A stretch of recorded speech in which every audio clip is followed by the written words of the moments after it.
PUBG Mobile Esports will once again join the lineup of games of the heavily awaited Esports World Cup in Riyadh, Saudi Arabia, happening this summer 2024. Other popular titles will accompany our mobile battle royale, such as Honor of Kings, StarCraft, or even CS2. During the two previous editions of PMWI in Riyadh, Vampire Esports took the trophy home not once, but bloody twice. I mean, how do you do that? How do you win twice? That's never been done, but I mean, I guess Nova did that with PMGC. But still, how do you do that? That's insane. With their back-to-back victories, Vampire Esports have secured over $1,264,500 in cash prize, which makes them one of the highest-earning teams in PUBG Mobile Esports history.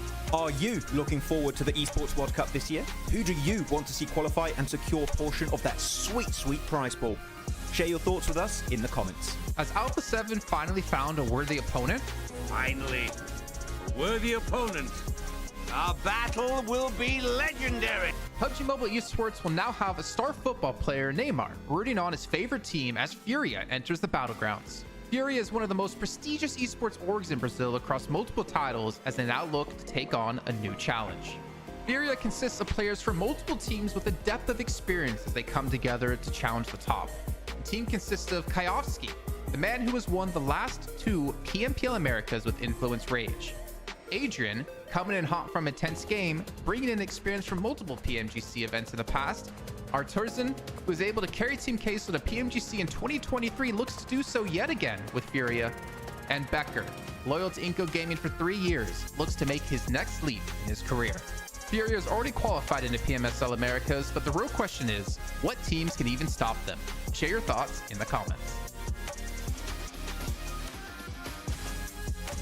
Good Nate could change the tide by doing it. Oh, I take it back. Okay, Yankee. That was pretty good. Again, do it again. One more? Yankee. Do it again. Whoa! Yankee. Yankee! He's got the smoke now. Go on, play around the smoke. He's got DBS. DBS finish. 1v3. 1v3. 1v3. Hit a shot! Hit it! What's happening? Reload, Sinister! Oh, You had no ammo! They won it. I can't believe that. Players up. Oh my god, D46 didn't see that coming. Wait, all the jump shots? What? Oh, 1, 2. No, no, no, no, no, no, no, no, no, no, no! There's no way! 52 wins it! You must be joking. You have to apologize. You have to apologize, son. Gyonti. No, DBS close range. Oh my god. Moneymakers just pulled off the best play in PMSL EMEA so far, because it's only been a day, but it's really good. Just check it out.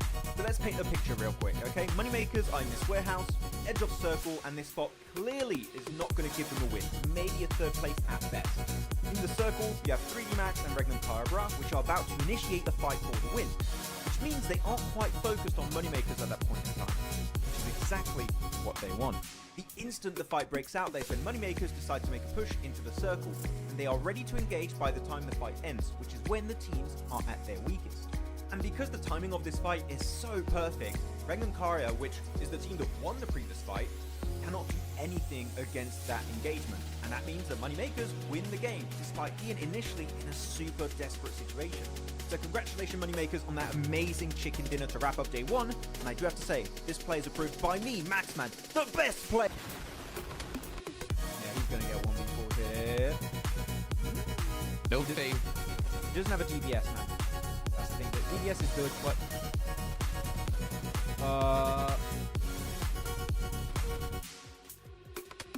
That's a cool UMP skin for the DBS. Stop looking at me like that.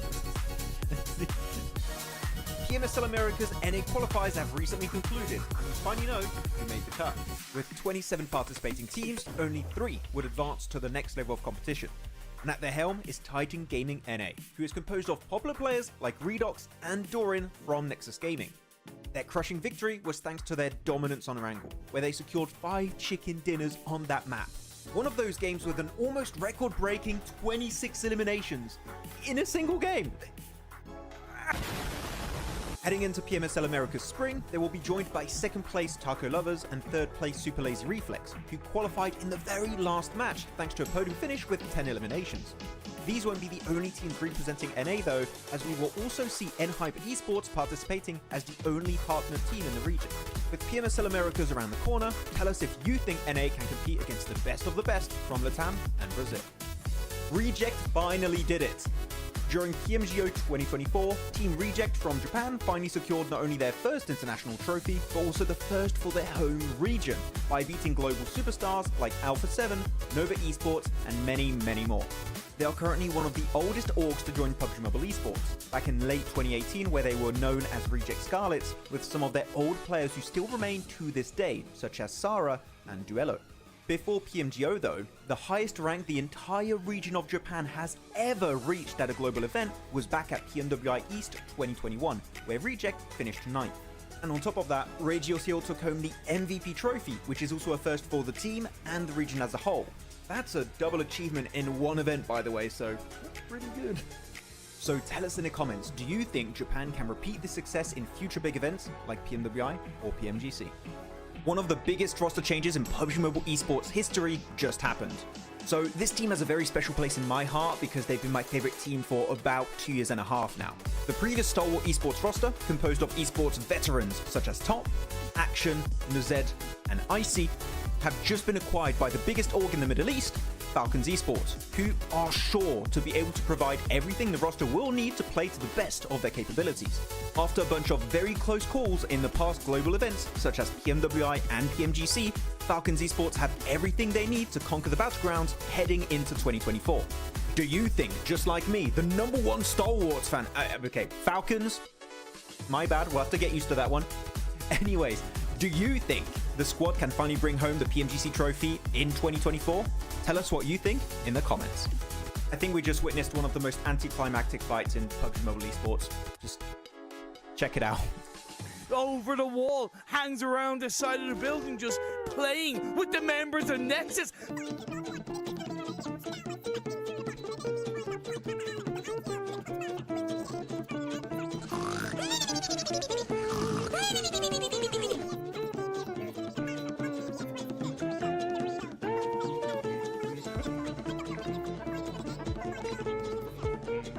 They sure are. I love this from Exo Machina. He's gone out of the house completely. He's trying to get into zone, but Sigma has the same idea, and he is gonna win that because the play zone just hurts too much.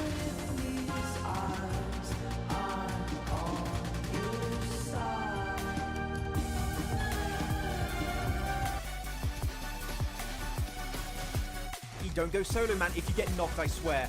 Don't get knocked. Good. Okay. DK, what are you doing here in this match? Come on, Reefus. Redeem it. Redeem it, Refus. Redeem it. Oh, he got... Wait, Refus, he got 2? 1v1. He has 3 nades. He has 3 nades, but he's behind a crate. He's gonna be so... Whoa! Oh, he got it! 1v. The redemption arc begins. Regicide, come on. Oh, Eugene, okay. Eugene's got a great angle here. Oh, good nade though? Maybe? Oh! This is a very important fight. Oh, that nade. Oh, yeah, oh my god! Either. Oh, I didn't see it. I looked away. Doc just threw the nade through that window at the top and it just went perfectly right on top of MadBulls. That was amazing, Doc. Oh, no. Oh, he's going to destroy him. Nice oh, angle. my God. D46. That was perfect. Hello, everyone, and welcome to Too Lazy Didn't Watch for PMSL SEA Spring. Max and I are here to give you a quick knowledge blast of what went down in the spring season, and of course, get you ready for the summer season kicking off on May 8th. Looking at one of the top contenders of spring, Ultrigo were playing at their peak, especially during the league stage where they qualified with ease. That was in large portion thanks to Rosemary and his dominating presence on the battleground. This enabled him to win 3 out of 4 MVP awards as he went full-on gear second in the finals, eclipsing the entire lobby. Unfortunately, they fell short as they secured 2nd place, but they then put on full display that this team has what it takes to secure a future PMSL title. My only hope for the future is to see the team stick together a little bit more in their games, which would then result in them getting way more chicken dinners in the long run. All eyes were back on BTR as the Twins have rejoined the roster after 247 days. Their league play all boiled down to one word: inconsistent. Whether it was their results or the roster they were fielding, BTR wasn't able to dominate the lobby.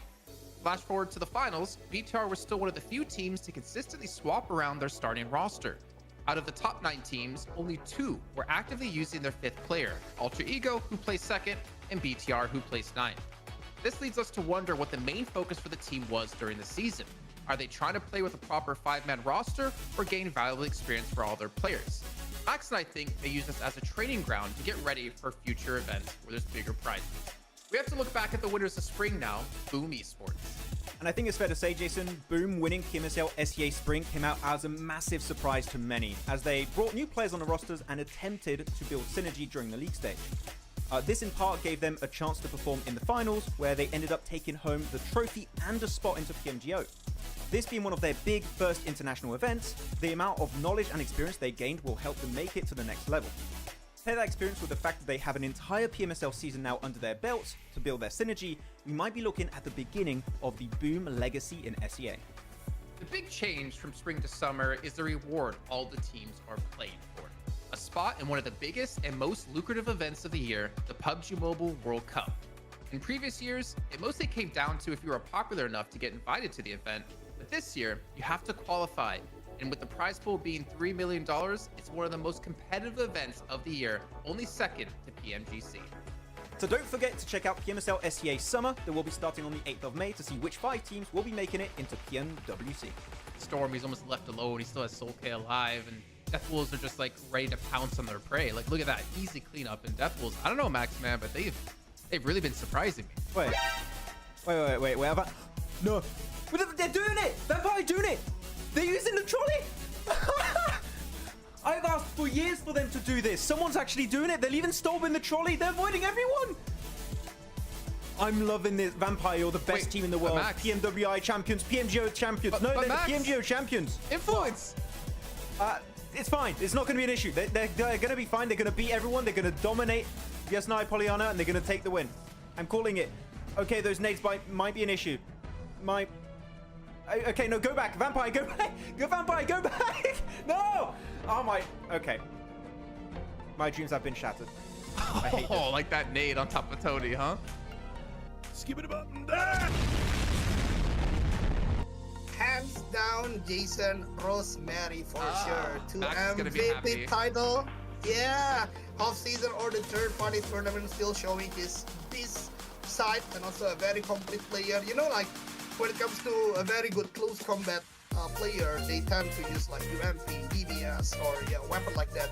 But Rosemary is kind of evolving. Not only that, he also can fight a long range really good. He can also giving a momentum for his teammate, because right now the composition of weapon Rosemary always use is M4 and also Mini 14. So that way I think this guy is a really complete player when it comes to Southeast Asia player. Yeah. Oh man, good junior. Okay, so let's kind of wrap this up now, right? 75% chance of winning this game, in my opinion. They've taken out Mabatex. The 3 remaining other teams are all on the Eastern coastline once again. Shockwave moving on forward, first person perspective, pushing in 2-on-1 play. Kasune tries to find it. Magic Blue's on fire through. He gets one. He's got a swap. Kitsune! Kitsune! Kitsune! Team Spirit! Take down Shockwave!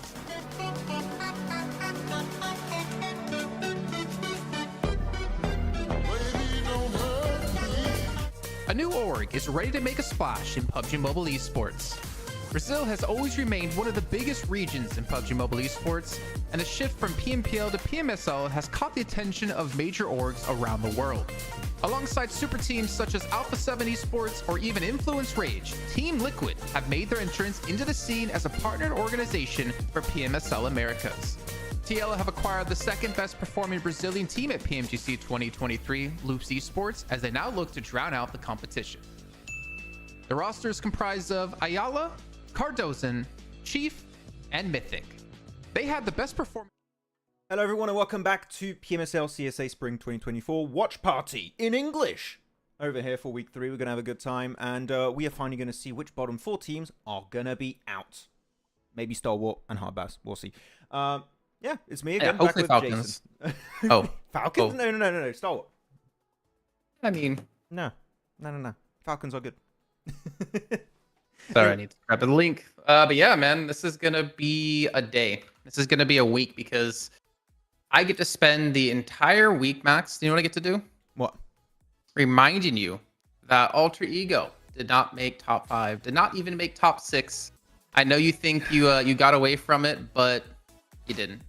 This is very unprofessional, Jason. We're here for CSA, okay? We're not here to talk about SEA. Why would we even talk about SEA? Like, Alter Ego? Who's that? Sorry, no. Who's Pygmy? Alter Ego, who's that? Hello? Who are you? I'm on copium, okay? Leave me alone. Leave me alone. They could have made it into top 6, but bloody rules. I hate rules. Rules are meant to be broken, not followed for Pygmy to qualify in top 6. That's horrible. I hate that. Okay. All right. I'm just angry. Anyways, hey everyone in the chat. Hope you're doing good. Go through a few of the names. We got Doctor, always here. Doctor's always here, supporting I8. Ankit, hello. 02, who are saying Team Boom will smash this lobby. Luckily enough, Team Boom is not here, so they did smash SEA. I'll give you that much. But yeah, hello MJ again, my fellow Alter Ego Hype Train supporter. Thank you. Moise is here. What's up, Moise? Welcome. Hello, I wonder Abdel. who he's rooting for. I don't know. You're wrong region, Moise. Wrong region. Curse Alter Ego already done. In the worst way possible. Cindy's here. Hello, Cindy. How's it going? Let's actually take a look at our groups, right? Yep. His groups have shifted up again. I'm checking on Wikipedia. It's updated. To see if they are updated. Yep. So we got MadBulls, I8, Hardbass, KS Axe in Group A, For America, EVEREST, Muerte, WAOW in Group B, Aura, IHC, A1 Major Pride in Group C, Rook, Lakers, Regicide Stronger in Group D, and Falcons, DRS 52, Stalwart in Group E. So, you're going to have fun with Group B. Falcons and Stalwarts every single time. But going to today, Max, guess what? What? What's up? Group E is not playing. So, no Falcons, no DRS, no 52, no Stalwart, but no Stalwarts. So, no hot drops when we get to Miramar. Okay, I'm going to go sleep for the rest of the day. Okay, I'll catch you guys tomorrow. But okay, I mean, good for Hardbass. No, Hardbass are going to be chilling. And we're going to be chilling because we're getting right into game number 1. That was quick. Woo! Let's get it. Let's go. Boom. And we still have the cute plane. Yes! Yes! That's it. So excited, Max. That was the You're intro. so excitable. Hey, my plane is cooler though because I have the 2019 PMCO plane skin, okay? Nobody has that, but I have it. And I'm very proud of that. Sadly for Rosemary, yeah man, Rose Carry's not going to be able to carry in PMWC. That is very sad. But what is not sad is CSA Week 3 is beginning right now. Okay, I'm in a weird mood today. I don't know. We'll see how it goes. Any hot drop though, potentially for this one? Normally, it should be fine because 52's not here, so IHG should have the Northwestern Island alone. They should be chilling there. MadBulls, no one's right on top of them. Regicide's not... Wait, what's Regicide doing? Look at Roshan. Roshan is... Look on the Southwest Island. Why is Roshan? Be careful, man. Oh, that's a little bit too far. I think he thought Lakers was his teammates. So, are we going to have any hot drops in this match? IHC's free, Northwest Island.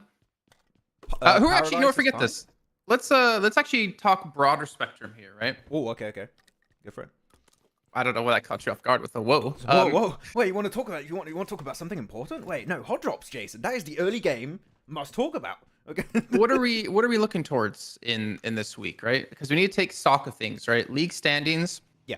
We have Stalwart, WAOW, Major Pride, KSX not in the finals at the moment.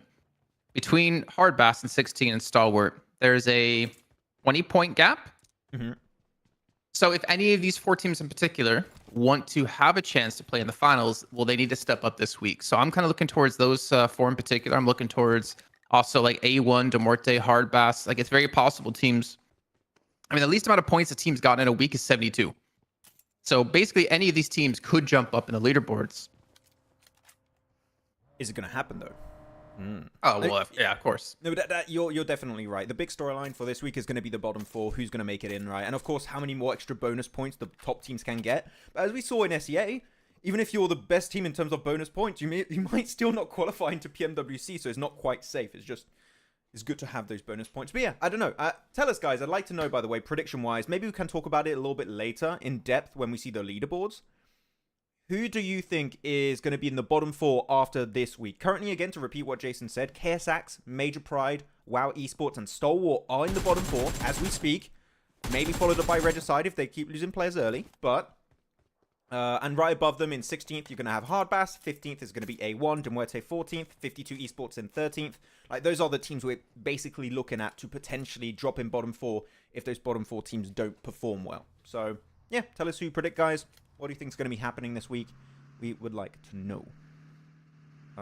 Anyways, We also have, Hmm? I'm sorry if you mentioned this already, we have also EMEA finals this week.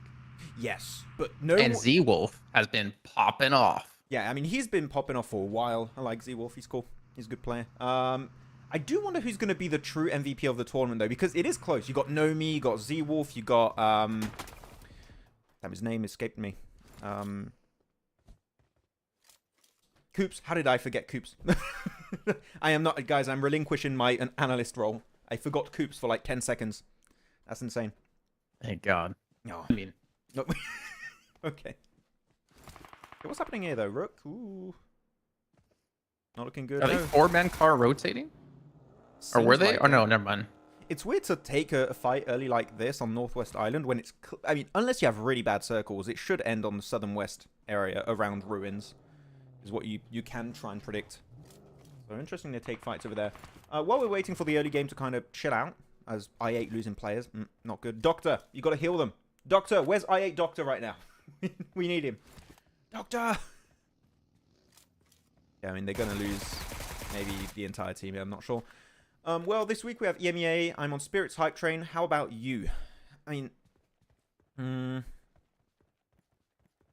of course, I'd like to see Team Spirit win.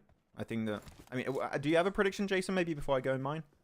I haven't even looked at how EMEA has been developing other than like the social media posts. So let me go check in and see. We covered them for a while. Like, I'm just like, in terms of teams them you'd for, like like, to see. Maybe one- not in terms of 1 to 2 results, days. but who would you like?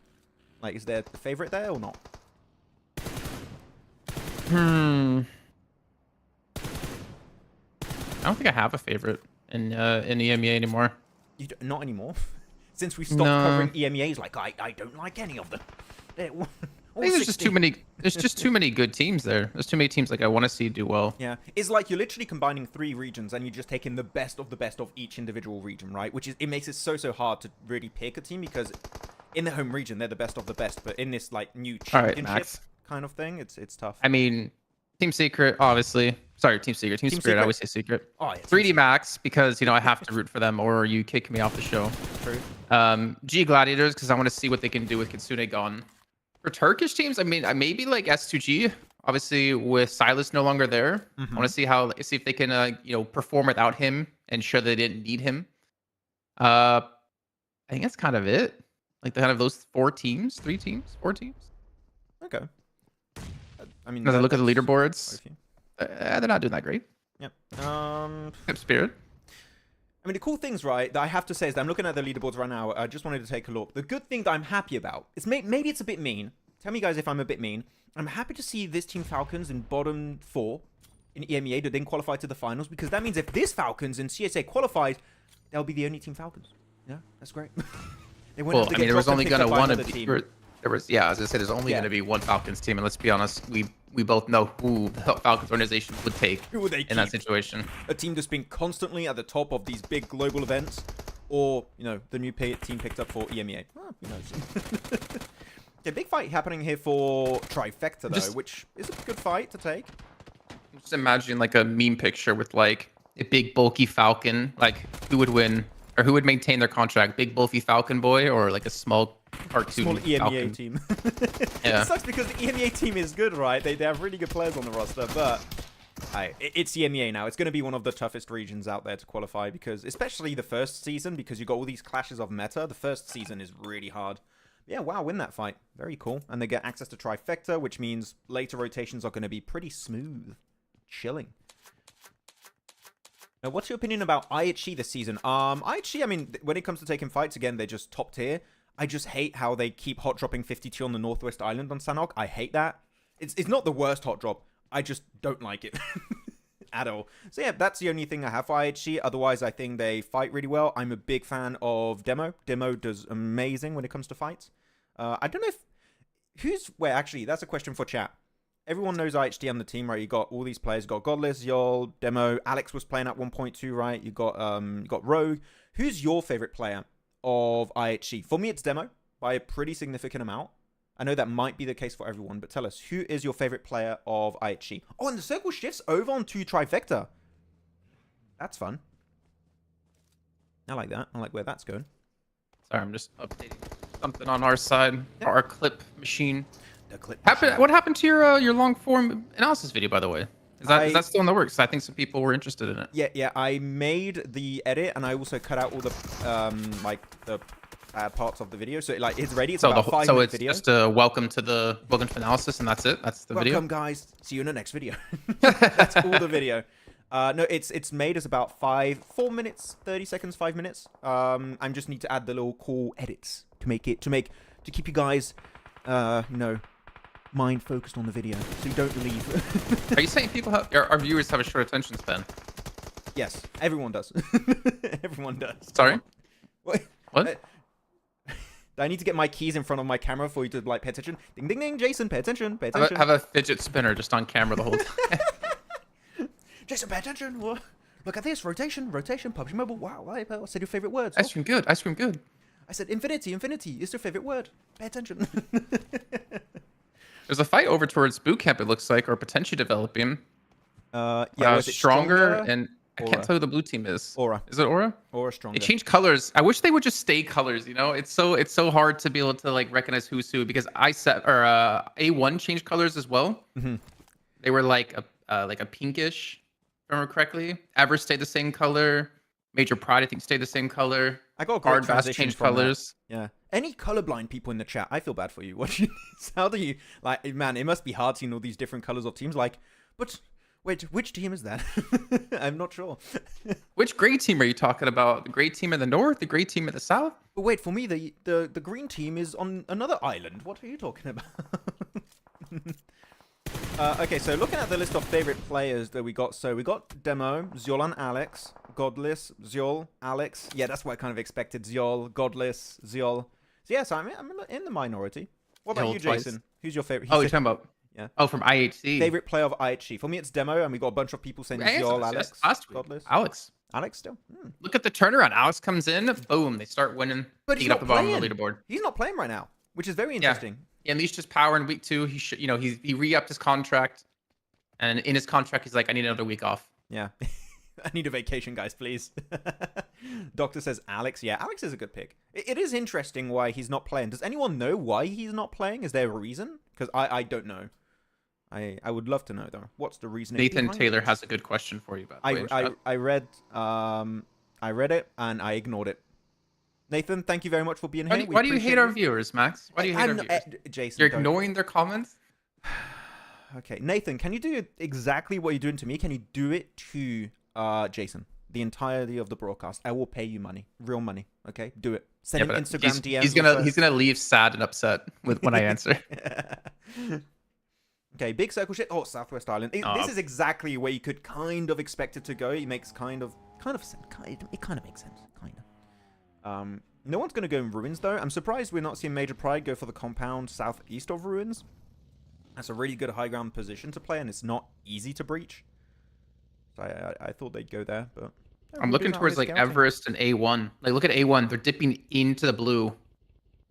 Well, on the right hand side. I mean, you can show it on the map now. The map stream if you want. Yeah. True, you're right. They're dipping heavy into the blue. They're actually rotating around the south bridge. Oh, yeah. And they're gonna wrap back around in a second. Hit from I guess the southwest side, but they're gonna take a lot of meds to make this happen. And it's a little bit risky, but you know what? I'm kind of not hating it. I like the big bull rotates like this. Even Everest is going for something similar. Well. I think you really want to avoid the bridge of Painan and Painan itself because of that rule I said, right? Bridge camps are very strong. If one half is in a circle, the other isn't, which is almost exactly what you have here. So okay, we're just going to go for the wide wrap, avoid fighting if possible. The thing is, we know south of the circle, you have, Lakers, Major Pride, and 4MV. I think they're going to avoid them, right? They're going to go in maybe towards more of the west side. I mean, they're not shooting right now, those teams. So do they know they're there? I'm not sure. Nathan Taylor, nope.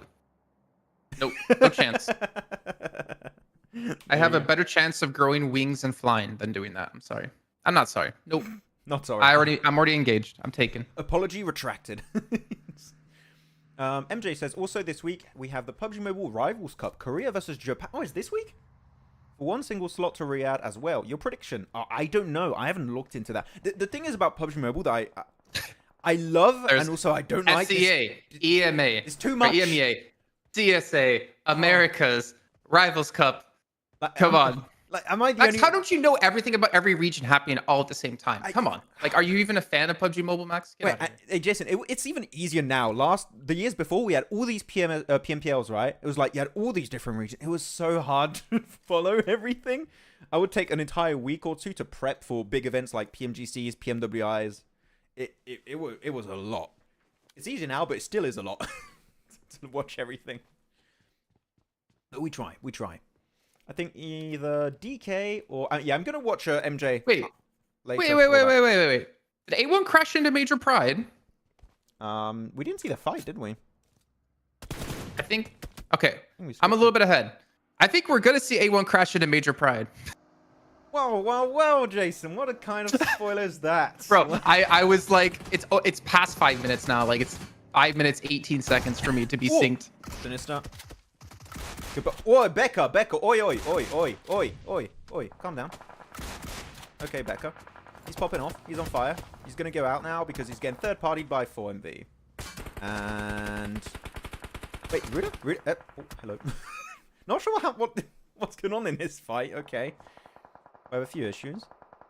That's a decent nade, a little bit short on the throw. I think he's just trying to get the confirm. Oh, the rooftop. No. Oh, it hit the rooftop. Oh, so he's like walking under it. I was gonna say it was perfect. I wish you could like burn down these entire buildings with one molly. Like the entire building just disappears. Wait, Max. Mm-hmm. I8 and A1, 3rd and 5th place. They've done it. Look at the improvement from last week to this. Wow. This is definitely gonna maintain itself for the rest of the day. Yeah, grenade. That's the joke I'm making for people. Shabam. Goodbye.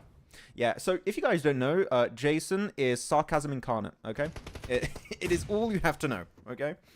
If something sounds serious, it probably isn't. What's happening here, though? All right, so A1 rotate around to the South Bridge, crash into Major Pride, end up getting wiped out. Lakers kind of third party and clean it up, and they wipe out Major Pride. Aura is still coming from the southeast side. I feel like Ruins, as you mentioned before, no one was sitting in Ruins. We do have Hardbass Team there. We see EVEREST, who's been able to make it all the way around, but the problem is IHC and I8 are stuck up on the Northwest Island, still trying to transition down across. In the meantime, we have WAOW and Muerte fighting here as well on the edge of the zone, trying to get themselves in.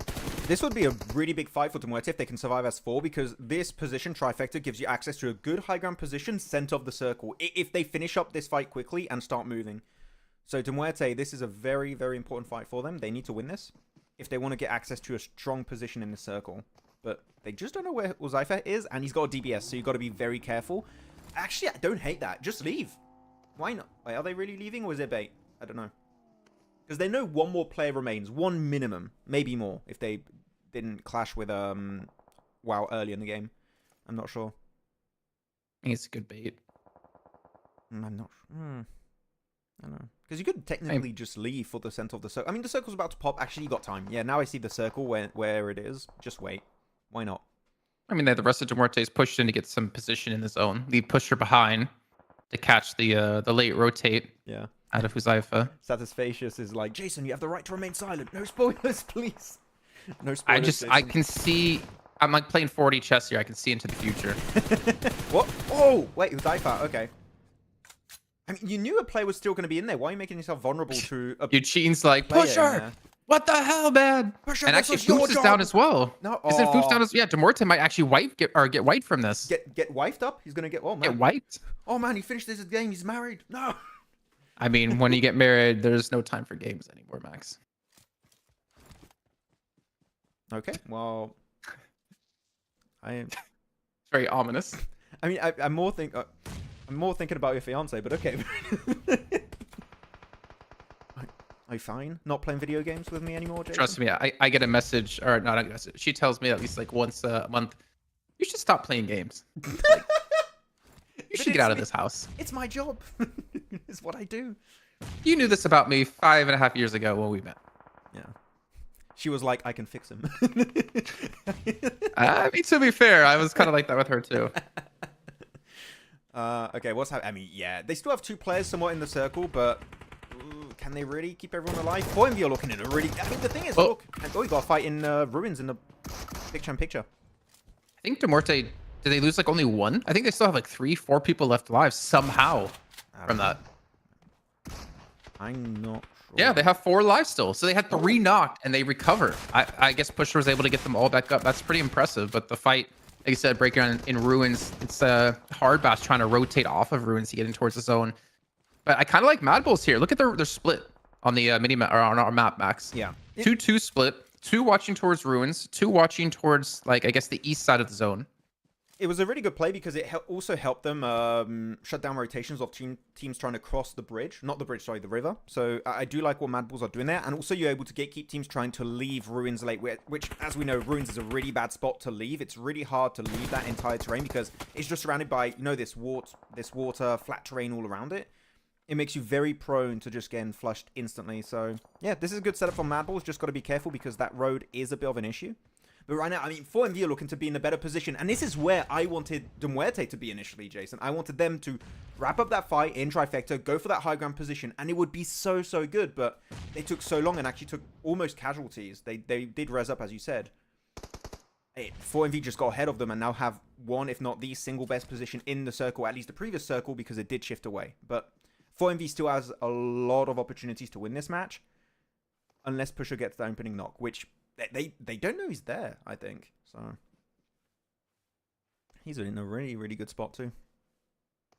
I8 still has Uzum and Crypto, by the way. So do look. I mean, it's Sanhok, right? Snakes could win it. You don't know. Chief, 4MV. I don't know, man. I was surprised I just see 4MV here. I didn't realize they have 7 eliminations. I didn't see that either. MadBulls on 6. Like, we actually have some big elims coming out of these 3 teams. Even Hardbass Team was 6. But I don't know. Who are you favoring here? MadBulls or 4MV or Muerte, actually? I said 4MV. No, it's if Muerte got to this hill first, Max? it would have been Muerte. But they were a little bit too... Man, that was a perfect nade from Baron. What? Oh my! The cooking on that one was insane. That was a perfectly cooked steak. Oh, well done, medium rare. And yeah, that's it for Muerte. I mean, yeah, exactly. It was the best position. It's not easy to push up unless you get that big surprise factor. They did not have it. And I think they're in circle now too. So yeah, still 4MV are looking like the favored team for this win. I mean, if you're MadBulls here, do you have any realistic need or desire to third party? Like, for instance, if that 4MV Muerte fight went a little bit longer, there's a lot more shots and potential knocks. Do you think they should have crashed it? Or do you think they're just better off holding up where they are? On which team do you think? MadBulls on 4MV. No. Saying they saw like more knocks, a longer fight, right? They didn't eliminate Muerte so quickly. Without cars, no, don't do it. Going uphill like that you're just asking to get eliminated. So they don't have any cars. I don't think they do. At least I haven't seen them have any. If they did, maybe they could have pushed it when they were fighting Muerte. That can make sense. Oh, I see one car over there. Okay, maybe they did have one, and they just didn't want to. Just crossing this road. And they have now, oh yeah, Eastern Circle control is for 4MV. Crossing that road for MadBulls, unless they have a ton of smokes, which they might have. They did eliminate a few players. It is going to be a tough one. Though, I8. Oh, English gets knocked in the back, though. He was fighting on dock, keeping 4MV in check here on the south side. That's not good for MadBulls. No. Yeah, they lost English. Tulik and Zerich. Yep, it's got to be 4MV's way. 4 players still left alive. Rook, though, just trying to hold on for placement points. With their 1 player, Kippa Boss in the center. It's always Kippa Boss. And of course, last. you mentioned the snakes. I don't know how it works that way. It's just Kippa Boss. But he's had some sick sprays in the past. It's one shed that's very nadeable. I think he's trying to smoke off the windows, but I don't. It's the strat. You throw a nade, I'm going to throw a nade. Oh. I mean, if you're Kippa Boss or if you're Uzum, you just want to survive until top 3, maybe top 2 if you're lucky. I mean, MadBulls making that dash across the road is not going to work out. Look, Zerich is going to get picked off. Normally, there you go. That's Uzum gets it. Nice. He gets 2nd place. That's really big. How many elims is that? How many elims does I think they were on like 6 when I saw 7 when I saw last. So yeah, just go out to blue zone. Yeah, good. 7. Deny the point. Deny the point. Deny the point. Very nice. 4MV take the win, but that was a good match from ASagi8, man. They survived as a duo for so long. What was it, Userman Crypto? GG. But yeah. 14 lives? God damn. And look, they're What? chilling. 14?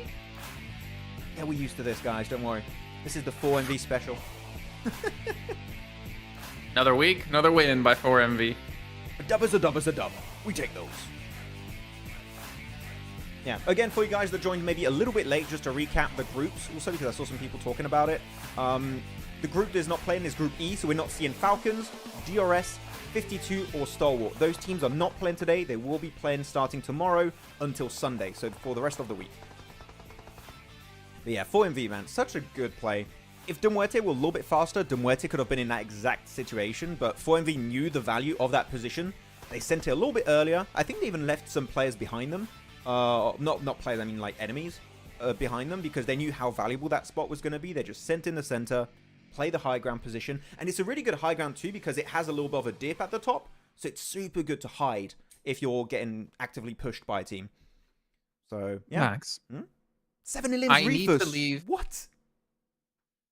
Yeah, okay, continue. Sorry. I need to leave my window open today because it is very warm. So if I have to, please let me know and I can change my noise gate on my microphone. Okay. Is there going to be any thunder today? No. Cool. Permission granted. Oh, thank you. Thank you, sir. You're welcome. You know what I wish, man? I wish they put Aura and Lakers right next to each other. Oh, man. I think I've seen some of these videos like PUBG Mobile Esports put out on TikTok, but you just a compilation of them just shouting at each other whenever one of the team loses or wins, I guess. How nice of you to That'd be hot drop awesome. when you are in phone throwing range.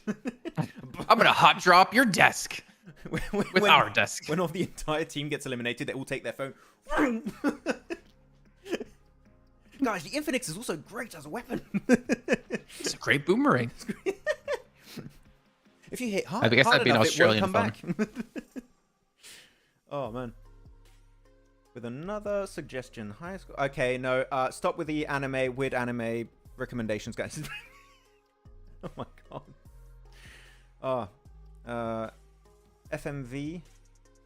Hate getting winner chicken dinners with less than 10 eliminations. Yeah, man. I mean, 4MV, if they want wins, they're always 10 plus. I mean, they're good at getting good positions, man.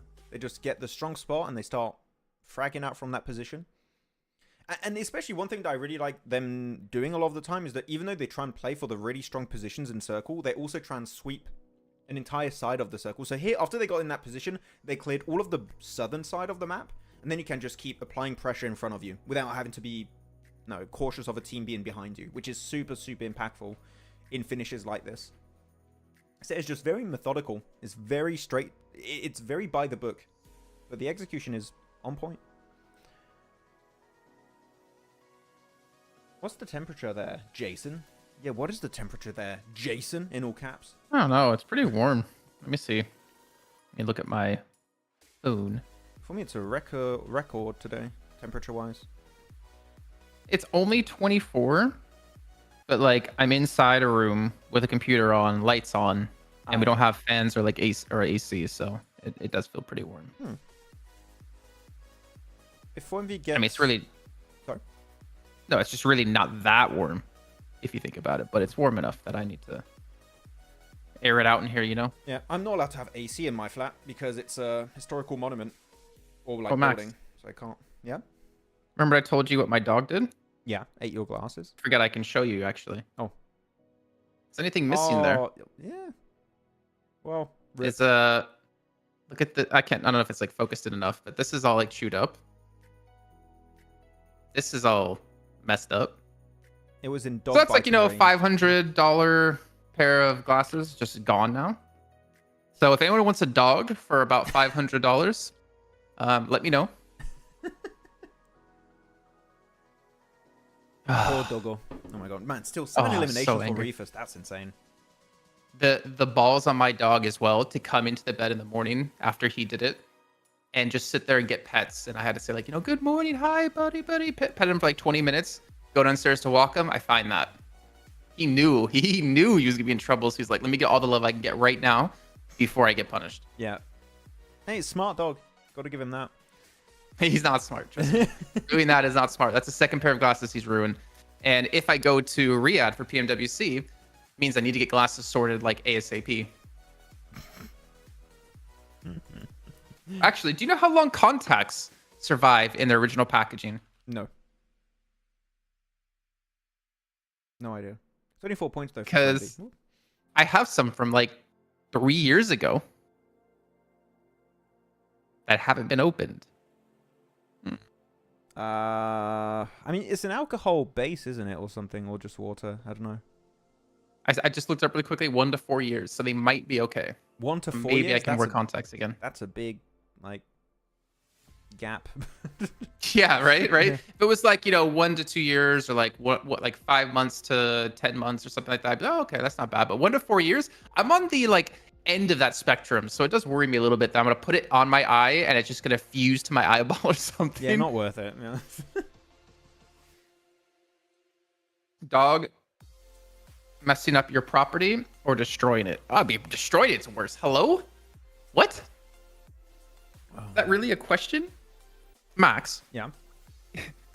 if your dog destroyed your brand new One Piece Luffy card that you just got like 2 days ago, how mad would you be? I would be absolutely furious. I would give them up for adoption. Yeah. That's no. I would no. That would be. I've saved up so much to get that card. I will literally implode of anger. That's a good comparison, actually. That's you know what, fair. You got me there. I was. Yeah. Yeah. Fuming. Yep. No, please don't. Fuming is one word for it. Oh, it makes it worse as well. Actually, no, this was yesterday. I was gonna say it was the day before, because then my internet wasn't working as well. The day before, but it was working. It was just actually my 2 days off, man. 1 day, no internet working. Day 2, dog destroys my my glasses. Yeah. It was a bad weekend, man. I need another 2 days off. Can we like do a redo? DK said no, please don't. You'll get infections. Hey, DK's there to save you. What about you, I8 Doctor? I don't know. I8, what do you're called Doctor. What would you say? What is your recommendation? This morning, my hometown have, and this is 100% true, 439 lightning strikes hitting the ground. Guess where I am from? Monsoon season in Malaysia right now? It must be an eastern country. Like, they have a ton of thunder over there. Monsoon season, Malaysia. Is it right now? November to March, May to September. So, possible. I'm gonna go like Malaysia. Malaysia? MJ. Or Singapore. Or Singapore. I'm gonna go Vietnam. Wait, is Singapore part of Malaysia? Singapore is Singapore. Oh, it's a country. Okay, yeah, wow. Singapore is a country and a city. Is it the only one that's a country and a city that's at the what same time? That's what really freaked me out, because I was like, I remember going to the city of Singapore, but I don't remember what country. No. Like, it's insane. I've been to Singapore. It's insane how cool of a city it is. I love it. And country at the same time. Most of Jason's stories about his money being wasted. Gaming chair, glasses. I know, Jason just keeps complaining. Yeah. Actually, I do have a new gaming chair coming. Oh. Or not gaming chair. I have a new chair coming. It's been shipped, but I have no info on its delivery date. But Jason, that's such a waste of money because you have a standing desk. Okay, you're only going to use it 50% of the time. It's not cool. And these legs get tired. Sorry, guys. I know we've been off topic, mostly because of me. But Sanhok, we're gonna be going to our next match soon. We got our triple Erangels. Do we watch PEL? I mean, do we PEL? We don't watch party PEL. That I can guarantee you. If I had more time, I'd love to watch PEL. Yeah, I think it's too much. The thing for us, like for native English speakers or just English speakers in general, is it's really hard to watch PEL because you have to go to some like crazy website, right? Like a different streaming platform completely, which is already super confusing. Google Translate's very rough on the site as well. It's very difficult. It's not accessible easily. The accessibility of PEL is really, really tough, I'd say. Yeah. I mean, you can watch the watch party of Zifan. He does it quite a bit. I like it. Yeah, but then he translates live too, which is cool. It's okay. Yeah, I bring up a good point. Yeah, there you go. But he doesn't give me a shout out in chat. From Vietnam. Vietnam. I was from correct. Vietnam. I was correct. Look at that. And I just, I had no idea. I had just thrown a random country name. I was correct. Look at me, MJ. MJ, we got a connection since we support Alter Ego, even though it didn't work out. At least I don't believe DK. I don't believe DK. Real Those doctor. look like made up words. Okay. I mean, hold on, let me. Contacts, eye infections. Amoeba infection or Pseudomonas infection. That sounds like Pokemon names. Is that a Pokemon? I didn't catch that one. I need to catch it. Oh wow. You should watch BGIS. I would love to watch BGIS. I would love to watch BGIS. It's just, again, there's too much right now. I think I would get a lot more to watching BGIS if India got a slot into international events like PMWC or PMGC, because then I'd have a reason. Right now, it's just I don't have time. Too many regions that are playing in those tournaments that I need to research on. Did you like my message in chat? What do you put? I'm a doctor. The most common eye infection related to contact lens usage is keratitis. What? Keratitis? Keratitis. Oh, keratitis. Ah.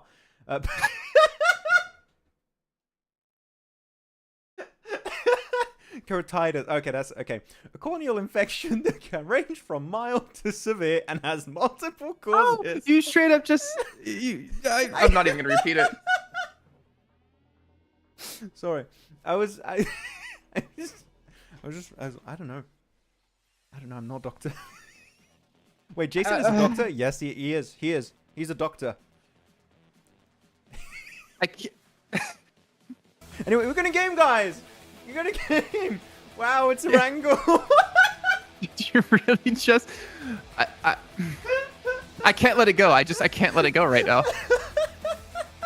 Bro, literally...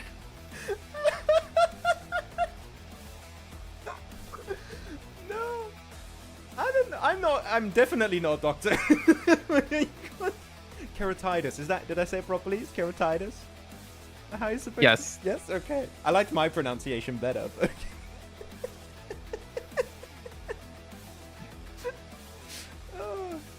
Bro, never mind. I want to say it, but I shouldn't. No, don't. Like- Jason, no, stop it, Jason. No. You said okay. If you said like keratitis, I'd be like, okay, that makes sense. But what you said? I mean, Max, yeah. are you lonely? I mean, I have a long distance relationship sometimes, yeah. Oh my god, I can't believe you just said that. Oh man. So Erangel, all right, we're dropping in. I see you gonna be going towards South George, Regicide. Wait, Rook? again? We Aura? saw this happen. Run, Sky! No, Yankee! Don't get knifed. No. Oh, they're taking turns. Oh, 2v1. They're weak. Oh, Hey, yeah, but reload. they're all Reload one your hit. Weapon. They're all one hit. Reload your weapon. Can you reload? Reload. Oh, he's reloading. Yeah, you go, cowboy. Let's go. Oh, he's got a gun too. Sky, no. You're cheating. Oh, he's confirming. Ah, evil. Where's the rest of his team? Where's the rest of Rook? I don't know where they are. I think yes, It probably yeah.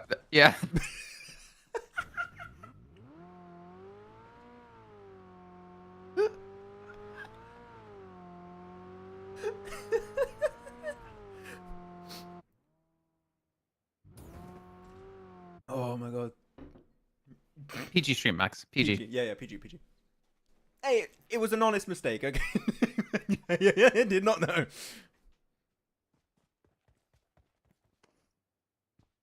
Oh. Yeah, why is this? Wait, where was the rest of Rook then? Where are they? They're split. They have one player in shelter and one player in, what is that, prison? What's going on? I don't know. It's confusing. Very sad times. Who used a gun in a pistol fight? Yeah, I know, right? How dare they? Stuck. I don't know. That was weird. And it would have been so cool if Yankee got the double with like the worst pistol in the entire game. That would have been really cool. Do you have our clip document open? No, but I can already know what you put in it, so I'm not even gonna open it. Just let me. Okay. No. Discord. Don't clip it. Don't clip it. Don't clip it. Pronunciation. I do, doctor. That's true. Yeah, what's happening over here then? In case you guys didn't see, Phase 1 Circle did center up around, what is that, School Rozok apartment area. So this is good for MadBulls, good for EVEREST, good for Major Pride. They're not going to be too far. should be good. Who is top 1 in overall count? Wo ist Falcons? Falcons ist nicht hier. What? Falcons spielen in Group E. Group E. Hugar is Spanish. Play next Tag. Oh, that was hard. Oh, that took a lot of like memory recollection to remember how to say anything remotely close to that. They're not here. They play tomorrow. Is it someone who's got DBS maybe? Behind him. Oh, wait. Wait, confirm it. Yeah, get the point. Get the point, man. Oh, I got one at least. Rook just can't get a break, bro. Yep. Yes, Vic! Vengeance! Yeah, for it. I mean, he's got a nade. If he gets one good nade in the building there, yeah, you should start cooking that nade. Yeah, there you go. Nice. Cook it, cook it, cook it, cook it. Oh, wait, through the roof! Through the roof! Oh, I bounced. Oh. Yeah, another one. That's a dock nade if he hits it. This is a perfect angle for nades, actually. Like, right through the roof. That could be big. Is that one good? Oh, wait, what? Oh, he bounced off of the thing. Okay. Off the roof. Rip. For people wondering, by the way, EMEA finals are not today. They start the 7th, so they start on Friday. It's tough to know who's going to be in the top 5. Is top 5 also for EMEA, right? To make it to PMWC? So, yeah, top 5 for every region. Top 5? Okay.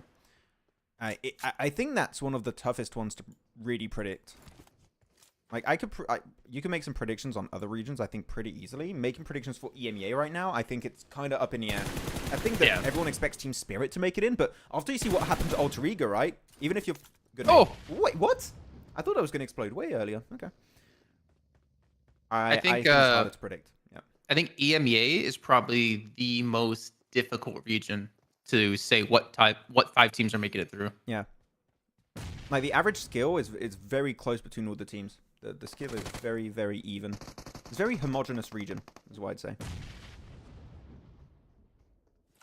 Okay, but that's it. Goodbye to Rook. Big rip. At least they get 2 eliminations. Weird to see a prison fight, though. Yeah, it is very rare. You don't see it. I mean, Prison isn't that good at all. This was a very weird split from Rook. I don't quite get it. You have 2 players dropping into the showroom for the car, so of course they lose 2 players there versus Aura. And then you have 1 player in Shelter and 1 player in Prison. So it's a very big split in positions that aren't great loot-wise. So I'm not quite sure why that really happened. But yeah. I mean, A1... Where's A1 actually this game? I didn't... They are near Farm, like south of Farm. Yeah, near Farm. So they're not doing the hot drop on Yasnaya Polyana with Aura anymore, which is good. Again, that hot drop was a little bit of an issue. Now they can expect to be a little bit more consistent. So that's a really, really good change. Do you think, Max and chat, we're going to have any military base zones again? Like we've had almost every single time on Erangel. No, no again. I mean, we've had how many? I'd love to go back and count how many we've had out of all the Erangels. It must be close to a 50% ratio. Like, and that is an insane ratio for Sanhok finishers. We had so damn many. But not this game. This game, where's this game going to finish? You know what? I'm going to show the map feed while we have time. Map feed, there you go. Here's the map feed, guys. Where's the circle going to end up? We'll stay on this while we wait for the circle to pop. We'll just see where it's going to be rotating to. I would love to see a Pachinki finish. TBH. We haven't had a proper Pachinki finish, right? We had one that was over to the east side in the field, non-actual city Pachinki finish. That would have me quite intrigued. Which region is Vampire? Yeah, they're SEA. Spirit, S2G, Enigma. The Falcons are not here today, everyone. They play tomorrow. They're in Group E. Yeah. And we only have 4 out of the 5 groups play every single day. So you will see them here tomorrow with DRS 52 and Stalwart. That's a pretty good circle. I like that. I like it a lot. That's very cool. Could be going on to Pachinki. Oh, I was a little bit ahead. Whoops. Yep. I was a little bit ahead. It's 10-second spoiler. It's fine. We're cool, guys. We're cool. Oh, Max, I didn't know you could see into the future. Oh my god. Like me last game. My observation Sanhok. haki has been activated. You don't know what that is, but whatever. It's One Piece, duh. Yeah. I mean, of course, yeah, okay, that was easy to predict. For a guess who's going to have access to the best position again? It's for MV. They're going to go for Pachinki Hill, aren't they? Yeah, they're already on Pachinki Hill. Wow. What a surprise. If there's anything you cannot take away from 4MV, is their map knowledge. They know good positions. I mean, I'm kind of instantly. surprised they were able to get it so easily as well, considering they had to come from military, considering like you had I-8 near the position to take it. I'd say it's a mix of the plane path and also the fact that the circle went from like a central position to the west. So there's less teams over to the southwest currently, which is an easier entry point. So it's kind of a mix of those two things. Okay, he's going to get it. Nice little jump shots, y'all. Let's go. Flush it out. Get that point. Nice. And, oh, wait. Demo's got... Oh, I didn't even see Demo. He's far, far over to the east. He's got a great off angle. Now Knight is just... Yeah, he's not going to be able to... I mean, maybe... Wait. He's got a shotgun, so he could maybe do something. Did Demo get knocked, or is he still up? No, he's still up. It's Rogue that just got knocked here. Right. Okay. Demo's still good. He's like, yeah, I'm out. I'm good. I'll play for late game. I'll play for placements. I'll try to. Yeah. I'm being shot at. Someone help me. Yeah, he's good. He gets over the hill. He survives. He's good. It's too much water. What's happening? Oh, picture fight. Who is that? Hardbass versus... And I thought that was Joel shooting at the mountain the whole time. I got really confused. Trying to get in like the crate right inside the mountain. Like, open up. Ah. But no. It sucks though for WAOW because this is twice they lose early game fights. They lost it earlier on Sanhok in, what was it, Trifecta, and now here. Near Ruins, not good. How many teams do we have already in here? Like, so we have 3 teams. You have KSAX, you have Hardbass, and you also have over to the west, who is that in yellow? That is I8. 3 teams, and we can expect more teams to really go inside Pachinki eventually. If it centers up there, which it might. What was 4MV's position in last year's PMGC? 4th, yep. The 4MV. This is a team we need to see a step up this week for sure. KSX, I think they finished bottom both weeks in a row. Last place, yep. They have 157 points.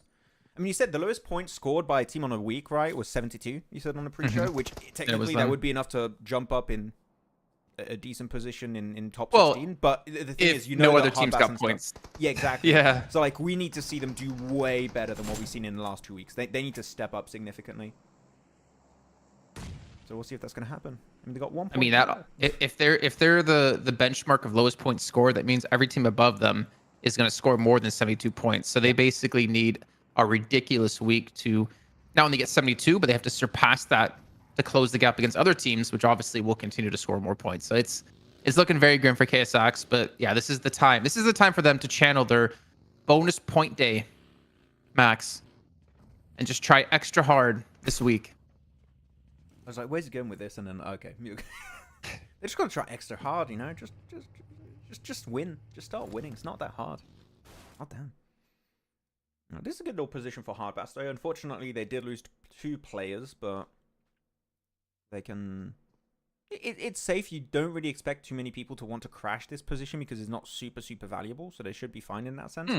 There's a fight between Stronger and MadBulls towards apartments east of school. Oh, yeah, wait. MadBulls Stronger. How many players do they have? Stronger knocked someone from MadBulls. Yeah, MadBulls. I don't know what else is going down. There we go. Actually, tuning in with it. It's like production is listening to us. It's perfect. Let's go. Okay, so yeah, Tulik and Zerich are not in the building. Oh, this day could be big. In the building. Oh, what? Oh, Flique? That man's a ninja. What's going on? He expected it. He knew the nade was coming. I just want to do the Omae wa mou shinderu. Nani? Right in the face. What? That would be a good meme. Come on. Come on. That'd be a good meme. What? Oh, okay, meme culture's off. It's just... Okay, Jason. Hey, what do you guys think in chat? Is that good? That's good. I think it's good.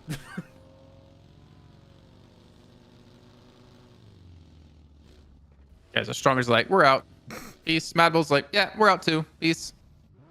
So that fight was pretty much for nothing. Though Stronger actually does get ahead of him and tries to take some shots. I feel like I'm having a seizure right now. That's what The fight's going to continue, just in the zone. And this is a good little transition point here. Just wait on the plateau, gather some information before continuing. Though Spike, yeah, those supercars look pretty cool. Oh my, that skin looks awesome though. What new skin did Natura get? I saw her boasting on Instagram. SSC car or something? I think it was. Like I'm really not good at knowing car brands. Pusher though, he's pushing up. Okay, yeah, okay. IA's got so many angles though. This is such a hard breach for Muerte to pull off. Very. Oh wait, how did Fuchsman get up there so quickly? He just, I guess he just ran up there, Not had a shot sure. with the DVS and got him. Oh wow.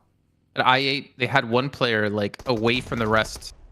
And actually, I8 might come out the worst of this exchange, even though they got the initial knock and confirmed because he crypto on the outside. I think it was him, maybe. It was someone else that was actually playing the off angle. Ooh. I think maybe it was them. Wait, so actually because I8 left the church, this is open for IHG. Demo's going there. Demo's going for the church. This is such a good transition point. If you're them. Not sure what 4MV are going to do. If they have options. They could go in the city. They can go to the fight on the west and third party. They can go to the eastern side and third party the fight between Lakers and Regicide on Potato Hill. I do wonder what they're going to do. But right now, IHG have access to the single best position in this game alongside Hardbass. Hardbass also have a really good spot this match. So we'll see. Tell us you guys are predicting for this game. Who's taking the win? Makers, okay.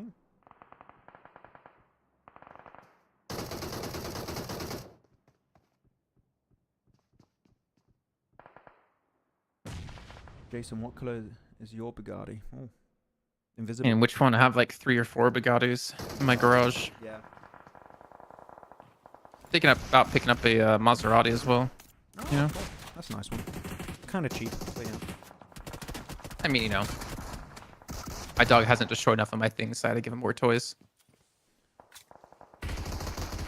What's up? Oh, pusher, pusher! What was that? Yeah. He, like came around the corner and then like switched to nade or something. FPP mode. Go for it. Okay, it's just IQ now. He's solo. Pusher's got the nade in hand. IQ might want to push it. There's a battle at the same time breaking out at Wait, Potato Hill Is that a third between party? Lakers and MadBulls. IHC, one player. I think so. Oh. Demo, I think, watching the fight. Yeah, yeah. Not really third party, and just kind of keeping eyes, maybe trying to steal. He gets pusher down. And gets the confirm as well, so that's extra point for IHC. I just saw 4MV actually pushed onto the church from IHC. 4MV just took it. I mean, again, it was one of the best positions. So, good game plan from 4MV. I like it. Okay, now MadBulls versus Lakers. Ilika was, Oh. I think, their top fragger. Oh! He saw that. He tried to bait it, but no, he couldn't. Wait, That was one of MadBulls those still like win it. slow motion deaths where you just see the car or the buggy coming at you slowly and you're like, I'm screwed. Yeah, just you have your entire life just playing in the back of your head during that. Oh no. I should have gotten checked for keratitis. Yeah, you should. All right, so Muerte actually closed things out against I, even though they were they lost one of the players first in that fight. I think it was Tiku went down. He got confirmed. But Foospan really coming up big with the knock upstairs, and of course Demo helping him from the side from IHC. MadBulls win the fight at Potato Hill. However, these MadBulls with only 2 players left alive, I'm not really feeling like they have a strong chance to win this game. I mean, this game is going to be very heavily based on where this next circle goes, because we could have a downhill finish, we could have a city finish, we could have a finish in the fields. There's a lot of options here as to what we could potentially get.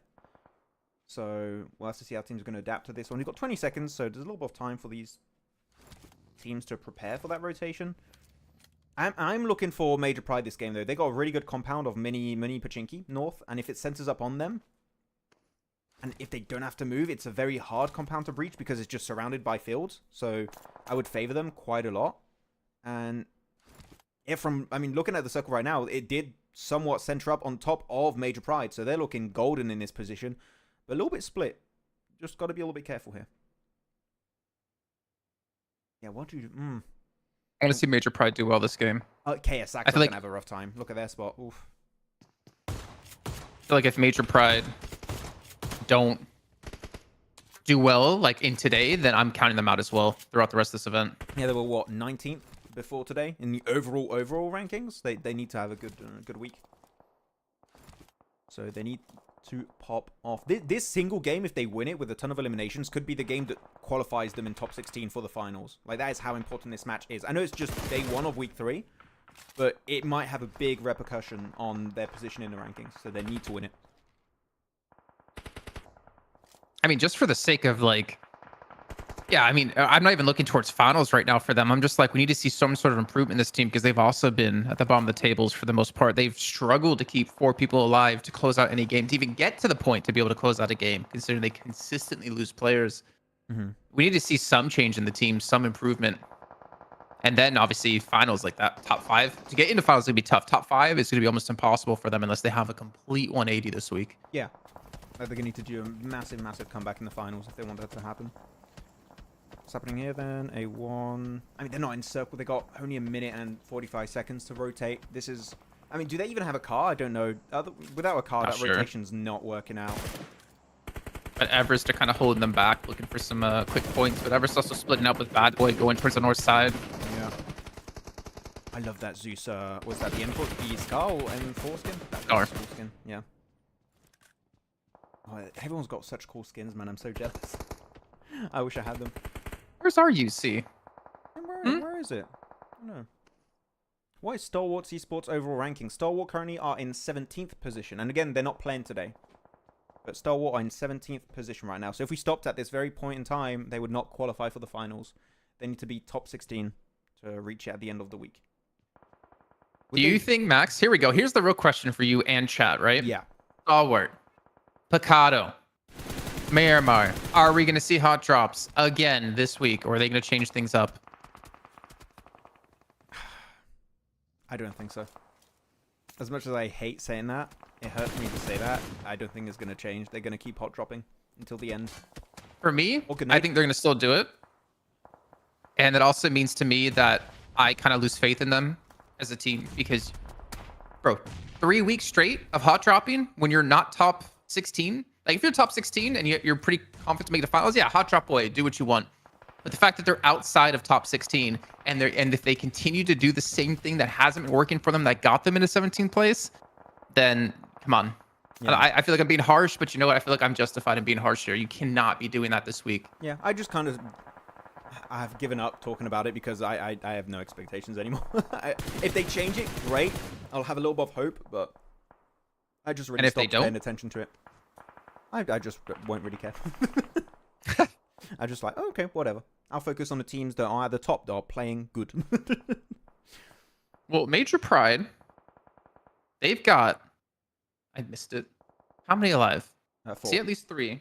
4 players. They have 4 alive, right? They're in zone right now. Part of the compound that they're currently hovering in as well is still in the zone. I mean, there are only 2 buildings right now, so you got Major Pride, and you also have Hardbass's single building, which is going to be a hot topic when it comes to breaches. I think we're going to see KSAX go there, maybe the single player of WAOW, Huzaifa, maybe even a third party from 4MV if they want to go for it. So, yeah, Hardbass also going to have to focus on them. Yes, low-key like the drop fight. Yes, I bet they will change for sure. Hoping for a change. We said that they shouldn't, but they will. Just read some of the chat answers. Yeah. I mean, a lot of people are like, they should. They should change. Oh, no, sorry. It was, will they continue to hot drop? So, yeah, a lot of people thinking they still will keep hot dropping. Of course they will. Oh, man, that frustrates me, actually. Like, adaptability and teams being so hesitant to change. It makes me think of, like, the OG Gladiators with Sanhok drops and, like, why they still continue to go there and rotate slowly. I can understand if it's, like, a new... way you're trying to learn how to play or something and you're trying to give it some time to see if it works out, but like seeing the same thing for weeks and weeks and weeks, clearly it's not working out. If it was just a week 1 thing, that's fine, but it went on for too long. The joke's not funny anymore. Well, you know what's also going on for too long? I guess our discussion about it. Let's move on from that because we do have the next zone coming in about 1:30. Big smoke road. Look at that. Oh, that's a really good smoke road actually from KSAX. They made it over to Hardbass. That's very good. Now they're nade or DBS range. DBS range. What's that, Park? Again, wait, where's Huzaifa? Is Huzaifa still alive? No, he's not. He's gone. Okay, Huzaifa's not alive anymore. He got eliminated. And that's it. Striker, get that one. And, man, KSAX are getting wrecked right now. How many players were there initially from KSAX? Was that a 3-man push or a 4-man push? And they just got Didn't- wrecked by didn't Strike and notice. Tapok. Damn. That's what I was looking at. Third party from 4MV. This makes so much sense. Again, because they want to play circle and they want to clear one entire side of the circle so they can put their focus on who is in the center or like just right in front of them. That is such a good play from 4MV again. Yep, they're reading this perfectly. Also, Major Pride are making the push onto Aura, trying to make something happen on the north side. So we do have like some big movement happen here for a potential win. But 4MV, they've got two players, like Madcat and Striker, like friends. Let's be friends. Can we work together this one time, please? Oh, decent. Oh nade. man, oh Striker, never mind. Oh, He doesn't have any friends here. Apex, perfect nade. And he's like, well, there was one. Do they know one more person's here? Because they get the No, wipe, right? they don't know. Oh no, Madcat. No idea. Like he's just looting in the open. They have no clue. He's outside the back of the building too. I mean, Madcat. The thing is, he has a UMP. Does he have a DBS? Because if he does, he could. Wait, does Apex see him? Does Apex see him? Third person perspective. No, He's no, gonna behind you. turn around. Apex, turn around. Turn around. Oh my! Apex, No! turn around. I'm not 100% sure if I was Madcat there, I would have taken that shot. Actually, I think he's like, but what if he turns around? but what if he doesn't? But what if he does? At one point, you could have potentially ranked up a couple of times. Potentially, obviously, right? I think I would have taken that. Just of the thought process, what if he turns around? I go for the elimination. I go for the point. I think there you're just like, I might die in 2 seconds. I want to get those points, so I'll just go for it. Rogue, hello? Wait, hello? Good morning? Ziol, good morning? What? Good night, I guess. What the dog doing? What's going on? What? I'm a little bit confused by that push. not sure what the game plan was there, but okay. I mean, great for Major Pride. They're just. We gonna keep might pushing up. get Major Pride's first win. Do they have a win yet? Do they? I'm gonna check. Or the music though. Oh wait, guys, we're in the late game. They know Mafia Ninja's there. They're trying to chuck some nades. Yeah, they know Mafia Ninja's there. So They they had should a- be an Aura top 2.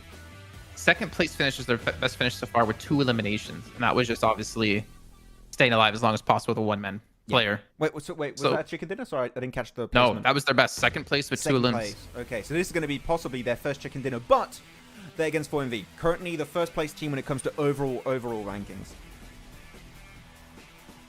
Yeah, it's not going to be easy still, even though they only have 3 players left alive. But this is a chance for Major Pride to start to turn our attention towards them. Like, show us you can close this game out. This is one of the first times we see them have 4 players left alive in the final zones. There's only 2 other teams against them. It's a 3-man squad and a solo. Yeah. Everything is going your way right now for Major Pride. So show us you can close this game out and win it. I mean, again, cars available for Major Pride is pretty important. They just wait for the circle to pop. Based on where it goes, that's where they're going to try and reposition to. 2-1-0. It centers up. Wait, it centers up on Mafia Ninja. No, there's no way he survives. Like, Ruder's there on the corner. He's going to be spotted out by Refus, I think, also. Actually... Maybe not. Maybe not. I'm not sure. This is tough to predict. Tell us, guys, who do you think is going to be winning this one? Is it going to be Major Pride, 4MV, or maybe Aura? Tell us your predictions. Okay, I do like the angles taken over, though. Ruder's angle is very, very important. The thing is, I don't know if he can hold it as a solo. Oh, okay. Nice push-up from Refus. Again, Ruder, I think you should do a 2-2 split here. I think the Ruder being alone there is very risky if he gets knocked by a really good spray. Oh, the nade, run away, run away, run away. Under the car, he didn't see it in the smoke. I feel like they should have had that knock, actually, the second they threw that nade and he started to run away. Yeah. That was their perfect opportunity, but they have him funneled. They have him low on HP as well. The nades are, I mean, obviously not going to the right position here, but Becca, he might have the opportunity. This rig is Daco's too down good. Elementrix. This What, the might be it. The nade! Oh, it's a return. And Refus has been It's just taking fair. like some notes from Doc's nades. He's been really good recently on those. Yeah, the It's angle. Baron alone versus 3. He's not gonna get the res. No, he's not gonna get No. the res. It's too risky. Too risky. Wait, Don't is go he? for it. Wait, smoke's dissipating. Run away. He's got DBS. Run away, Baron. Yeah, no. There you go. that was not gonna work out. Yeah, Major Pride finally. first chicken dinner of spring 2024 for them. GG's. I mean, with that circle, it kind of makes sense, but no, they had a good split at the end, and they got 7 eliminations. Maybe could have gotten a bit more, but really... I mean, look at their damage as well. 18, almost 1900 damage. That's pretty decent. It's good, it's good. I'm just like talking in terms of conversions from maybe knocks and damage to eliminations, but otherwise, this is a good game from a good position. They went there early into Mini Pachinki, and how would that put them in the overall rankings, actually? A 17-point game. It doesn't push them out of bottom 4, but it puts them... It just closes the gap a bit with Hardbass, you know? It helps them quite a bit to put them somewhat back in the race for a top 16 position. So they really needed this win. Yeah, so GG's. Nice game. Okay, that's a start. Yeah, like I said, not a ton of eliminations. However, I'm not going to judge them too harshly on that. I feel like they needed the relief of showing to themselves that they can close out games. Yeah. And they can survive into late game. I think from here, this is a good starting point now. It's like, where can they go from here? How can they adapt some things? Can they continue to grow? Can they continue to put up good performances? Because again, this is a team not in top 16 in overalls in this week. Yeah, and you can see from also the damage they've taken this game. Look at that, 74 healing, 165 healing, 40 healing, 109. There was not a lot of competition in the earlier stages of this game. They just went in the compound, they bunkered down in there, and they just didn't move much for the rest of the game. So in that sense, they just knew how valuable it was and played the long match. Though, like, sure, would you have a Major Pride win, right, Jason? Who would you say played the best this game? I would just want to have your perspective on it.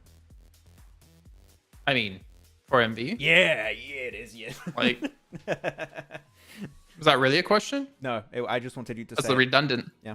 Haneen, weekly points are shown because it's still important for bonus points, but I hope, again, we don't have any control of production. We're just a watch party. We're taking a clean feed. I hope at some point throughout the next days, they do show total points as well in the leaderboards, because that's going to be very important to keep an eye on. And if they don't, we'll try to keep an eye on it as well, as long as Wikipedia is constantly being updated. But that for me, I mean, bonus points are great, but it's all about who's making top 16.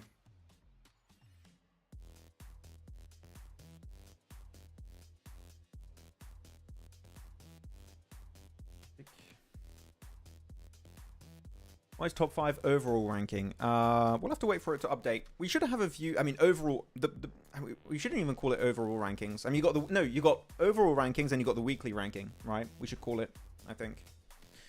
That's a bit better. But a top 5. I mean, top 5 before today was Full Miracle Vibe, MadBulls, Rook, DRS, Falcons. That was top 5 in order. So if he doesn't shoot and Apex doesn't go down, do you think 4MV win with 4 players? No. That ridge where Becca and Ruda are playing is too good. It's too good a spot. I think that even with 4 players, you don't win that. And Evo Station was also going for a wide angle, so if that smoke dissipated earlier, Baron couldn't even fight it. Nah, I don't think you can win it. What do you think? You think they could? Or I think it's possible for sure. Okay. Like, I don't know. I'm looking at 4MV in these positions. I'm looking at Major Pride in these positions. 4MV have been so tried and tested and so comfortable when they're in the late game like that. Whereas Major Pride, I feel like you could see a little bit of hesitation in their play, and they were a little bit scared to commit to something necessarily. Obviously, like you said as well, you weren't really a big fan of that off angle that they were taking, because if it's knocked, then it could be the downfall. So, I mean, obviously, I could say, yeah, it's more likely, but I don't know. I actually don't know unless we saw it. Yeah. I mean, that's the thing, right? 4MV, even when they don't have the advantage, they can win it. That could have been a back-to-back win, by the way, from 4MV. That is how insane this team is. And again, like, I think a lot of people are like, oh, Max is a big fanboy of 4MV.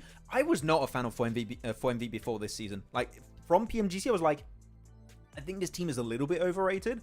I fully get the hype now. And I think they've improved a lot from PMGC into now. Like, I really enjoyed the playstyle so much more this current season than what we've seen in PMGC. And people might say, well, they got 4th place in PMGC. Like, sure. I still think they were overrated that tournament compared to this.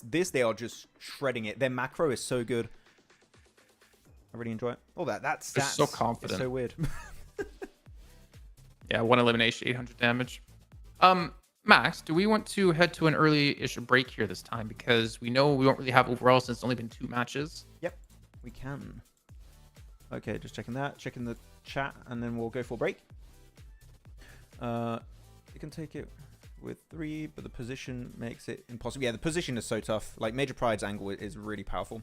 Max, your voice is low compared to Jason. At least increase as high as Jason. My voice is lower than Jason's?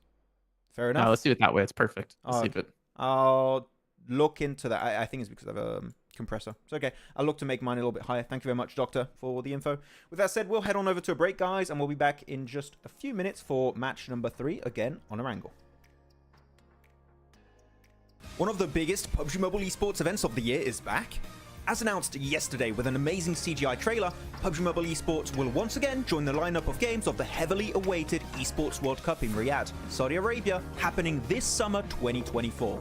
Other popular titles will accompany our mobile battle royale, such as Honor of Kings, StarCraft, or even CS2. During the 2 previous editions of PMWI in Riyadh, Vampire Esports took the trophy home not once, but bloody twice. I mean, how do you do that? How do you win twice? That's never been done, but I mean, I guess Nova did that with MGC. But still, how do you do that? That's insane. With their back-to-back victories, Vampire Esports have secured over $1,264,500 in cash prize, which makes them one of the highest-earning teams in PUBG Mobile Esports history. Are you looking forward to the Esports World Cup this year? Who do you want to see qualify and secure a portion of that sweet, sweet prize pool? Share your thoughts with us in the comments. Has Alpha 7 finally found a worthy opponent? Finally, a worthy opponent. Our battle will be legendary. PUBG Mobile Esports will now have a star football player, Neymar, rooting on his favorite team as Furia enters the battlegrounds. Furia is one of the most prestigious esports orgs in Brazil across multiple titles as they now look to take on a new challenge. Furia consists of players from multiple teams with a depth of experience as they come together to challenge the top. The team consists of Kayovsky, the man who has won the last 2 PMSL Americas with Influence Rage. Adrian, coming in hot from a tense game, bringing in experience from multiple PMGC events in the past. Arturzan, who was able to carry Team Queso to PMGC in 2023, looks to do so yet again with Furia. And Becker, loyal to Inco Gaming for 3 years, looks to make his next leap in his career. Furia has already qualified into PMSL Americas, but the real question is, what teams can even stop them? Share your thoughts in the comments. Good Nate could change the tides by doing it. I take it back. Okay, Yankee. That was pretty good. Again, do it again. One more? Yankee. Do it again. Whoa! Yankee. Yankee! He's got the smoke now. Go on, play around the smoke. He's got DBS. DBS finish. 1v3. 1v3. 1v3. Hit a shot! Hit it! What's happening? Reload, Sinister! You have no ammo! They won it. I can't believe that. Players up. Oh my god, D46 didn't see that coming. Wait, all the jump shots? What? What? 1? 2? No! No! There's no way! 52 wins it! You must be joking! You have to apologize. You have to apologize, son. Gyonti. No, DBS close range. Oh my god. Moneymakers just pulled off the best play in PMSL EMEA so far, because it's only been a day, but it's really good. Just check it out. So let's paint the picture real quick, okay? Moneymakers are in this warehouse, edge of circle, and this spot clearly is not going to give them a win, maybe a 3rd place at best. In the circle, you have 3D Max and Regnum Carabra, which are about to initiate a fight for the win, which means they aren't quite focused on Moneymakers at that point in time, which is exactly what they want. The instant the fight breaks out, that is when Moneymakers decide to make a push into the circle, and they are ready to engage by the time the fight ends, which is when the teams are at their weakest. And because the timing of this fight is so perfect, Regnum Karia, which is the team that won the previous fight, cannot do anything against that engagement. And that means that Moneymakers win the game, despite being initially in a super desperate situation. So congratulations, Moneymakers, on that amazing chicken dinner to wrap up day 1. And I do have to say, this play is approved by me, Maxman, the best play. Yeah, he's going to get 1v4 here. No faith. He doesn't have a DBS, man. That's the thing. The DBS is doing quite...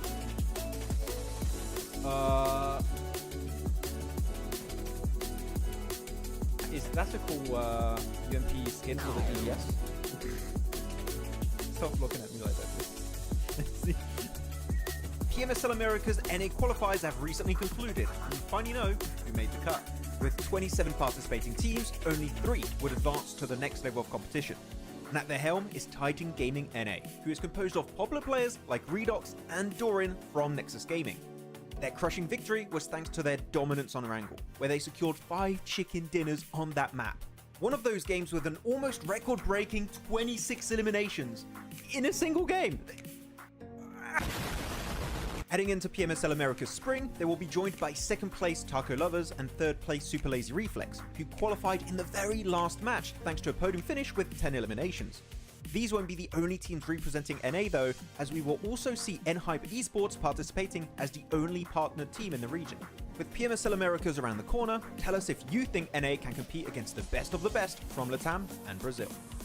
Reject finally did it! During PMGO 2024, Team Reject from Japan finally secured not only their first international trophy, but also the first for their home region, by beating global superstars like Alpha 7, Nova Esports, and many, many more. They are currently one of the oldest orgs to join PUBG Mobile Esports, back in late 2018 where they were known as Reject Scarlets, with some of their old players who still remain to this day, such as Sarah and Duello. Before PMGO though, the highest rank the entire region of Japan has ever reached at a global event was back at PMWI East 2021, where Reject finished 9th. And on top of that, Regio Seal took home the MVP trophy, which is also a first for the team and the region as a whole. That's a double achievement in one event, by the way, so pretty good. So tell us in the comments, do you think Japan can repeat this success in future big events like PMWI or PMGC? One of the biggest roster changes in PUBG Mobile Esports history just happened. So this team has a very special place in my heart because they've been my favorite team for about 2.5 years now. The previous Stalwart Esports roster, composed of esports veterans such as Top, Action, Nuzed, and Icy, have just been acquired by the biggest org in the Middle East, Falcons Esports, who are sure to be able to provide everything the roster will need to play to the best of their capabilities. After a bunch of very close calls in the past global events, such as PMWI and PMGC, Falcons Esports have everything they need to conquer the battlegrounds heading into 2024. Do you think, just like me, the #1 Stalwarts fan, okay, Falcons, my bad, we'll have to get used to that one. Anyways, do you think the squad can finally bring home the PMGC trophy in 2024? Tell us what you think in the comments. I think we just witnessed one of the most anticlimactic fights in PUBG Mobile Esports. Just check it out. Over the wall, hangs around the side of the building, just playing with the members of Nexus.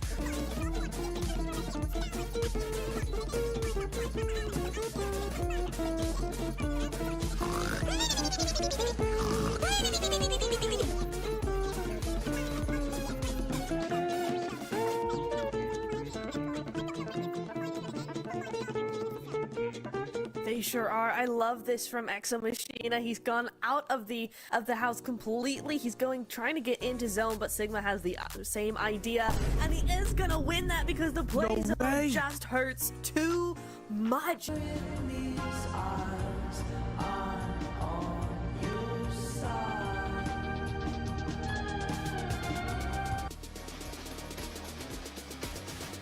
You don't go solo, man. If you get knocked, I swear. Don't get knocked. Good. Okay. DK, what are you doing here in this match?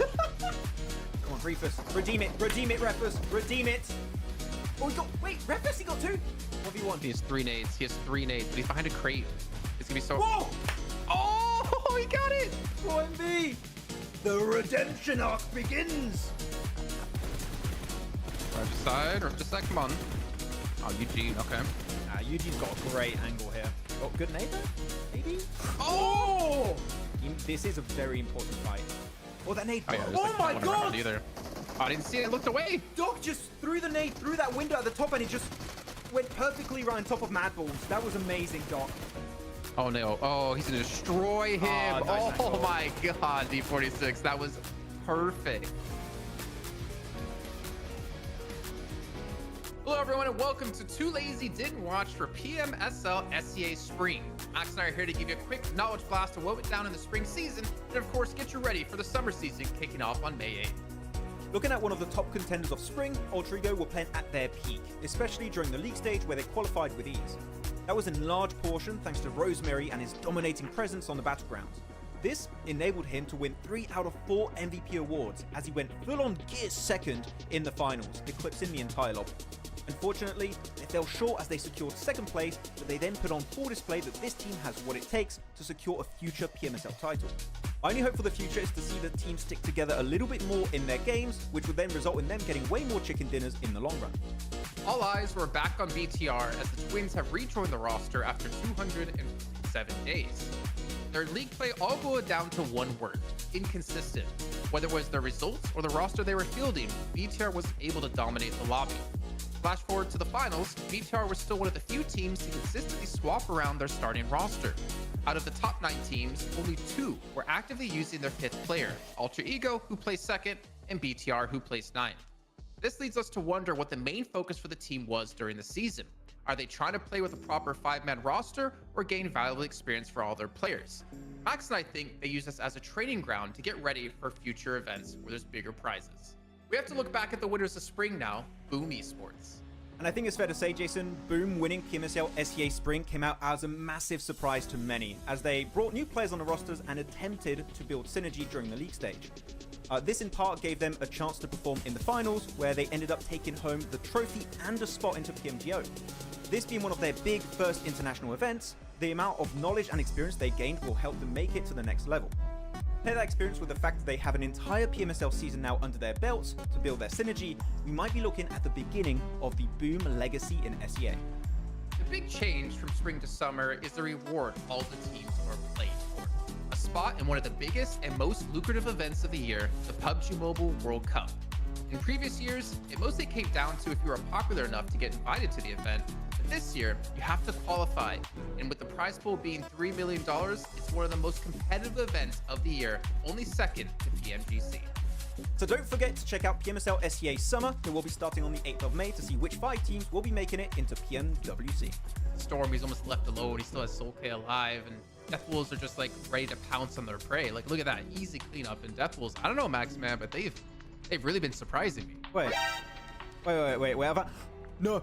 They're doing it! Vampire doing it! They're using the trolley! I've asked for years for them to do this. Someone's actually doing it. They're leaving Storm in the trolley. They're avoiding everyone. I'm loving this. Vampire, you're the best team in the world. Max. PMWI champions, PMGO champions. No, they're Max. the PMGO champions. Influence! It's fine. It's not going to be an issue. They're going to be fine. They're going to beat everyone. They're going to dominate Yasnai Pollyanna, and they're going to take the win. I'm calling it. Okay, those nades might be an issue. Okay, no, go back. Vampire, go back. Go Vampire, go back. No! Oh my, okay. My dreams have been shattered. I hate Oh, like that nade on top of Tony, huh? Skip it about. Hands down, Jason Rosemary for sure. To Max is gonna be happy. MVP title. Yeah.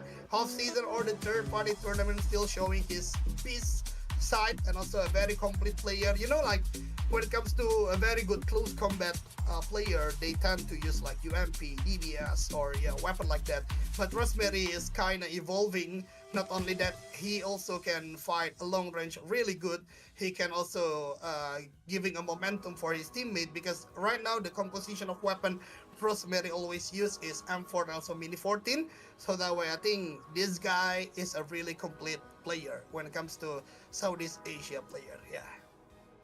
Oh man, good junior. Okay, so let's kind of wrap this up now, right? 75% chance of winning this game, in my opinion. They've taken out Mabatex. The 3 remaining other teams are all on this eastern coastline once again. Shockwave moving on forward, first person perspective, pushing in 2-on-1 play. Kasune tries to find it, Basil Blues on fire through. He gets one. He's got a swap. Kitsune! Kitsune! Kitsune! Team Spirit! Take down Shockwave! And we are ready, guys, for our third match of the day. It's back to Erangel, back to the grassy pastures. And we're going to see if 4MV are going to get another podium finish, because they just can't stop, it seems. And Jason's here, and he ate something spicy. Bring us the spice. Oh, yeah. I don't know. It was some spicy Tabasco sauce I put in. Yeah, I'm weak. Oh, My spicy sauce is ketchup. That's all I have. oh my god. Oh, yeah. I am weak. Man, you know that show on YouTube are the Hot Ones? Yeah? No, and it's like an interview, and he gets really big personalities. And, and he asks questions while eating yes, like hot wings or something. Yeah, I would die. All right, first up, Maxman, we have ketchup. Oh, all right, now let's cut the interview already. It's too hot. We didn't even ask you a question. No, I'm done. I think I just touched my dog's eyeball on that. Oh wow. I know he broke your glasses, but come on, don't brutalize your dog. He's like right down here, like getting pets, and I can't look at him, and I think I accidentally touch his eye. He's trying to lick my hand, bro. Can't believe it. Evil. What is going to happen with the rook, though? You're really struggling. You okay? I'm trying to like pet him, but so like I'm trying to like touch him with my hand to pet his head, and every time I get my hand close, he like tries to like lick it. So I can't actually pet him. Oh, I realized you're redlining this entire time. I think your audio settings are different. I'm going to put a compressor on your audio. Or I'm going to do it myself. I'm doing it. Compressor. Oh, I'm doing it. Too late, I did it. I'll remove it afterwards. But okay, that's why. That's why. Normally Jason's audio should be way closer to mine. So please, guys, tell me. Why is this fight happening again? What's going on? I turned it down on my side. I thought this fight was over. Hello. Hello. Let me remove it. Well, wow. When I talk loudly. Well. Talk loud again. Well. Oh, that's good. That's good. There we go. We're good now. Wow. Yeah. We're at the. Okay. Yep. No, now redlined. Okay. Don't do that. Wait. Why is it redlining though? Why is it shouldn't be getting that high? I'll just put it back on then. I don't know. I have my compressor at 40. What's your compressor at? I don't know. I don't have my settings open. I have too much stuff open. I can't see right now. Okay. Yeah. Why is this fight happening again? I am fuming. This makes no sense. I don't like it. Something. We want to annoy Maxman. Something. Hot drop. We don't care. Stalwart. Nice watch party, guys. Really appreciate the work. Hey, thank you, Darth Rake. I like your name, man. I like the name. Have yours. Check the CSA slot distribution for PMGC. We don't know yet the slot distributions for PMGC, I believe. They've not been announced. I think they're going to be announced at PMWC. That's when it typically happens. We get information about PMGC, like actual information. All we know is that the finals are in London. And that's it we know for PMGC, I think. We don't know much more. In London, or is it UK? Has it been said London, or is it said UK? It's been said London, no? I mean... I don't remember. Also, if you were doing it in the UK, why would you not do it in London? We're doing it in Worcestershire sauce. Yeah, I mean, come on. And the winner wins, and a lifetime supply of Worcestershire sauce. Guys, check out PMGC in Buckingham Palace. How do you say that? Buckingham? Buckingham. Oh, okay. Buckingham. No, that's not right. Buckingham sounds ugly. Buckingham Palace, I think it is. No, Buckingham Palace, yeah. I think I got it right. Max, your voice is still low for real? For real? Maybe it's not me. Maybe it's you. It's been the same. Maybe. Wait. Let me give me a second. Oh, I also could have my output settings higher on Discord because of fresh installed river. Okay. So it could just be pushing out higher on my side. Let me see. Can I put gain? Yes. Yeah, my output's at 100. So. Okay. I'll put my gain a little bit louder, and there we go. We should be good now. Tell me if it's okay for you guys. I don't want to destroy your eardrums. Ego? Yeah, ego. And this is so weird. I thought this fight was resolved between A1 and Aura, so I really don't get it. I mean, A1 are in danger of being in bottom 4, so maybe that's their way of like, okay, we want to try and get some extra points at the start of the game. Let's hot drop Aura. But Aura is not a threat to them. Aura are in top 6. Like, Aura don't care if they win or lose. Whereas A1 care if they lose this fight. They don't want to lose. It makes no sense if they lose it. But they're pushing it. They're going for it. Let's see. I mean, A1 overall 15th place. Oh, Matthew Aura Ninja. 6.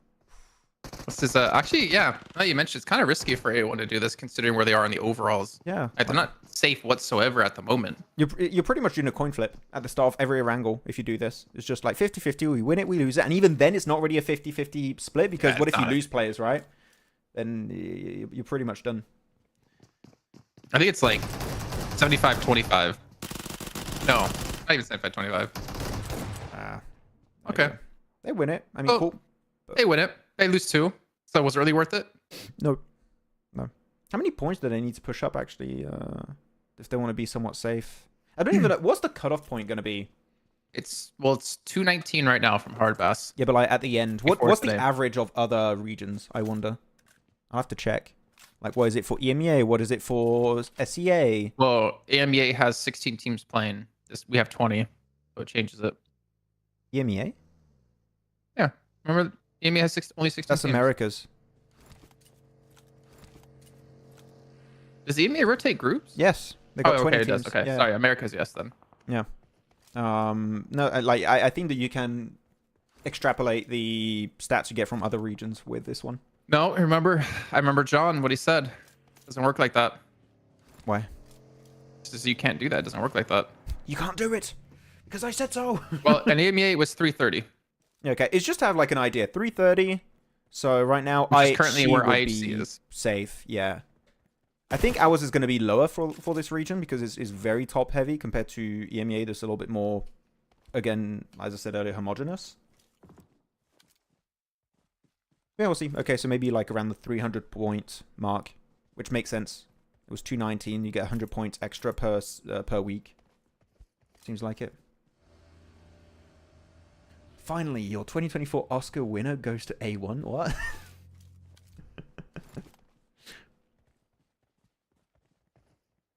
I don't know. Yeah, thank you very much, Frag Machines. Appreciate the help on that. We already had it, but that is still appreciated. Yeah, I don't know. So yeah, about 300 points is what you want to try and reach, which right now means that for Stalwart, WAOW, etc., you would want 150 to 100 points if you want to attempt and qualify. And again, that's just purely based on what the cutoff point was in other regions. Can you hear me, Max? Yes, I can hear you now. Oh, my Your screens are camera's black. not moving. Oh. Yeah, all of my screens are black. You might need to restart then. Because your camera's frozen. Unless you're very good ventriloquist. I don't think so.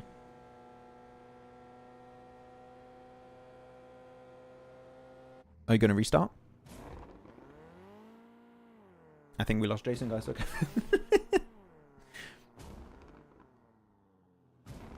What's Darth Rake saying? Number 1, Zeus, current IHC. Hot dropping Astra, current Falcons at Novo. Astra? We mean Stalwart? Old Stalwart? Ryzen hiding in the bush. That was a good moment. Orders grenade at the foot of Everest in 2019. That was also a good time. We had some, yeah, orders just insane. There are so many really, really cool moments. I think one of my favorite moments that we had was PMGC when we had Razy from S2G Esports clutch it versus LGD to make sure they qualify in, what was it, the finals or the survival stage? Whichever stage it was. That was a very, very important fight, and he just clutched up. I think he got like 3 eliminations on his own or something with the PPBs on, and that was an insane clutch. One of my favorite moments for sure. Jonathan clutch also back in PMWL 2020, I think it was, in the field near Yasnaya. That was really good. Around here, actually, around this part of the screen. That was also one of my favorite moments because I was casting it, so I'm a little bit biased. Big circle shift, by the way, Yasnaya Lake. Big northern shift here.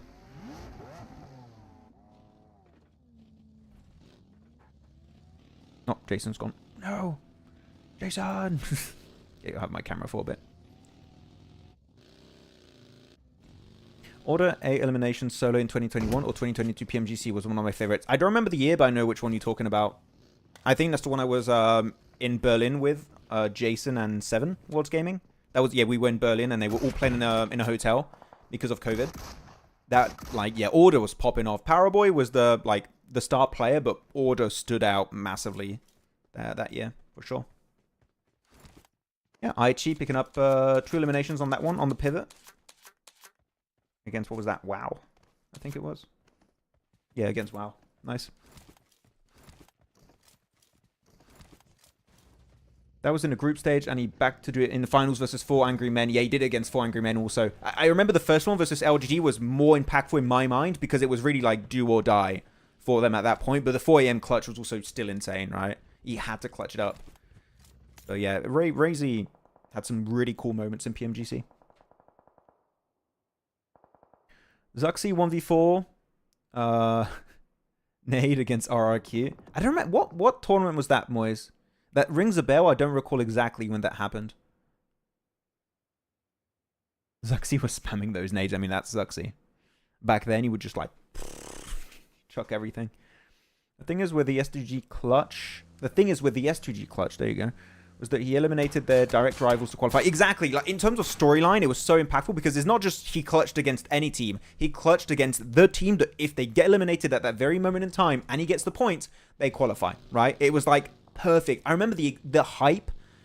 Was it John and Blank that were casting that? I don't remember. I was doing analysis, but I don't remember if it was John and Blank. But whoever was casting, I remember they popped off. They were like, "Oh my god, whoa!" that was sick. We might have a Yasnaya. I'm going to show you guys the circle real quick because this is quite interesting. We might be getting ourselves a Yasnaya Polyana City finish. It could shift to the fields. It could go to the south side of Stolberg. It could go many, many ways. But, hey, maybe City finish for this game. Match 3. We'll see how it goes. But yeah, Yasnaya, we're going to start in teams. A1 still in there. They did lose 2 players again, so pretty easy to breach, especially if you're a 4-man team of Major Pride that just won a game. You're feeling good. You're feeling hot. Near Stolberg Hills. Zuxi, nade on Araki. It was around there? Okay, but what tournament? What tournament was it, Moise? Which event? I don't remember which event that was. But now you say Stolberg. Yeah, okay, that does help a bit.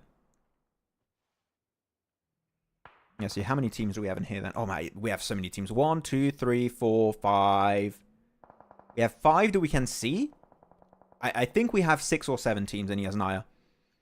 We're going to have a cool city finish. Let's go.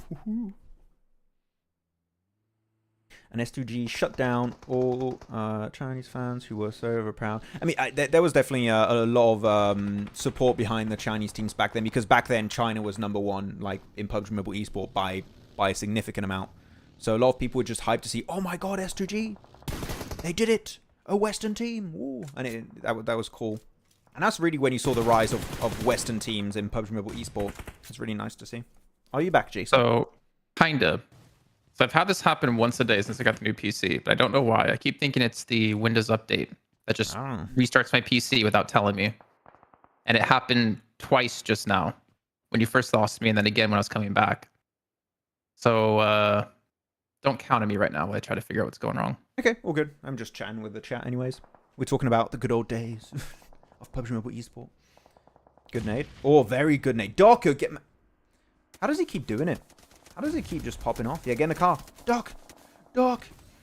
Yes! There you go. Extra point for MB. They already have 3 eliminations. What's going on? The first time which you guys see the use of the DBS. Oh, so are you talking about PMWI 2022? Because PMWI 2022 is when the DBS really was put in the limelight. It was the big focal point of that tournament. It was especially played by the Korean team in that tournament that was D plus Kia, I think it was. And they just started playing DBS and everyone was like, wait, well, we're not doing that. Maybe we should start playing the DBS a lot more. I wonder, are we going to see a team use the ski lift? I'd like that again. MJ says, by the way, just anyone didn't know, Big Korean Org, DRX. Yeah, DRX just picked up a team, right? They picked up Ducksan, I think it was, MJ. You said signing. Yeah, okay, you said it. There you go, Ducksan squad. Lots of huge Korean orgs. Yeah, I thought T1 might enter. That was my prediction. I thought T1 would try and get in. Because T1 were in PUBG Mobile at some point, right? I believe. They're not. They're not anymore, I believe. I think they left. Ducksan. Yeah, there you go. Okay, so big city shift again. I mean, this is tough. I don't know how I8... I mean, I8 actually has some buildings available, so I8 could still get in. It's just the northern teams are going to struggle. But, I mean, look at this. You've got Muerte. They're going to start fighting Rook. Rook has got many strong angles to play with. So I'm a little bit unsure who's going to survive that northern fight. Yeah, but shotguns were met in Korea regions before. Oh, yeah, exactly. But what I mean is that Korea kind of brought the DBS meta to global in a way, because everyone was just like, wait, it is that good. Maybe we should start playing it more.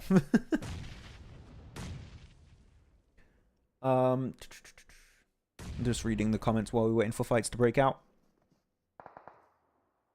Maxman, do you remember Bluebees, Lufa nailing DBS? I remember Bluebees. I don't remember Lufa with the DBS specifically. But I do remember Bluebees. I remember Bluebees versus Team Secret in PMGC, the first one in Dubai, the league stage. Man, Bluebees were fun to watch. Good team. Who remembers the Bluebees Team Secret Sanhok finish in PMGC? Those were a good time. Okay, Doc, another good nade. The king of nades. Another one. A little bit of damage. That's fine. Another one. Do it.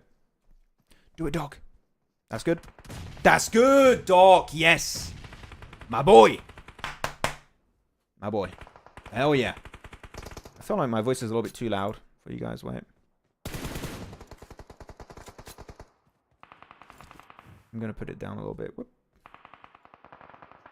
Close. There you go. This might be a little bit better for you guys.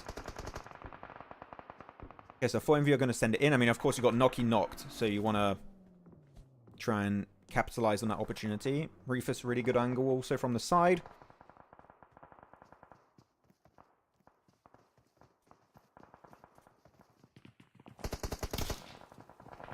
And Reefus confirms it. There you go. 4 points already. Oh, wait. Oh, wait. They're just coming out of the smoke here? What's going on? Regicide.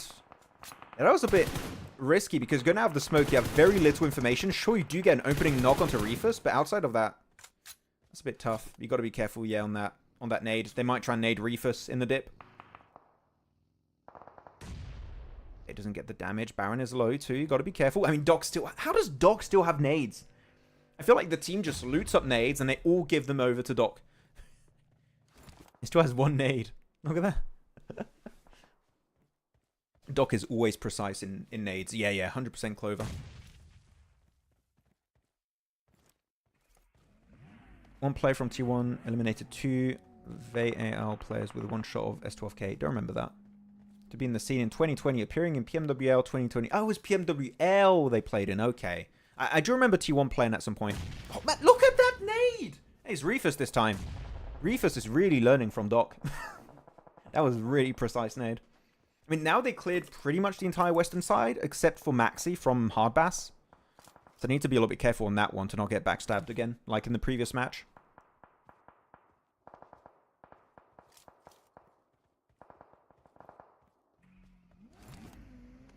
But how do you fight this now? I mean, you can still enter the west. You got some buildings free for 4MV.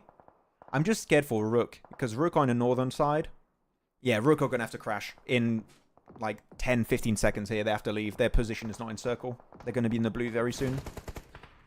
So what are you doing, Rook? What's your game plan? Wait, what is 4MV? Wait, what is 4MV doing? What? 4MV, hello? Why are you guys going north? Like, do they want to play the fields? Eliminate Rook and play the field? This is a... what do you guys think in the chat? What do you guys think of this 4MV push? I'm not quite sure I understand why they want to do this push. Seems a bit risky. I mean, risky, yeah. Reefus is knocked. I think, yeah, there you go. He's confirmed. I don't know about that one. I'm not sure. I'm a little bit confused. So that you know, I kind of am here. I'm not watching right now. I'm trying to fix it. Just jump in when you feel like you're good. Don't worry. No problem. Yeah, this is what I was thinking they might want to play. Those kind of radio towers in the middle, but not the radio tower, sorry, the pylons. But I mean, yeah, Striker's playing in that. Good nade. I mean, that is perfect. Striker, what the hell? That was a perfect nade. How will be the top 5 in EMEA? We talked already about EMEA a little bit earlier. We can go back into EMEA a bit later if you guys want, during a break. Between matches, we'll talk about EMEA, because now we're getting into the city finish. I kind of want to focus on that for a little bit.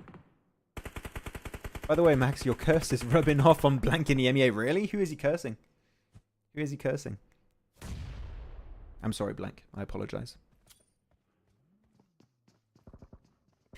Looks like they chose the team to rush above them. I mean, I kind of get it, but I think that they had better options, like just crashing onto the western side of the city or something. The northern side, it was a really risky fight because they didn't have the high ground. They were pushing uphill. They were visible to many, many teams. I think it was a bit... I think the risk was way too high for what you could have won out of that kind of push. They can pick off... If the circle shifts over to the fields, they can pick off the teams from Yasnaya. Hard to get at. That I do get. That was my thought process, is maybe they wanted to play the fields, but you have to eliminate Rook first, and that fight against Rook was going to be so hard. So I thought there were... I still think there were better options than forcing a fight like that, because then teams from Yasnaya can still shoot up to you, right? At that point. As long as you're not in the fields, you can still be vulnerable to all those teams like MadBulls, like KSX, IHC even, or A1. Even to some extent, you can even say they were vulnerable to Hardbass. All the teams north of Yasnaya were going to see them and shoot at them, so I think it was a bit overly risky. Good nade, Hardboy, hell yeah. I mean, now they have to cross the road over. This is going to be so tough for I8. I mean, they have smokes. They have some smokes. They can chuck the smokes on the road, cross it over, but you got to do it quickly, man. They've got 10 seconds before the circle starts to move in. I8s need to do something. They can't lose too much time. You need to get that res, and you got to rotate instantly. Make that cross. That's another good nade. Might have done a little bit of damage. Oh, not quite. Not really. Wait, good nade. Good nade! Oh, use them. That's so good. That really just enables the entire push to happen for I8. That was such a key nade. Now they all crossed over. All of them made it over, except for one, but Uzum's going to make it. Oh, get away from that nade, Falak. That was good also from Helios. Man, so many good nades this match. Is CSA the nade region? It feels like it. From time to time. Uzaifa still... And how does Uzaifa keep surviving solo? That's wild. He just keeps making it.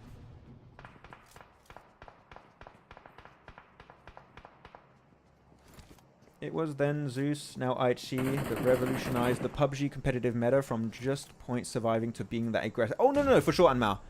I think that some teams are also trying to follow a meta of being overly aggressive and getting a ton of eliminations, but I feel like IHC made it more mainstream and showed that it works and how it is to be done properly. And they kind of made it more popular in that sense. So, yeah. They didn't create it, I'd say. They made it popular. Just like D plus Kia with a DBS in PMWI back then. Okay, so how are you going to take this fight? This is hard for I8 because you need to create a lot of space right now. You need to pick one fight without hopefully getting third-partied. Are you there, Jason?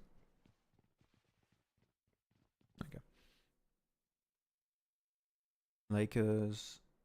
I mean, yeah. Wait, everyone's in the city, right? No, we still wait. We still have Doc. We still have Doc in the northern side of Stolber Hill. He's still in play. If he gets a good northern shift, he could be good. He could be really good this match. Good nade. Evo station. Oh, he's gone again. We're losing Jason. No.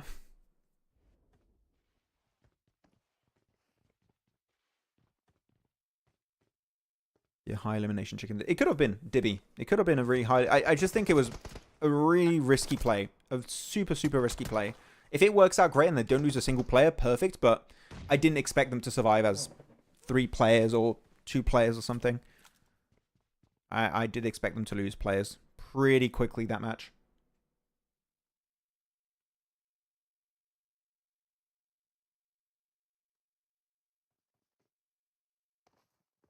Everything's so silent now. Everyone's just waiting for Phase 7. Phase 7's going to come up. And everyone's going to have to start leaving their buildings. They're going to be super vulnerable. There you go. Circle shifted. It went northeast. Man, so much of the field is in play now. So again, it kind of links into the play of IHC that if it goes in the fields, which it did, it could have been a really valuable fight, but they didn't win it. So...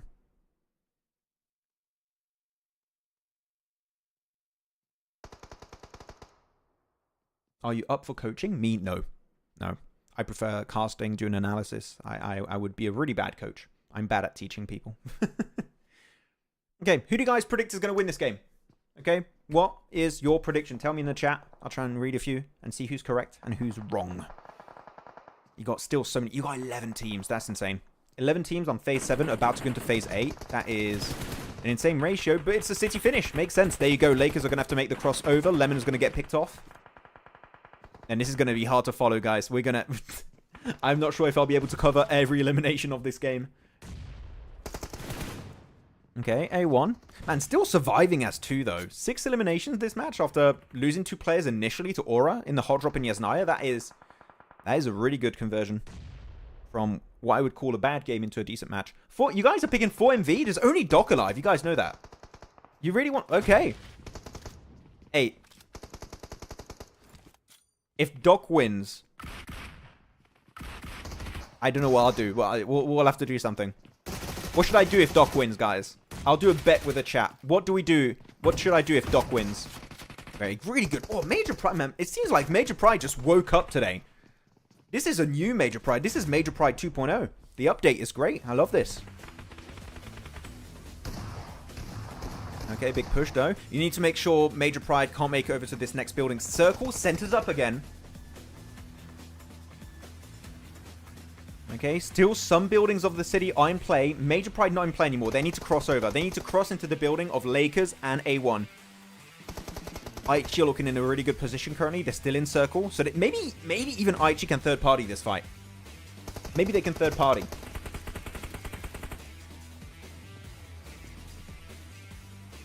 A1, you might want to keep your nades for Major Pride.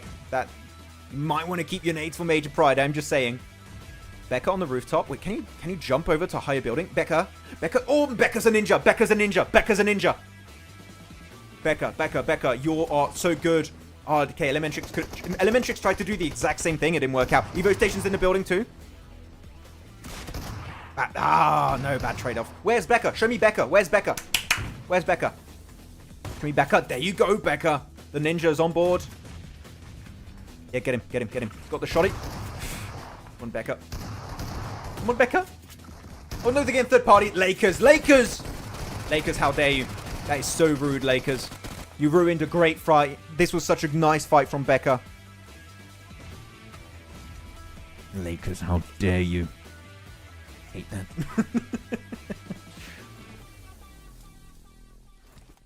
50 push-ups? Oof. 50 push-ups? You guys have a lot of expectations from me there. Show us your skills in PUBG Mobile if Doc wins. I mean, maybe I should get to streaming some PUBG Mobile games myself. That could be fun. But 5 teams, 4MV, Lakers, IHC, Hardbass, KSX. Again, Doc is still in circle, and he's solo. I mean, does anyone know he's there? I don't think so. I mean, this is the last circle. There's no way Doc survives this. There's no way. It doesn't happen. It doesn't work out. He's going to be literally going downhill, no cover whatsoever, and he has 4 teams against him that are all duos or trios. Arigato real, no problem. Looks like I also got the Maxman curse. Everyone has it.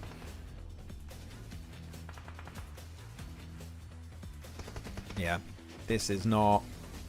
Goodbye, Doc. He's getting eliminated in 5 seconds. I'm calling it. 1, 2, 3, 4, 5.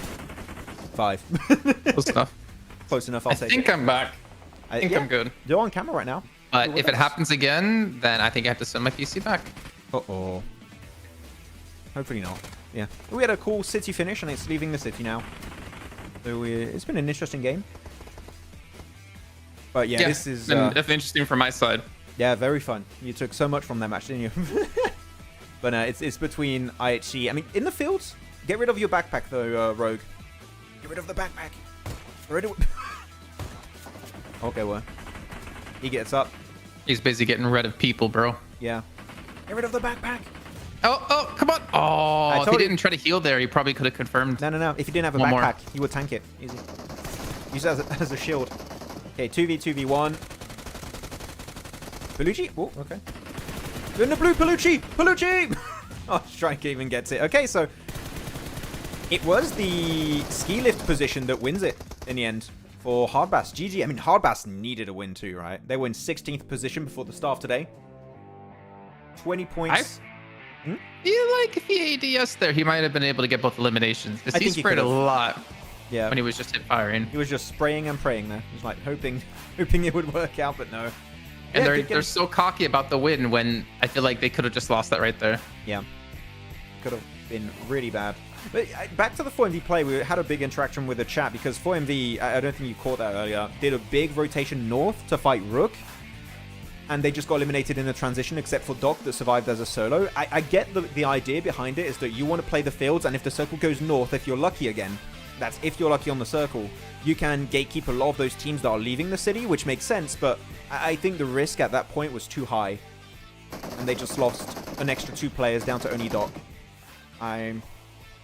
Yeah. Maybe you crash onto Hardbass's location instead of crashing onto Rook. Is my personal opinion, but yeah, I mean, Hardbass, they were playing the ski lift area. Yeah, look at Mad Cat's spray. I'd love to re-watch his spray. Yeah, I think you're right. If he puts it on ADS, I think he does a good spray transfer. He can you can go back and see it as well. It was, you know what, I don't know. I'm a little bit not 100% convinced that he should have lost that, or that Hardbass should have won. Let's replay it. Because a lot of those bullets missed. How long has he been spraying for? I want to see. Okay, Mad Cat. So he started ADS, missed his shots. Chucks a nade over 2. Fudishi's out, so to get top 2. So just look at this right here. 1, 2, 3 bullets hit. Only 3 bullets, and they're all body shots. Yeah, I think he could have. Yeah, he had a lot of time to spray. I think that's an easy spray transfer into 2 knocks. I think you're right. Well, you live, you learn. Oh man, you just scared me there. Oh, I thought it was happening again. Oh, Jason, black screen. Oh, no. Oh. I mean, I kind of got rid of the packaging that they sent me. I only have the box, so I hope I don't have to send it back. But yeah, I don't know. Didn't get to see that much of that game. I'll trust you. I trust that it was a good game. Was that 4MV get really deep in again? I honestly had no idea. They got a good bunch of eliminations. It was just a very controversial push that I personally disagreed with. Against Rook on the northern side. Again, if they win the fight, then it becomes a really good push, but I think it's too early and too risky at that point. I think they could have just tried to crash a position in the city or something, because Rook were not going to allow that transition. It was too easy to defend. You have a good high ground position surrounded by just straight up downward cliffs. It's super nadeable too. I think it was not the right option. Shankar, you can't say that. What the hell? Where in the chat. That made me laugh. That caught me off guard. Ooh. I didn't expect it. Shankar S. Oh, I almost said it out loud, actually. Yeah. I almost said it out loud. Hey, your voice is peaking again. What's happening? I probably didn't save a setting, that's why. Up again. I'm gonna put your gain lower. No, it's okay. I got it. You sure? I don't know why. Maybe it's my. I mean, it should be generally the same settings I had before. Okay, like I did all the gate stuff and equalizer stuff. Okay, I changed it a little bit. You should be better now on my end. Okay, remember that thing I told you about earlier? I need to go do that right now. Yeah, go for it. We're good. Okay, I'll be back. I just hope and pray KSX could qualify, even though the first 2 weeks were devastating, but they start to... I mean, one thing I can say about KSX, they're good at taking fights. KSX are good at taking fights. I think they've proven it on the hot drops in Fury PM many times against A1. They are good when it comes to taking fights. It's just macro. The macro side of their game, which again, if you don't know what macro is like when you rotate around the map and you do some big eye-gelling calls. Like, that's macro. Micro is all your, like, shooting, nades, and all that stuff. I think that's where KSX are currently lacking the most, is getting access to good positions, rotating, all that stuff. Like, that's where things aren't quite working out. But if you put them in a 4v4 fight against a good team, I think they could win sometimes. Like, they could. But they deserve it. I don't know. I mean, Hardbass won the game. So I'm like, well, you know.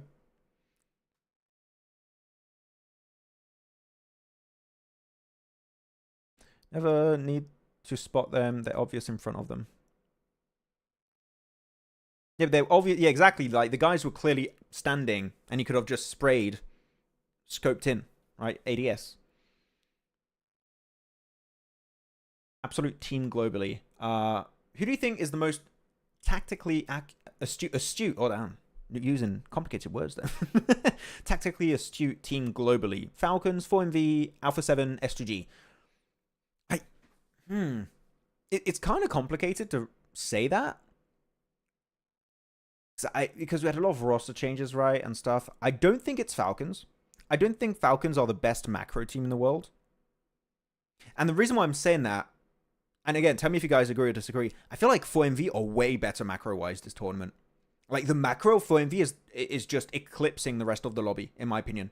Tell me, who do you guys think is the best strategic, or like, as Darth Rake said it, the most tactically astute team in the world? Who do you guys think? I'd love to know. It's hard. If you had to say for this region, 4MV, the fragging power's high on Falcons, for example, if I had to compare, but that would be my comparison. Doc, 7 limbs though, again. Well, I want to see those stats again. Well, let me check it out. Look at that. Man, Doc is just up there again. I mean, most of that damage comes from his nades. His nades were insane. Rogue up there, 5 eliminations, almost 1,000 damage. Deathstorm from A1, 5 eliminations. Striker, 5 eliminations for Hardbass, and also Hitman for A1. Actually, A1 got a lot more bang for their buck out of that fight versus A1 Horror than I initially expected. So, in that sense, good there. 4MV, between 4MV and Alpha 7. Alpha 7 should be that team. 4MV will be top 3 at PMGC. Again, I'm going to repeat myself on what I said earlier, right? I think that 4MV were overrated in PMGC. That is my that's my hot take, okay? Please don't hate me, guys. I think that they were overrated in PMGC, right? I saw a lot of hype and stuff, and even though they got 4th place, I'm like, I still didn't see that big, like, you know, that bang factor, that kind of, oh wow, this team is really impressive, right? It was just a good team that was doing well in good moments in these matches, right? I feel like this version of 4MV we currently see today is so much better. Like, they could genuinely qualify into a PMWC or PMGC, and if they win it, I'm like, deserved. This team is so good. Like, right now, I think they've improved so much since PMGC of last year. Tell me again if you guys disagree or not. I think the conversation's interesting, and that's what we do with these watch parties. Like, we compare opinions and stuff. You can say I'm wrong, or you can say I'm right. Please say I'm right. Please boost my ego. Please say I'm right. But no, it's just an interesting conversation topic. I feel like it's quite fun to discuss. East, why? I don't know why East left the team. It's interesting. I wonder what's happened in the background for that to happen. They have pure skills, actually. I mean, yeah, true. A1 confirms 8 eliminations means that some conversion, considering the lost 2 people at the start. It was a good conversion. Like, that hot drop on Aura, I did not expect to work as well as it did for A1. They got a ton of eliminations this match. How many was it? A1. They got 8 eliminations out of that. That's insane. All good, Jason? Yeah, I think so. Yeah, he's back. The dog is gone. Oh. Nice. The camera's a little bit blurry, by the way. Don't kill me, please. Oh, he's gone. I have to turn it off. I'm not showing you guys my room. Okay. Okay. Again, if you guys have some questions, feel free to tag me and Jason. Jason's a bit busy, so just me. It's fine. Now, we got overall rankings. Wait, before we answer questions, overall rankings. Let's check it out. And 4MV are still up there again. It was blurry because I didn't fix it after I had to restart it. Oh, yeah. But leaderboards. Look at this, Jason. Look at this. 4MV smashing it. Yes, and Hardbass and Major Pride. That's the big one for me right now, is that we've seen those 2 teams up there, which they needed, because Hardbass, again, before today, Hardbass were in 16th position. Major Pride were in 19th position. So this is the big change of pace we needed from those teams, and we are slowly starting to see it. Same for KSX, also a few points on the board, even though KSX are going to need significantly more points if they want to qualify. So this is not going to cut it just yet. But no, I like it. The consistency of 4MV, man, is insane, though. I cannot believe that week after week after week, they're just like, yeah, man, just easy lobby. See, this is kind of why I liked the idea I had about the way I think bonus points should kind of work. Percentage based? Yeah, right? Because I feel like if you have a team, smashing it for 3 weeks like this, and they're like 200-300 points ahead of everyone, and they come into finals with like a 5-point lead. That to me is like very disheartening for a team. This is why I would love to see that percentage base. I feel like it really rewards teams who are consistently top of the table like this and gives them that extra edge going to finals, because it is such a different tournament in finals with the 3-day event versus like a league stage. But we can get back to that in a second, because I think the game's starting soon and we still have leaderboards to take a look at. Second page. Second page. We're on the second page. Whoa. 17. Yeah. Can you actually go back to first page? Sorry. Oh, you want to go back to the first page? Oh my Yeah, God. just because I'm sorry, I was like fixing the camera. I didn't get to really look at this. Yeah, big gap for 4MV. Hardbass Team, major pride. You got to give it to them. 3rd place so far. Obviously, with the chicken dinner is all their placement points. The 15 eliminations. I feel like they're able to frag a little bit better than they've done in the first 2 weeks. So good sign for them. MadBulls, yeah, consistent. IHC not starting from the bottom of the table today. Okay. Yeah, we can go to the second page now. Thank you. Oh, good.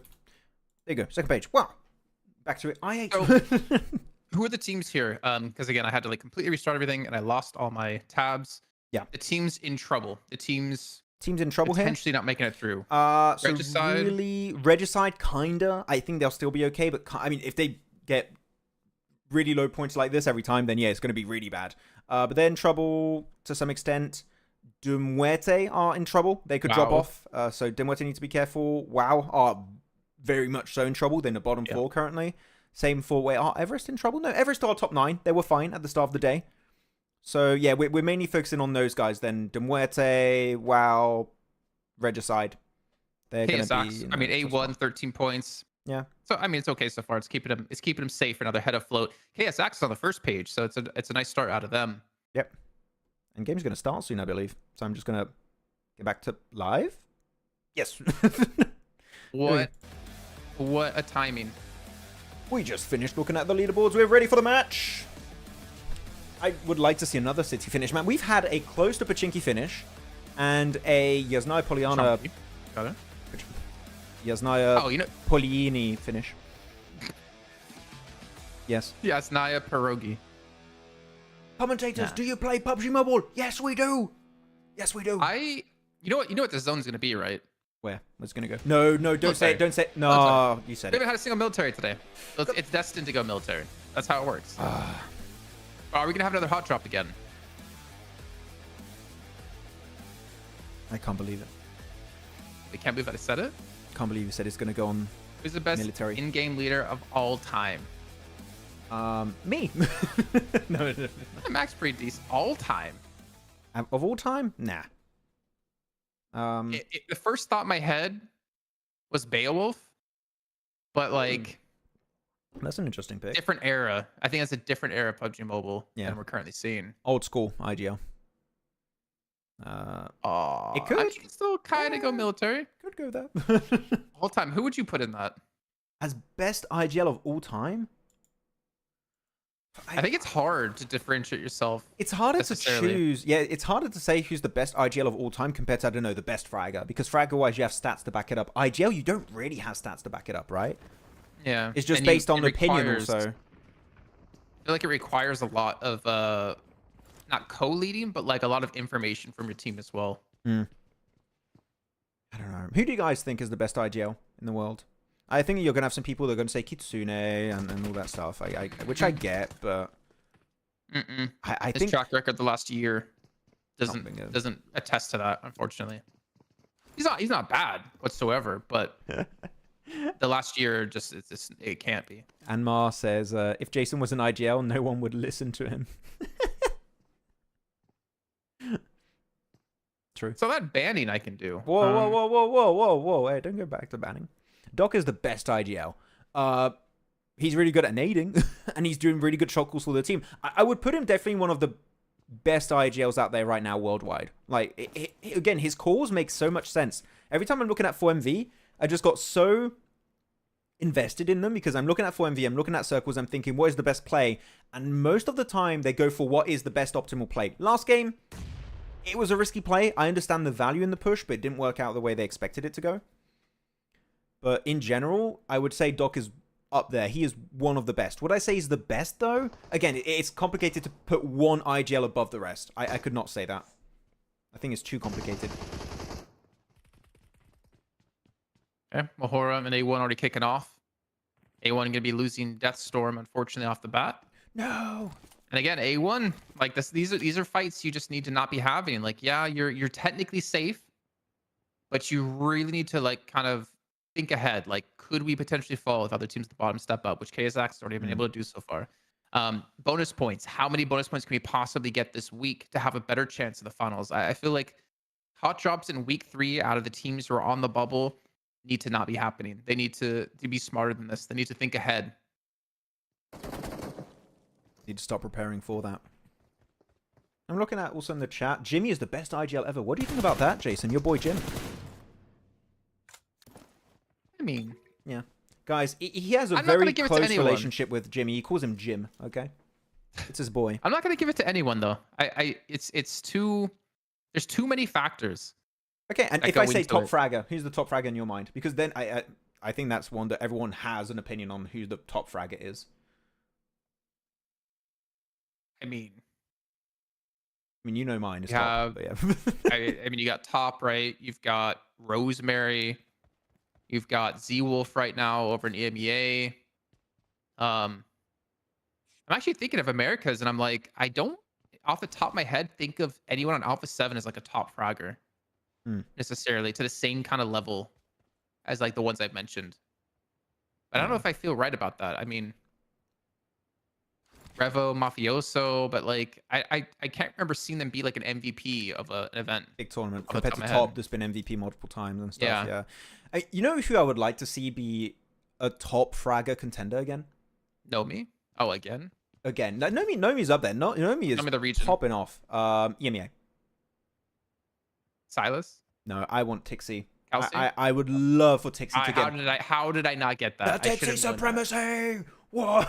I dream of the day where Tixie is back to those days where he would just pop off and just clutch everyone in the neighboring vicinity. Like, he was so good.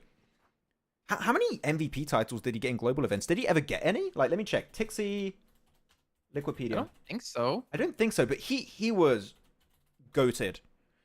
And ever since I've been starting to say Tixie supremacy, kind of fell up. Oh, maybe it's my fault. I'm sorry, Tixie. That's... I was gonna say, I mean, like he has a good game. Like last year, he had like a good game once in a while, like once out of like 3 weeks of play or something. And you're like, Tixie supremacy, he's back, and like he performed like well one game. Yeah, it's and it was like not anymore.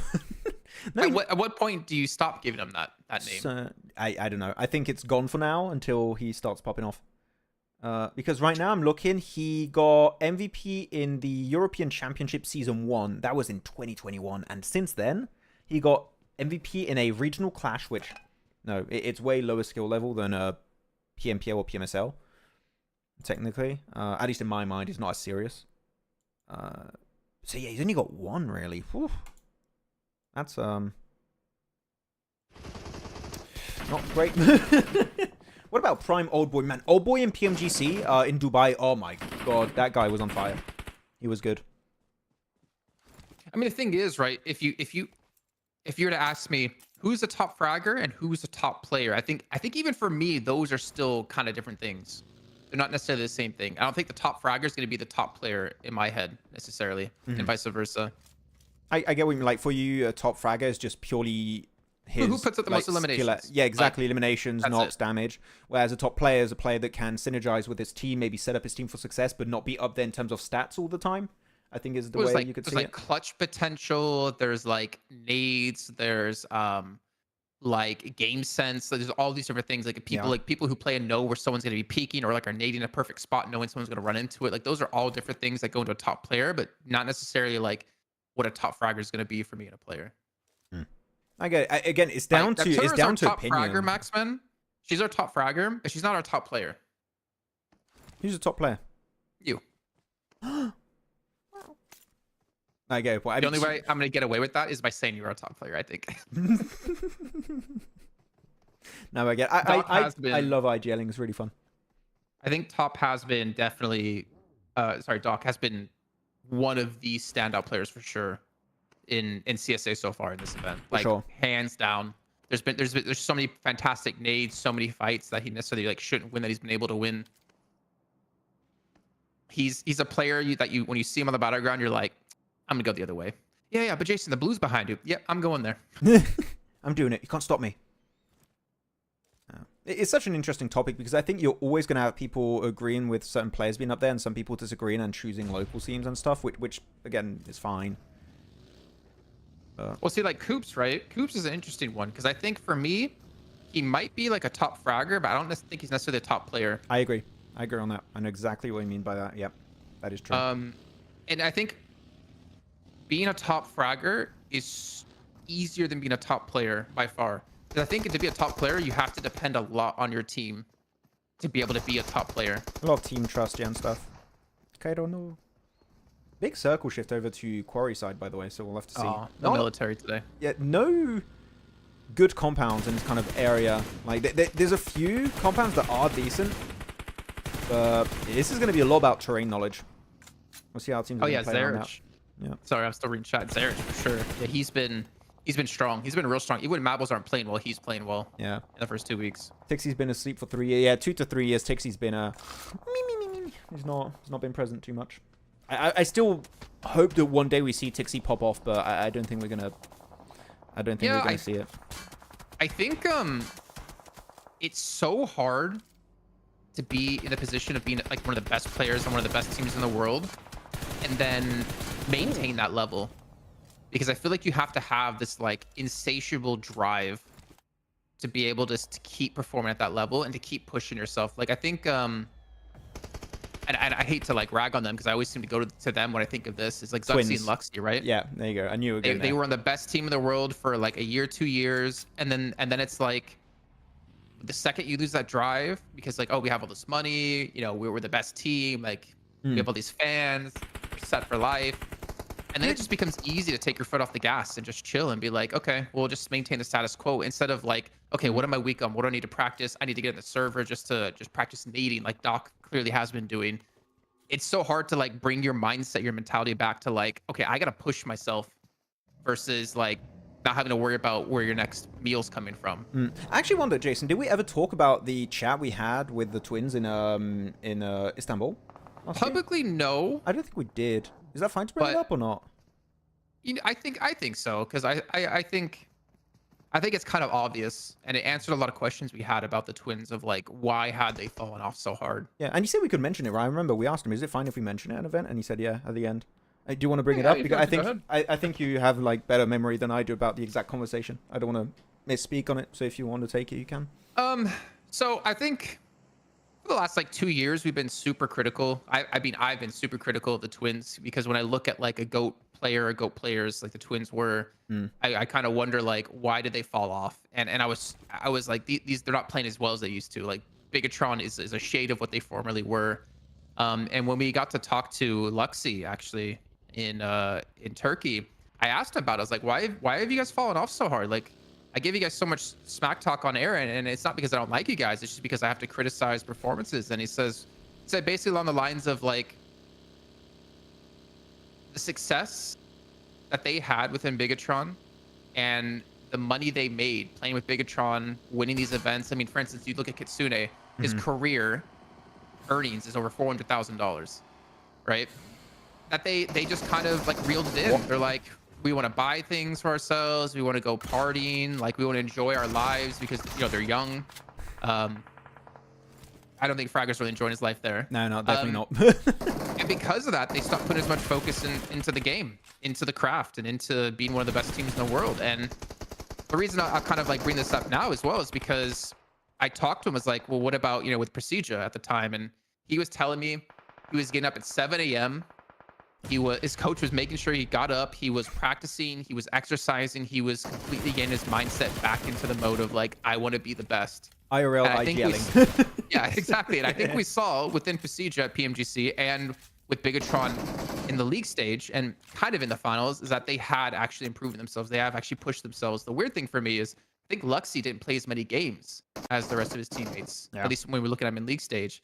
But I think it was really, really interesting. And I think it was a testament to like who he is as a person as well, to admit that he realized they've reeled it in. He realized that they have not been playing as well.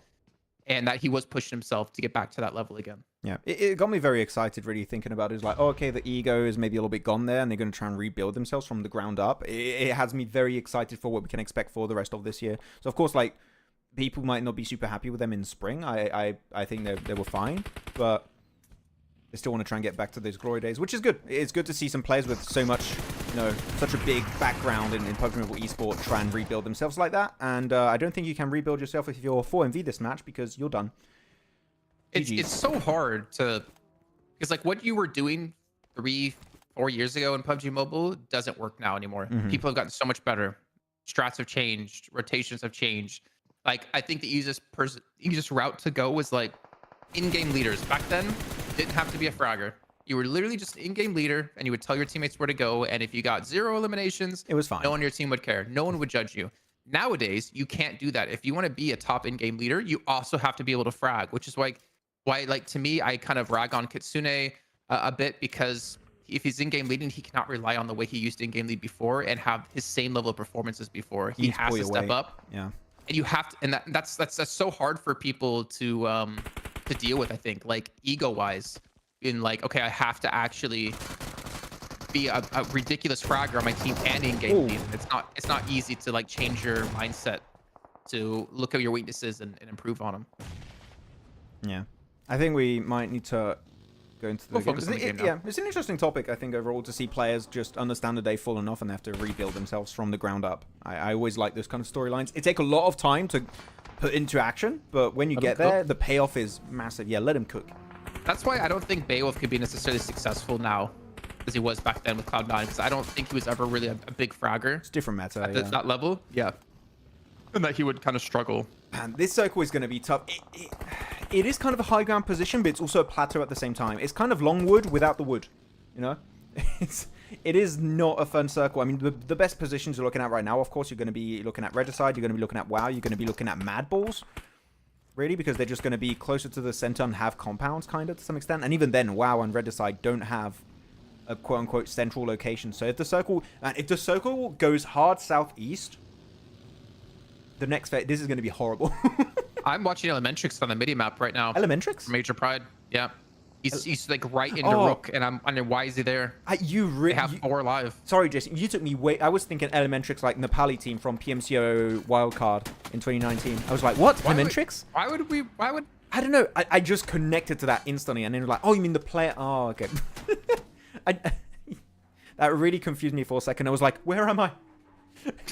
What year is this? I don't know. Yeah, Elementrix the player then. I was bringing that up just because they have 4 players alive. We want to see them stop losing players. We saw what happened when they can't keep 4 alive in our first Erangel of the day. But this is gonna be tough for them now to fight up against Rook and Vic. That's 1 run over. Second player gets knocked. Another one. Do it again. Major Pride weren't ready for it. They did not cook enough. I mean, Rook gonna pop off. Elementrix is eliminated, and they're gonna get that res onto Keeper Boss, which you want Keeper Boss alive. He's been so influential as of recently. So really good from Rook. And in that fight, there is... wait, where's Crypto? Is Crypto down completely for I8? Wait, where I8? Let me see. I think I8's dead. Oh, no, Crypto's on the southeast of the map. Okay. I see now, yeah. So, like, he is just a solo trying to survive this game. And you got a minute before the circle shifts. This is going to be a very, very big circle pop. We're going to have to pay attention to. I mean, he still have cars for Rook, so that's good. They can still move around, get some early information. Scouting that way. Chopsticks. Yeah, Chopsticks. Interesting. I mean, 3 teams here. Currently, Muerte are in the best position. I'm surprised we're not seeing, actually, maybe MadBulls try and make it to the other building and gatekeep them away, because that's going to be an issue if they make it to the building. They can then cross over with a good smoke road. So I think that might be a fight that is worth taking if you're MadBulls.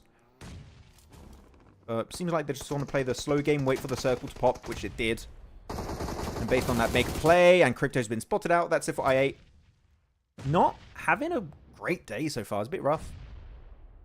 I'm a little scared if MadBulls actually went for that. I think Aura might crash or third party, unless MadBulls has a lot of like nades to throw down into Chopsticks. Yeah. I just don't want to... I just don't want them to remain vulnerable on their backside, because right now, if teams south of the road decide to crash, then that's going to be a third-party option too. I feel like they have protection in the amount of teams that are alive right now. Or would you maybe say that's wrong? Like, they have so many teams to the south and north that crashing onto them is just like a big welcoming message to everyone saying, hey, come third party this fight. I agree. No, I think so they that's have a valid safety point. in numbers for now. I just think that it's good if you maybe try and really make teams know we're here. Don't try and breach us. But I don't think their position has been super well known right now. You don't want to do this. You don't want to breach us. You regret it. Uh-oh. I just think they're maybe a little bit too silent is all as we speak. But yeah, WAOW going to be flushed out. Are actually going to third party this? I think they are. I mean, there's actually maybe a back-to-back third party. It seems like another one. Yeah, Regicide's coming in too. People are definitely thinking about it. Naki. Well, we see what we can do with the ump. And, well, takes a couple of shots at the DBS, but eventually gets the confirm there. But I see, yeah, they're rocking up here, man. They're looking for a big fight, and this could be a lot of points for either team. Yeah, I mean, Regicide currently still have 4 players. They're looking really good in this fight, Regicide. Noki's got 2 limbs. In terms of resources, they should be fine. MadBulls, there you go. They just knocked down Rogue. Oh, good. Nice. Make your position known. That's exactly what we want from MadBulls. Start zoning teams away. Reduce the numbers of players alive. That's good. And man, they're turning it around, Regicide. Good job. What are IHG going to do? I mean, if you're IHG, I would say get in a car and just leave. You're in a really bad spot. Yeah, exactly what we're seeing. That's good. The thing is, then where do you go? Because you're vulnerable to MadBulls still. And Noki's angle is still good. Not in circle, but decent. I don't know. Do you wrap up the fight? Do you go for the circle? I think there's no inherently good play. The only thing you got to do is whichever play you decide to make, do it as a team. Play it together. Because right now they're split. I am a little bit scared of how things are going to work out. I kind of feel like they've already committed to this fight, that they're going to see it through. Well, yeah, but look at MadBulls. Okay, no. Maybe they're leaving. All right, so just throwing in some nades. They're going to leave Rogues in a vehicle as well and drive away. I think they're going to get eliminated by MadBulls, though. Look how many shots they're taking. They're going to take a lot of damage, and they're moving really slow through here. Naki gets some good shots. Whoa. Yeah, good. Oh, clean nade. Yeah, very cool. Follow-up nade. Into the flush. Perfect flush again, man. Doc has infected the lobby. Clean nades everywhere. Another one. Rogue goes down from a nade. Another good nade? Maybe IC should just stayed, man. They're getting punished harder right now than they were with that fight. Yeah, maybe they should have committed. Again, I think that there's no one good, correct play to make, but maybe, you said it earlier, right? Maybe they were just already too committed to that fight. But they knew MadBulls were over there, right? So this exact spot, I thought they would maybe crash MadBulls or go for another position, but playing the outskirts of the circle, you're just going to get pinched between these two teams. Okay. Oh, that was a little bit greedy there, but they still make it out with 2 players alive and 7 eliminations for Regicide. Really good game. They clear so many players on the West. Wow. Even with losing 2, I think they still come out ahead in the end of that fight because of the amount of eliminations they secure for themselves, especially Naki, as we talked about before. But MadBulls, they're still in the zone. Chopsticks is still light with Muerte up against Stronger. Wow, it's like production literally heard me. It's fantastic. And then you still have Aura, who are just chilling. They're just waiting. 4 people alive, only 1 elimination. I feel like they're in no hurry to make any of these fights happen, as you can see some shots in the minimap being taken towards MadBulls. Yeah, there's no reason. The hate on Farhad's face. Right in the face. Man. Wait, maybe a decent nade? Yeah, I mean, Chopsticks is all about nades anyways. Nades, Molotovs, all that stuff, and the car explodes. And that's it. Goodbye, Farhad. I'm still waiting to look for Aura. What's going to be their game plan? Because they're not in circle. They have cars, clearly. We can see on the minimap. They've got at least 1 car, maybe 2. I think you crash Chopsticks here. I think that might be the best option.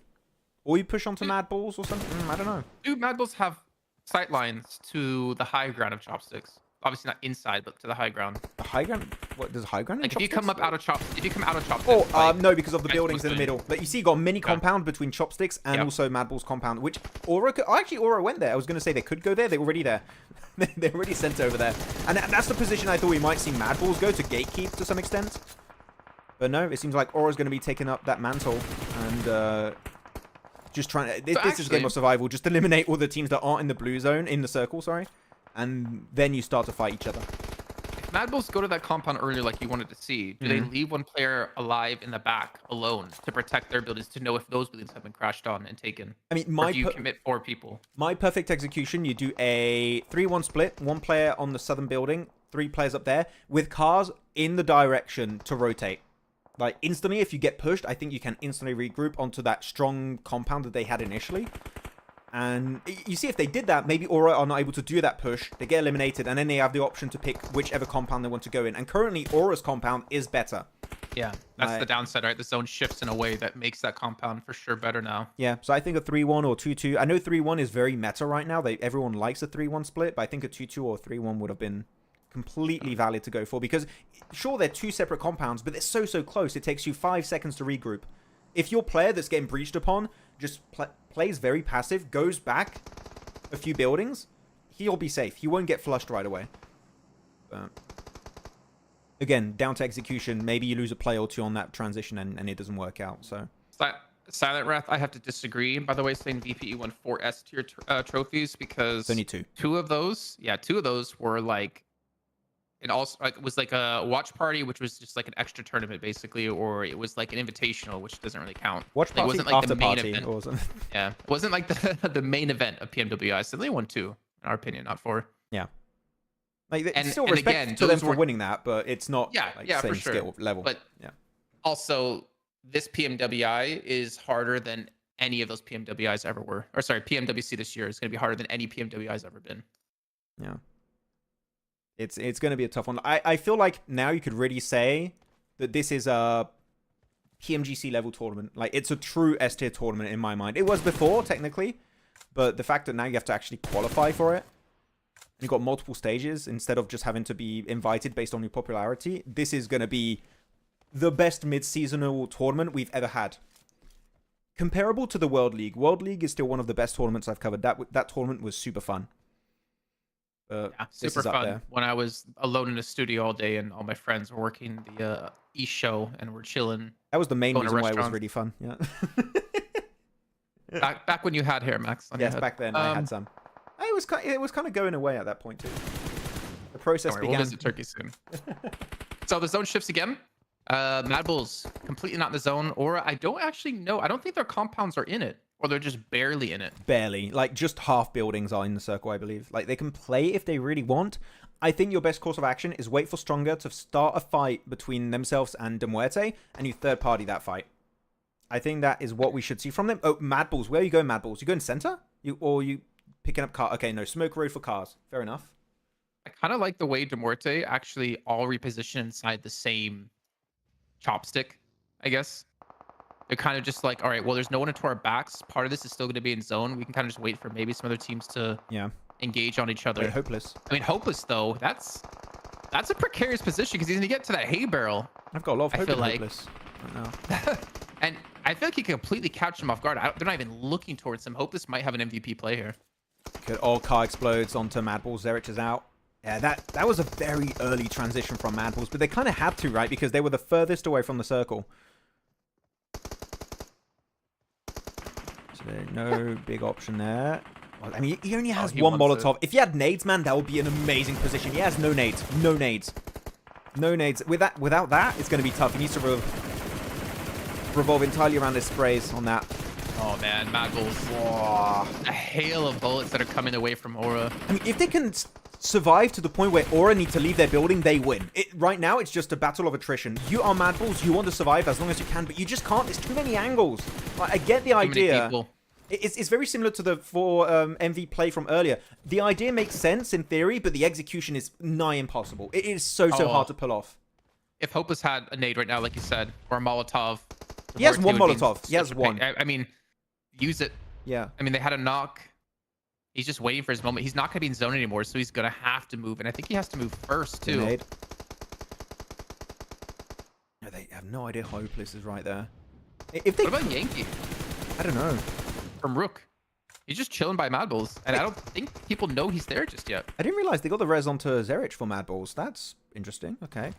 Spike. Oh, man, he waited for the peak. Aura, that was so good. Nice job, Malik. Hopeless is just going to survive. Doesn't want to make himself known. Oh, he's taking shots. Who's shooting at Hopeless? Eugene, I think. You got that. Hopeless. It was Teak. It was Teak. Yeah, Teak from Muerte. So Stronger just taking too long to force an engagement. The problem is now we have one player down from Duarte, one player down from Aura. Wait, MadBulls are still alive. They got 3. Crash it? I mean, I don't think they have cards in working condition right now, but I mean, this was the game plan, right? They wanted to outlive everyone in chopsticks, which they've done to some extent. Man, Duarte have 12 limbs. What the hell happened? What? I don't know. What? Yankee as well. Has he been spotted because he's standing up now? He's just chilling. He's been chilling forever here. Yeah, and he does have a possibility to win it if Muerte goes up against MadBulls. Taking look at shots. them. If the cars are destroyed, like you said, MadBulls having to transition towards the center is gonna have such a tough time. But I guess the upside is Muerte, I think, have to leave first. Muerte's got to leave very soon. It's going to be the last circle pop. I mean, Zerich, yeah, he's eliminated. Oh, the 2 other players, because they're both behind one tree, by the way. That's only one tree that's keeping him alive currently. Bro, Yankee could win this.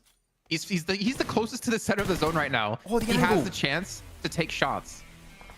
And I cannot believe they all survived until like Zerich went out. Okay, yeah, Talika, it makes sense. It's only a tree. Wait, does Yankee have a crate? He does. He's behind a crate this entire time. Bro, Yankee could win this. Yeah, making it over. Ingush, can he make it to the tree? If only one makes it to the tree, he makes it. But the angle's too good.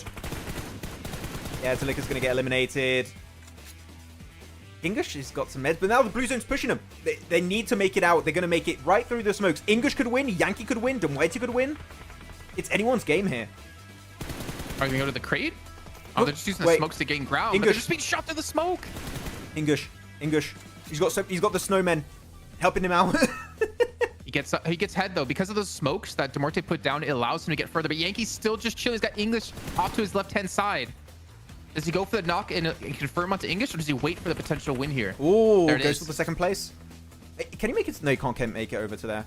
And he's got also the ghillie suit, which is pretty cool to have at this point. No nades. No nothing. I think Teak saw him. I think Teak jumped and saw him, and he's going to nade him. I heard the shots from earlier. There you go. Good nade. Yep. Wait, how is he not taking that? What? Oh, there you go. There it is. I was like, well, he's not getting knocked there. That's weird. And Muerte, man, that must be such a stressful win for them because they were in chopsticks fighting Stronger forever. Yeah. And then they had to deal with Hope was pushing up on them. They had 16. to deal with Aura pushing on them as well. Damn. Good game. They flushed out 4 entire squads pretty much. I mean, it was not technically 4 squads because they got a bunch of solos here and there, but 4 squads pretty much stats-wise is what they got. Clean from Muerte. I mean, where were Muerte at the start of this week? They were in 14th position, 236. So this is also a very, very big win for Muerte out of chopsticks. They needed that if they wanted to somewhat make sure they're making top 16. I mean, even then, it's just day 1, right? They could still fall off, but this is a very important win for them. GG, Root. Yeah. I mean, the timing of their fight versus Stronger and Aura was so on point because they knew if they fight Stronger too early, they're going to get third-partied by Aura. They just let Aura fight Stronger and they just picked up the pieces at the end. That was the best approach for Muerte this match. So, really happy on that one. I just want to see the nade on the shot. I think a little bit further back than they thought. Yeah, he was shooting a little bit to the left, then the right, and then he got that first initial hit marker, and he's just destroy him. I'm wondering, was there any world where he could have just sent it to that second crate once he got the knock onto the confirm onto English? I think he could have if he had some pressure with utility, like nades and molotovs, but he didn't have any at that point. Hairline discrimination? What the hell's going on? What are you guys saying? I don't know if I kind of agree with Playstore a little bit that he shouldn't have eliminated the MadBulls player, but if he doesn't, I feel like I don't know, he was closer than him, so he would have forced MadBulls to fight Muerte. Maybe a knock comes in out of English, and then he has a 1v1v1 to fight. I think there, it's a solo player. You get an extra elimination and placement point, right, for that. So I think I would have went for it. Yeah. I think that makes sense. I would have done the same thing as a Yankee in that game. I think it makes sense.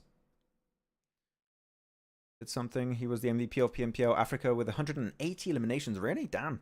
No, Teak was really good. He's been a bit more silent recently, Teak, but he's a good player. He's not like those big flashy players, but he will get the job done when he needs to. And I kind of will say this as well. MVP of PMPL Africa doesn't mean much here. it doesn't mean much, yeah, when you go into a PMSL with like CSA now. Yeah. It's the same thing as saying like you're the best team from North America. Okay, but what does that mean when you go into Americas, when you have, you know, Brazilian teams and Latin American teams? You can be good in your region, but doesn't mean you're going to be good in the next stage when you have more regions competing. No, it is true. I mean, take it away from step Teak. up. Yeah. I mean, he's good, right? But going from Africa to CSA is a big step up. Bigger step up, I would say, than going from Africa to EMEA. It's a big increase in skill level. What is this team name before change to De Muerte? I think I have seen them. De Muerte, some of the players were on Rook, I think, previously. And stuff. I think that was it. Okay, I mean, this is... Wait, we have break now, right? Yep, This was break. the last Erangel? Yeah, okay, it was. Nice. Okay, do you guys have any topics for us? Feel free to share them in the chat. And then we'll go to a break. We'll just check out the few endgame graphics we have.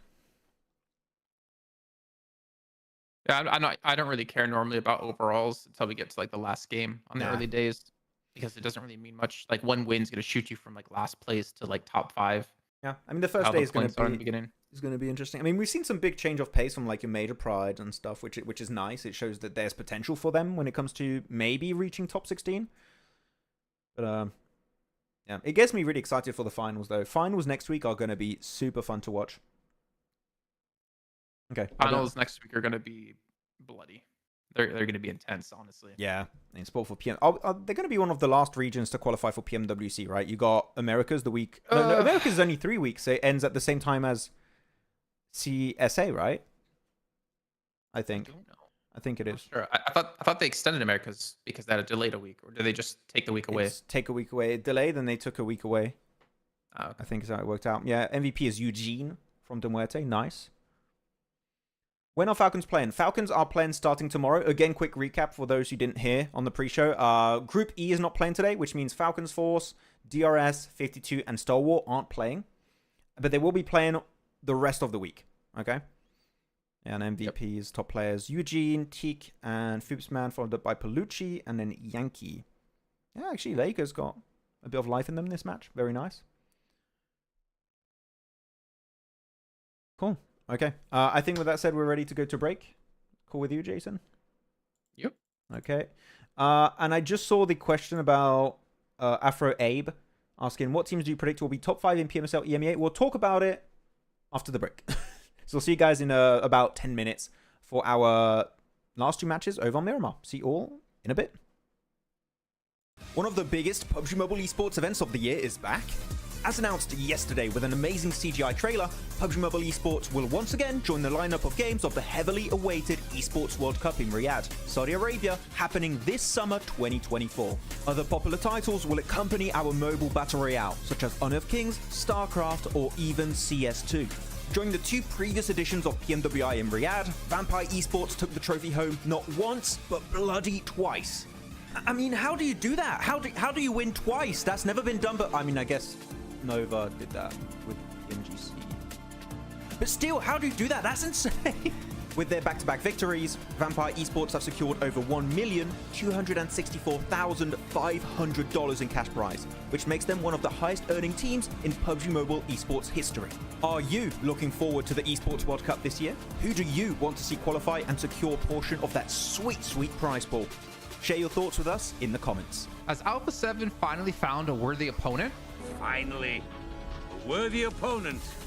Our battle will be legendary. PUBG Mobile Esports will now have a star football player, Neymar, rooting on his favorite team as Furia enters the battlegrounds. Furia is one of the most prestigious esports orgs in Brazil across multiple titles as they now look to take on a new challenge.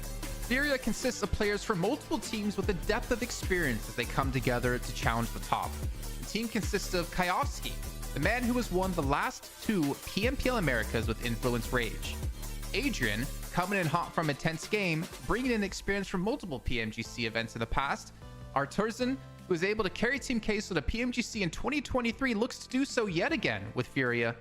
And Becker, loyal to Inco Gaming for 3 years, looks to make his next leap in his career. Furia has already qualified into PMSL Americas, but the real question is, what teams can even stop them? Share your thoughts in the comments. Good Nate could change the tides, but I don't expect. Oh, wait, I take it back. Okay, Yankee. That was pretty good. Again, do it again. One more? Yankee. Do it again. Oh, Yankee. Yankee. He's got the smoke now. Go on, play around the smoke. He's got DBS. DBS finish. 1v3. 1v3. 1v3. Hit a shot. Hit it. What's happening? Reload, Sinister. You have no ammo. They won it. I can't believe that. Players up. Oh my God. D46 didn't see that coming. Wait, oh, the jump shots. What? Oh, 1, 2. No. No. There's no way. 52 wins it. You must be joking. You have to apologize. You have to apologize, son. Gyonti. No, DBS close range. Oh my God. Moneymakers just pulled off the best play in PMSL EMEA so far because it's only been a day, but it's really good. Just check it out. So let's paint a picture real quick, okay? Moneymakers are in this warehouse, edge of circle, and this spot clearly is not going to give them a win. Maybe a third place at best. In the circle, you have 3D Max and Regnum Carabra, which are about to initiate a fight for the win, which means they aren't quite focused on Moneymakers at that point in time, which is exactly what they want.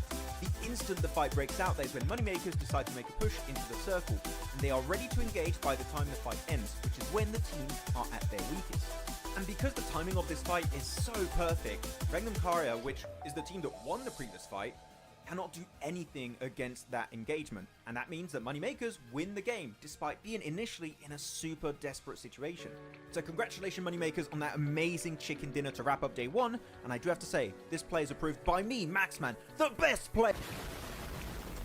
Yeah, he's going to get 1v4 here. No faith. He doesn't have a DBS, man. That's the thing. The DBS is the what?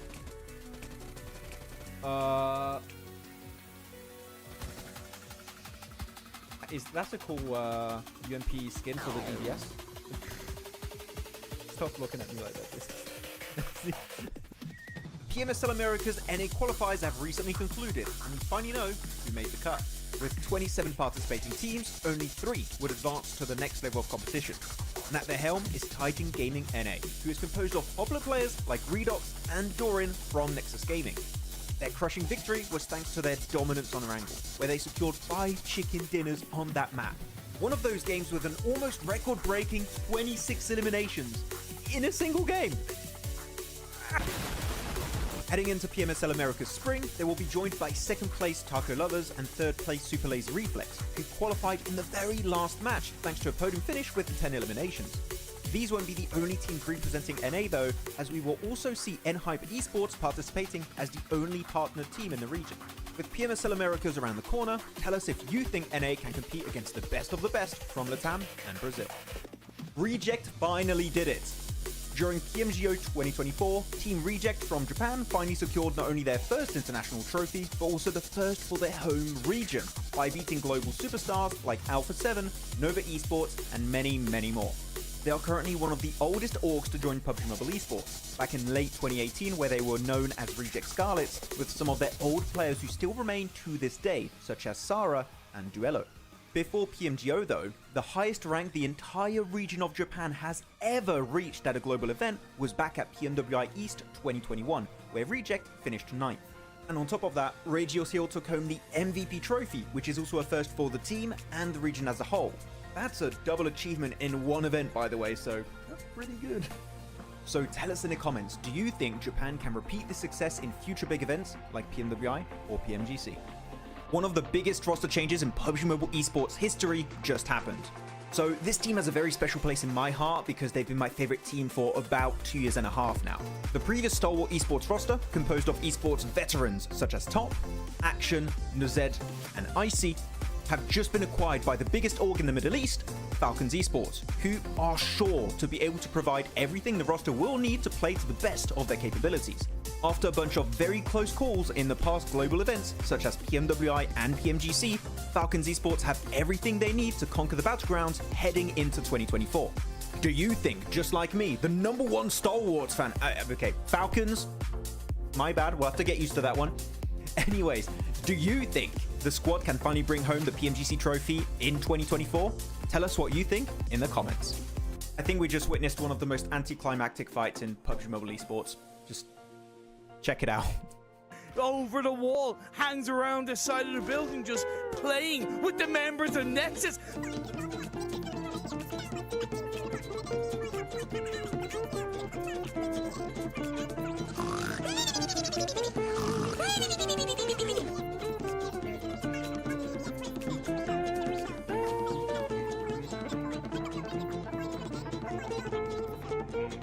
They sure are. I love this from ASagi8. He's gone out of the house completely. He's trying to get into zone, but Sigma has the same idea, and he is gonna win that because the play zone just hurts too much.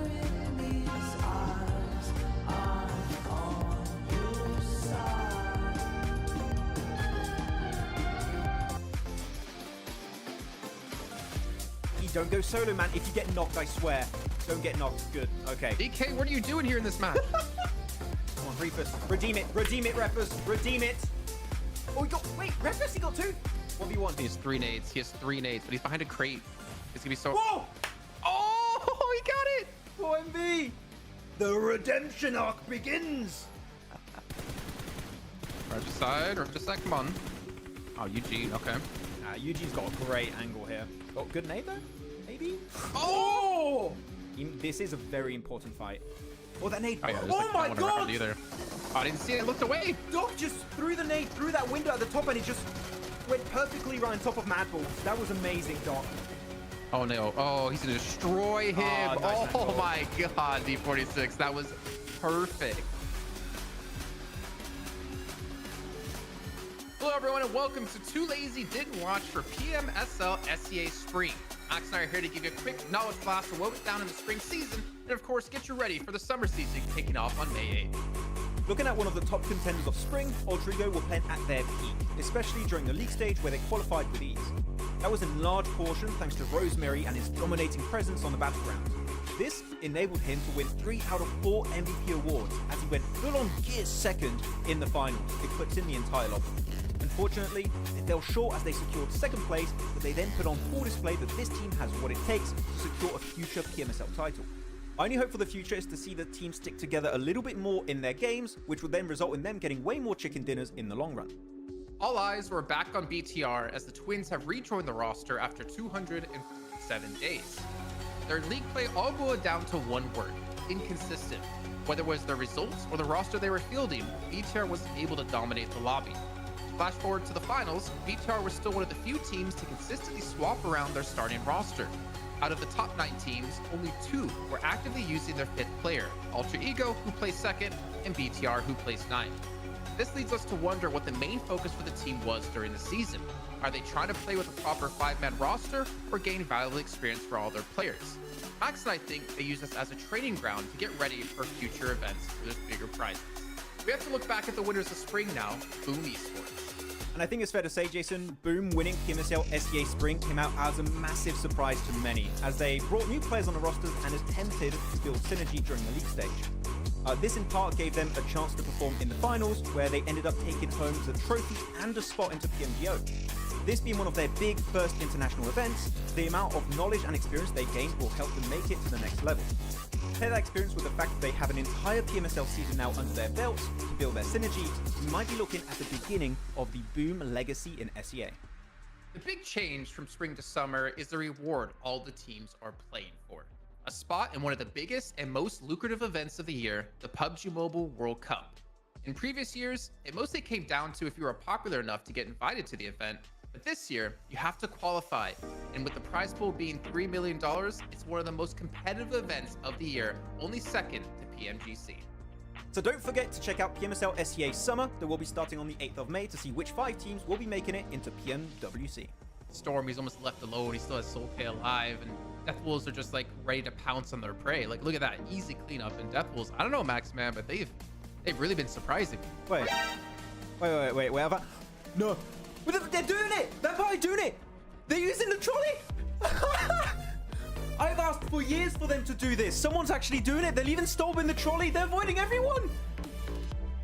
I'm loving this. Vampire, you're the best Wait, team in the but world. Max- PMWI champions, PMGO champions. But- No, but they're Max- the PMGO champions. Influence. It's fine. It's not going to be an issue. They're going to be fine. They're going to beat everyone. They're going to dominate Yes, no, Pollyanna, and they're going to take the win. I'm calling it. Okay, those nades might be an issue.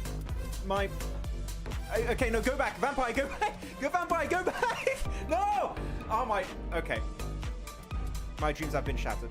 I hate Oh, this. like that nade on top of Tony, huh? Skip it a button.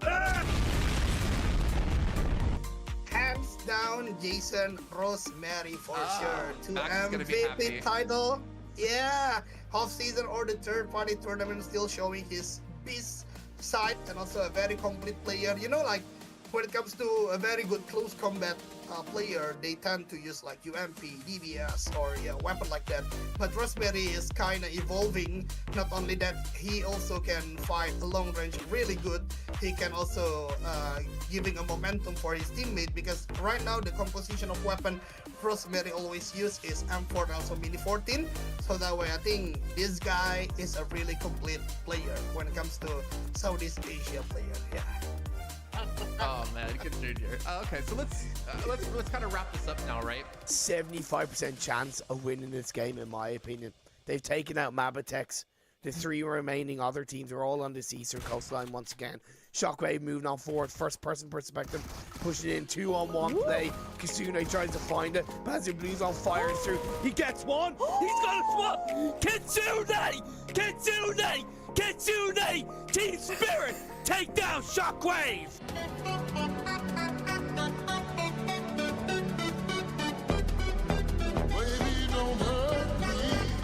A new org is ready to make a splash in PUBG Mobile Esports. Brazil has always remained one of the biggest regions in PUBG Mobile Esports, and the shift from PMPL to PMSL has caught the attention of major orgs around the world. Alongside super teams such as ASagi8 Esports or even Influence Rage, Team Liquid have made their entrance into the scene as a partnered organization for PMSL Americas. TL have acquired the second best performing Brazilian team at PMGC 2023, Loops Esports, as they now look to drown out the competition. The roster is comprised of Ayala, Cardozan, Chief, and Mythic. They had the best performance in the group stage at PMGC with the highest points earned out of any group. This was quite a feat considering they had world-destroying teams like Alpha7 and Stalwart Esports to compete against. After such a performance, Team Liquid are sure to be thirsty heading into the 2024 season. How do you think they will fare up against their Brazilian counterparts? Share your predictions with us in the comments. Did the next PUBG Mobile Esports super team just get announced? Team Spirit, the popular esports team known mostly for their presence in Dota 2 and CS2, have made their PUBG Mobile debut, and with that have released details of the killer lineup that will shock the world. This team will include 3 players previously from Major Pride. In fact, the Rise and Starford View who took the competitive scene by storm, Nomi, an incredible fragger always ready for conflict on the battlegrounds, and Naomi, the backbone of the squad able to set up his teammates for success. And of course, fragging power is important, but they will need brains to make this all work. Kitsune is ready to rumble. With his 5 years of experience with orgs such as Navi and G Gladiators, he is sure to be prepared to bring the squad to the next level. With the qualifiers around the corner, do you think Team Spirit have what it takes to reach PMPL EMEA 2024? Let us know in the comments. One of the biggest PUBG Mobile Esports events of the year is back. As announced yesterday with an amazing CGI trailer, PUBG Mobile Esports will once again join the lineup of games of the heavily awaited Esports World Cup in Riyadh, Saudi Arabia, happening this summer 2024. Other popular titles will accompany our mobile battle royale, such as Honor of Kings, StarCraft, or even CS2. During the 2 previous editions of PMWI in Riyadh, Vampire Esports took the trophy home not once, but bloody twice. I mean, how do you do that? How do you win twice? That's never been done, but I mean, I guess Nova did that with MGC. But still, how do you do that? That's insane.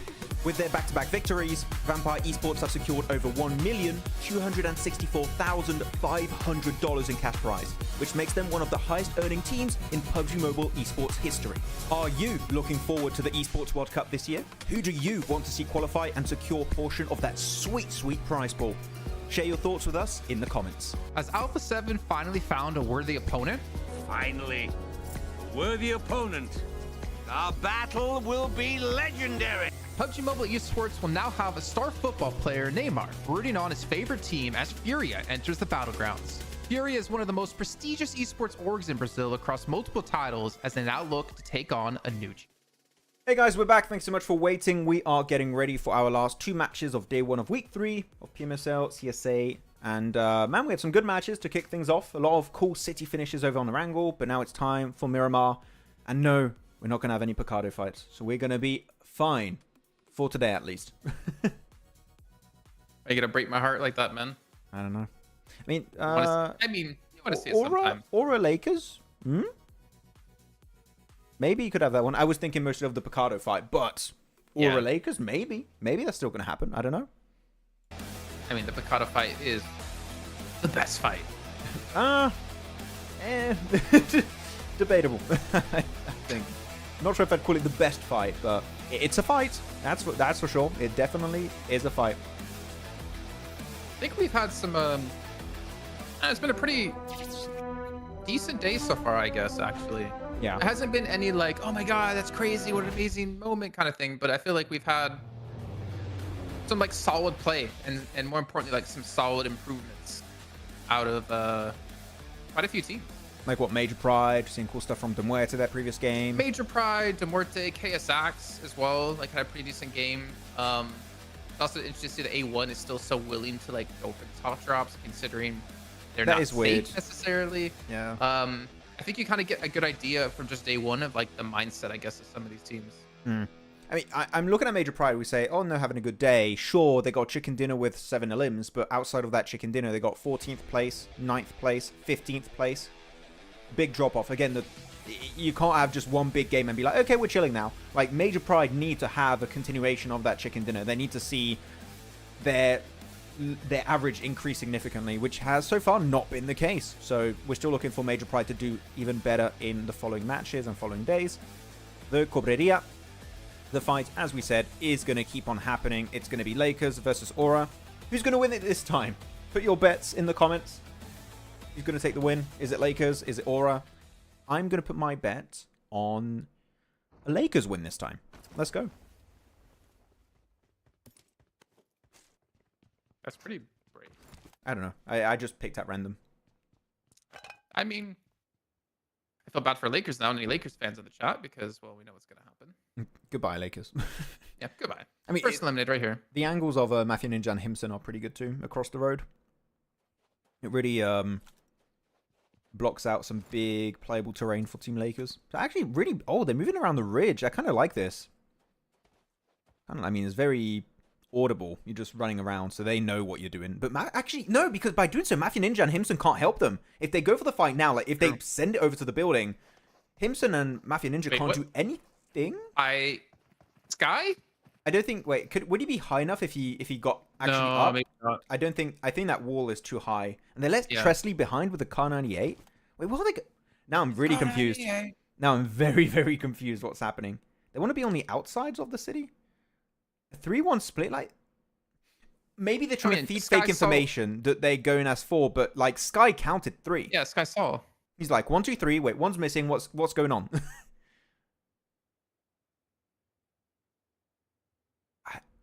I liked it. Now I don't like it anymore. And Himson's like, no, I'm going to take the outskirts. Look at me. Goes further north. I mean, I kind of worry about your prediction here because, I mean, we're also having another hot drop.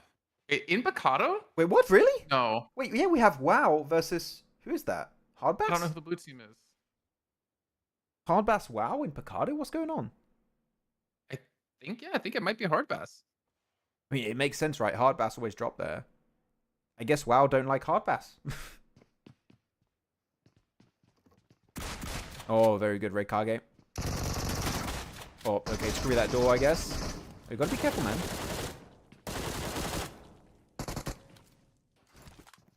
Oh, he had no idea he was gonna come from below. Good job, Knight, with the Vector. Why would WAOW go there, man? They're not in a good position in the rankings. Why would WAOW do this?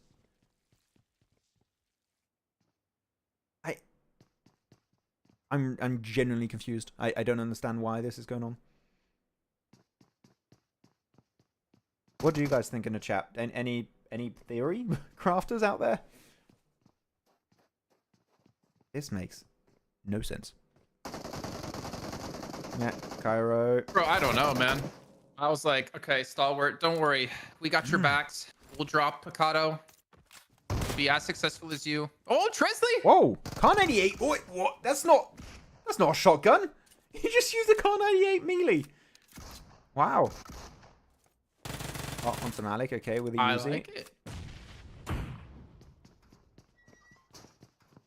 This I don't know, man. is I such a weird didn't fight. expect to have any Picado hot drop today, but I guess we're in for a treat. I mean, Cobreria is definitely delivering on that front. I don't know what it is, man. There's so many other spots to take. Why do they do this? No idea. I mean, it's Miramar. It's not like it's Erangel. Like, it's Miramar. Even bigger than Erangel, technically, in terms of playable area. And you're like, no. We want fight. We want to engage in murder. I just don't get it, man. Like, especially this week of all times. Like, Oh, Palucci's got a sneaky angle there. I do like that about the Miramar buildings. You can play on the walls. If you know where to go. Do you think Nigma Galaxy could win PMSL MEA? Or EMEA, sorry. With only 3 players? No. Why? Oh. Why? Only what 3 kind of question is that? Like, could this team win if they only had 2 players? Is he trying to say they're that good that they only need 3? Like, it depends. If you take Coops out, no. Definitely not. You take anyone out, no. Yeah. I mean, if it was like maybe MEA, okay, cool, maybe they can win a couple games. But like PMSL EMEA, no. There's too many good teams. The level of play there's too high. That's an interesting Now, if it was question. PMPL Africa, okay, yeah, like no. I'm just kidding. Guys, can this team win this tournament if one of their players loses its arm and the other loses his leg? Can they do Wait till Freak comes back. I'd love to see Freak come back.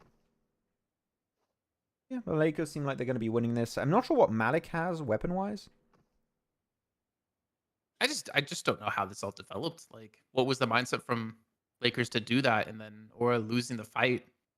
I kind of hope, I really hope that we're going to see one of these teams involved in hot drops like Lakers or Stalwart, Hardbass. Make it randomly into PMWC, then I can go to them and ask them why. Why are you doing this? I mean, if you're there. Yeah, if we're there, of course. But I like how you're just assuming you're gonna be. I am assuming a little bit, yeah. But You know what they say out of assuming? No. Shouldn't do it. Hey, you know what? Got me. Just don't do it. No, it's bad. Don't do it. It's not worth it. Yeah, Freak not leaving. Okay, you guys were talking about Freak not going there. Okay, I mean, they have 4 players playing, but I don't know. I mean, it'll be cool to see Enigma Galaxy make it, right? Especially because they're going to be then in Saudi, which will be super cool. But I don't know. And he can do wonders in the final. I mean, Lufa's good. Lufa's good. It's just hard to try and build synergy, right? Going into a PMSL. Yeah, I think that's probably the hardest thing for them is they've Yeah. been playing with a different roster. He said But 3 I don't players know. because Lufa is always dying. If that's what he meant, that's kind of rude. Leave my boy Lufa Kind of alone. mean. Kind of mean. It's not the main team, right? Which I understand it's not the main 4-man roster of Enigma Galaxy, so I do get it. Can they win with only 3 players? I mean, you also have to keep in mind if you go to PMWC, like the way we're seeing teams play now is definitely there. We go, Lakers clean it up. It's definitely not going to be what it's like then. Like the amount of prep that's going to go into Look out at of all them. these teams, Lakers. Picture. Look at that. Oh my, he is pissed. He's looking. Oh. The funny thing is, I don't.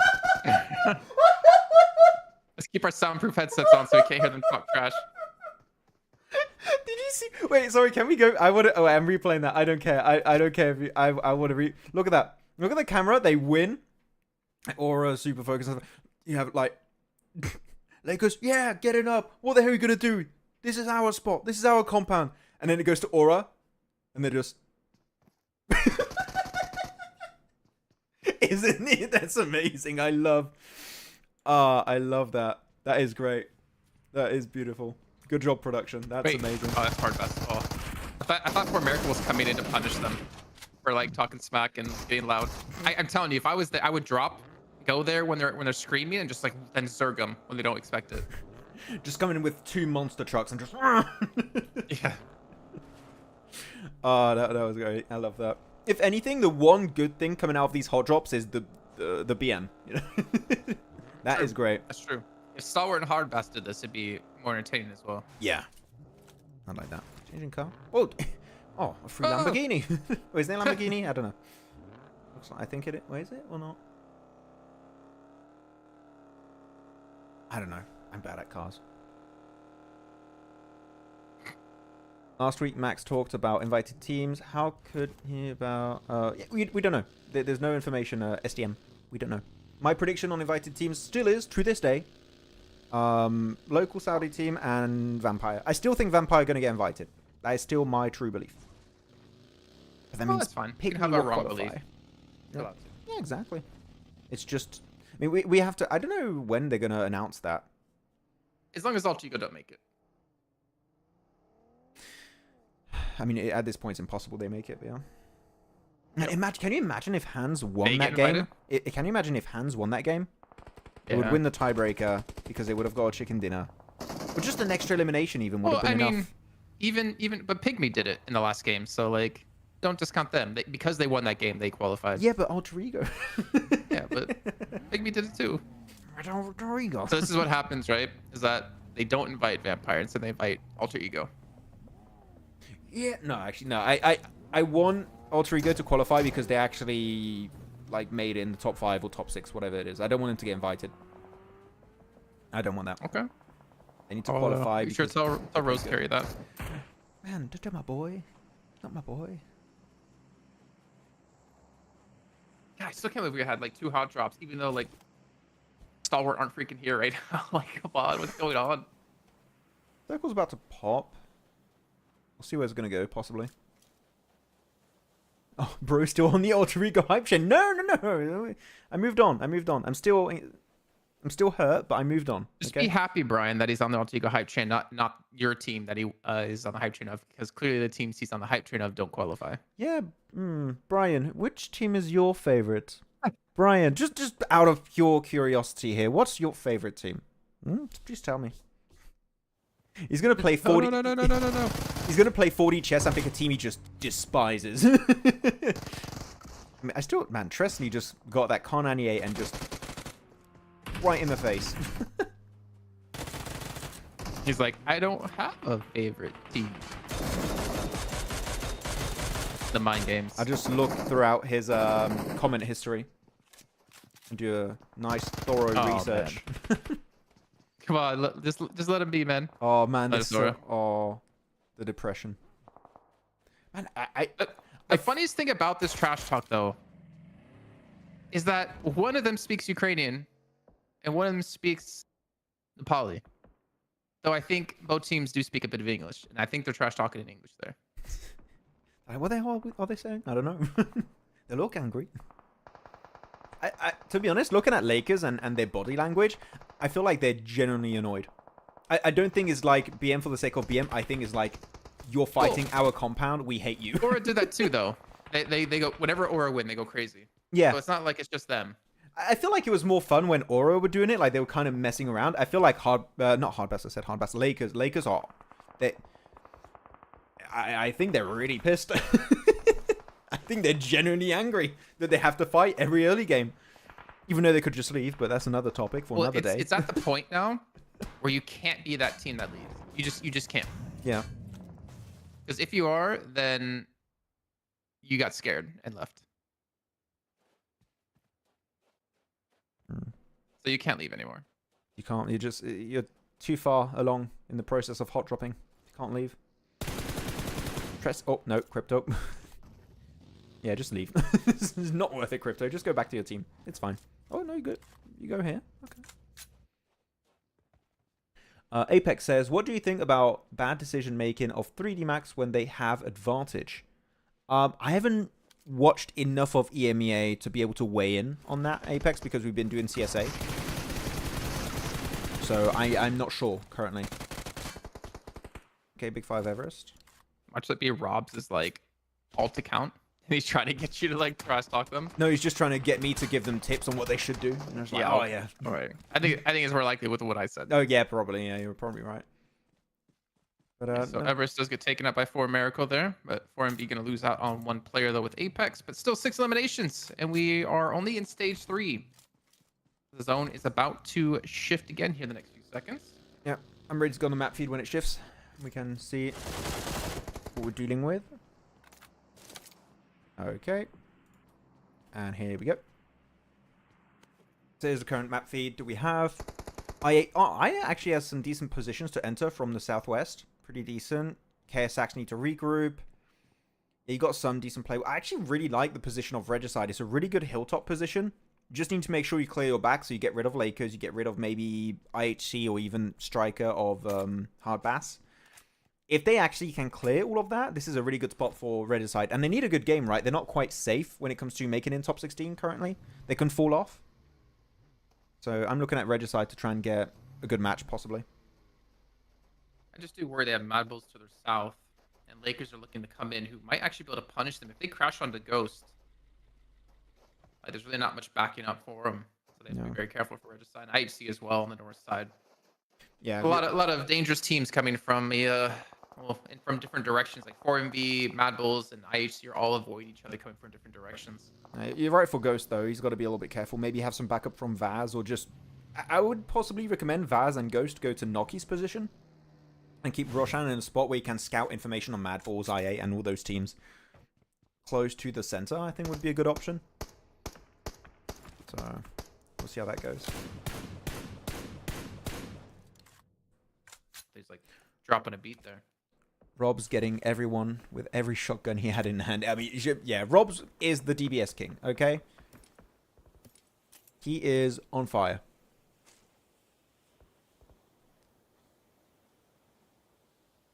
Rosemary Terminator in the world. Oh, Rosemary's good.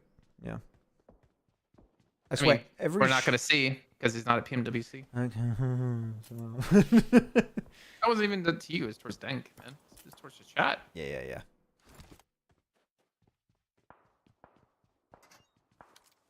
Yeah. I mean, things are coming down. Everyone's pretty much in circle, except for like a bunch of solos, but they have their team in the circle, so they're going to regroup. Yeah. I think it's going to take another shift before we have much action really break down. We're going to reach the breaking point eventually, but we're not there just yet. So Maxman, what did you do on your 2 days off? I mean, I recorded, edited the start of the video about 4MV, so it's in the works. Received a very cool One Piece card on Monday. That was very nice. That was the grail of my collection. So cool. The Holy Grail. Wait, say that again? The Holy Grail of my collection. Okay. What? I thought you said Holy Grill, and I'm like... The grill. No, I'm not. I would not cook. I would not put that one near a grill. No, definitely not. No, no, that is very expensive charcoal right there. But no, and then I watched anime, which you would expect from me. What about you? What did you cook for lunch yesterday? Because you never called me back. Oh yeah, true. Actually, you're right. No, I was making myself some chicken curry and rice. Very nice. What? You like cooked? Okay. Yeah, no, cooked. Yeah. Wow, for lunch. Like cooking is not like I'm gonna put something in the microwave for 2 minutes. No, it's like. Whoa. I mean, I feel like you're attacking me right now a little bit. Yes, kind of. What did you guys do in the chat during the last 2 days, Monday, Tuesday? I spent my Monday being very angry that my internet wasn't working properly. And Tuesday, I spent my day being very angry because my dog destroyed my glasses. So, great 2 days. Angry 2 days. Yeah. I see. Oh, Atrocity, no. What? Oh, he's going backwards. He's safe. Oh, no, I mean, he's just okay. playing for... No, I was going to say he's just trying to play for placement now, but he does get caught out last second. So you do have most of the shifting coming in from the southern teams. Major Pride, you're rotating counterclockwise here, coming in from the east side. Stronger already kind of set up in position. KSAX, I8, and 4MV all need to push through to get into the zone. So I wonder where they're going to move on to. I mean, A1's position's looking pretty juicy on the southeast side, but there are still some compounds in the circle without actually having to crash. I mean, Rook are looking really good in this match, TBH. So I'm looking for Rook for potential really good point game. Actually, now I'm looking at this angle. The warehouses are very breachable, and you only have 3 players. Oof. Now that I have that in mind, actually for Regicide in particular, or even MadBulls, if MadBulls want to breach, teams on the west have a really big advantage to breach Rook if needed. Oh. That was a good I was angle. gonna say, they're giving angles to Roshan. He already knocked one. Yeah, he's got 300 bullets. He's fine. Oh, yeah, he's going to be forever. Yeah. He's not really looking to, like, confirm any of these eliminations. More so just trying to get some damage in, but if he can confirm it... Get him? Yes, that would be a cool shot. Oh, he popped the wheel! The wheel! Dun, dun, dun, dun, dun. Yeah, he's gone. Goodbye, Falcon. That's so infuriating, too. To, like, not hit the shots when they're kind of not moving. Yeah. Unfortunate. Oh, well. So people saying, Chef Maxman, yes. Cooking curry? Yes. That's what I did. Or you were cooking curry too, Dibby? Hell yeah. The curry bros, let's go. I broke up. I'm sorry. Goth ain't... Oh, that was sad. I'm sorry. With 3 girlfriends. Wow. Oh, wow. Tough life. I took it seriously. I was genuinely sad and I like said that. I'm like, all pity left my body right there. But yeah, Falcons are not playing again. Falcons are playing starting tomorrow. And they're going to pop off. Okay, because it's Falcons. Top is going to 1v6 again. Don't worry. Well, 4MV, by the way, is on 6 eliminations already in this match. Yeah, I couldn't even see them. They were hiding behind other teams in Montenuevo. I mean, they're just like, we're just going to frag out. I don't even need to play for winning. They're already in the first place. Yeah. Certainly they've won a match and they've been like top 3 or 4 in a lot of the games so far today. Quite a few of them. But Muerte trying to pick a fight against IHC here. They do have a backup out of Pusher, who is in a vehicle and looks like he's coming over, and they're just going to need him to come over. Because Foops gets naded down, and Eugene's immediately like, yeah, I kind of regret this decision. A very, very nice nade there from Rogue. I mean, now behind that dip, you're going to try and res where a teammate just got naded is a bit risky without smokes. Well, luckily for them, no one IHC has actually gained the information. They moved to the side. They actually got... Oh, okay. Foops, man, no! Oh. He gets knocked again. I mean, Demo is trying to go for an angle. The thing is, I think they get third party to some extent by Regicide. Yeah, Ghost up there. Noki also. I think Vaz is also going to take a few shots. This would be a really good third party fight because then you would pretty much do a very similar play to what 4MV like to do, which is you would have full control of the northern side of the circle. I don't clear think these Ghost two teams. and Noki have vision though of this because look. I think they do. Like the compounds are going to be blocked in the back. Yeah, of course, but I mean, they know a fight's happening, right? They see in the smokes and stuff. Yeah. Once they see the elimination feed light up and they see the circle moving in, which is happening in 20 seconds, maybe it's not that bad a fight to go for. Because right now, if you're looking at Regicide's position, it is a downward hill slope, which is what a slope is, I guess. It's just a downward slope, right? Right now, if they were just playing the long game, I don't think they can win. I think they need to take a fight, and I think this fight kind of makes sense, or you fight MadBulls.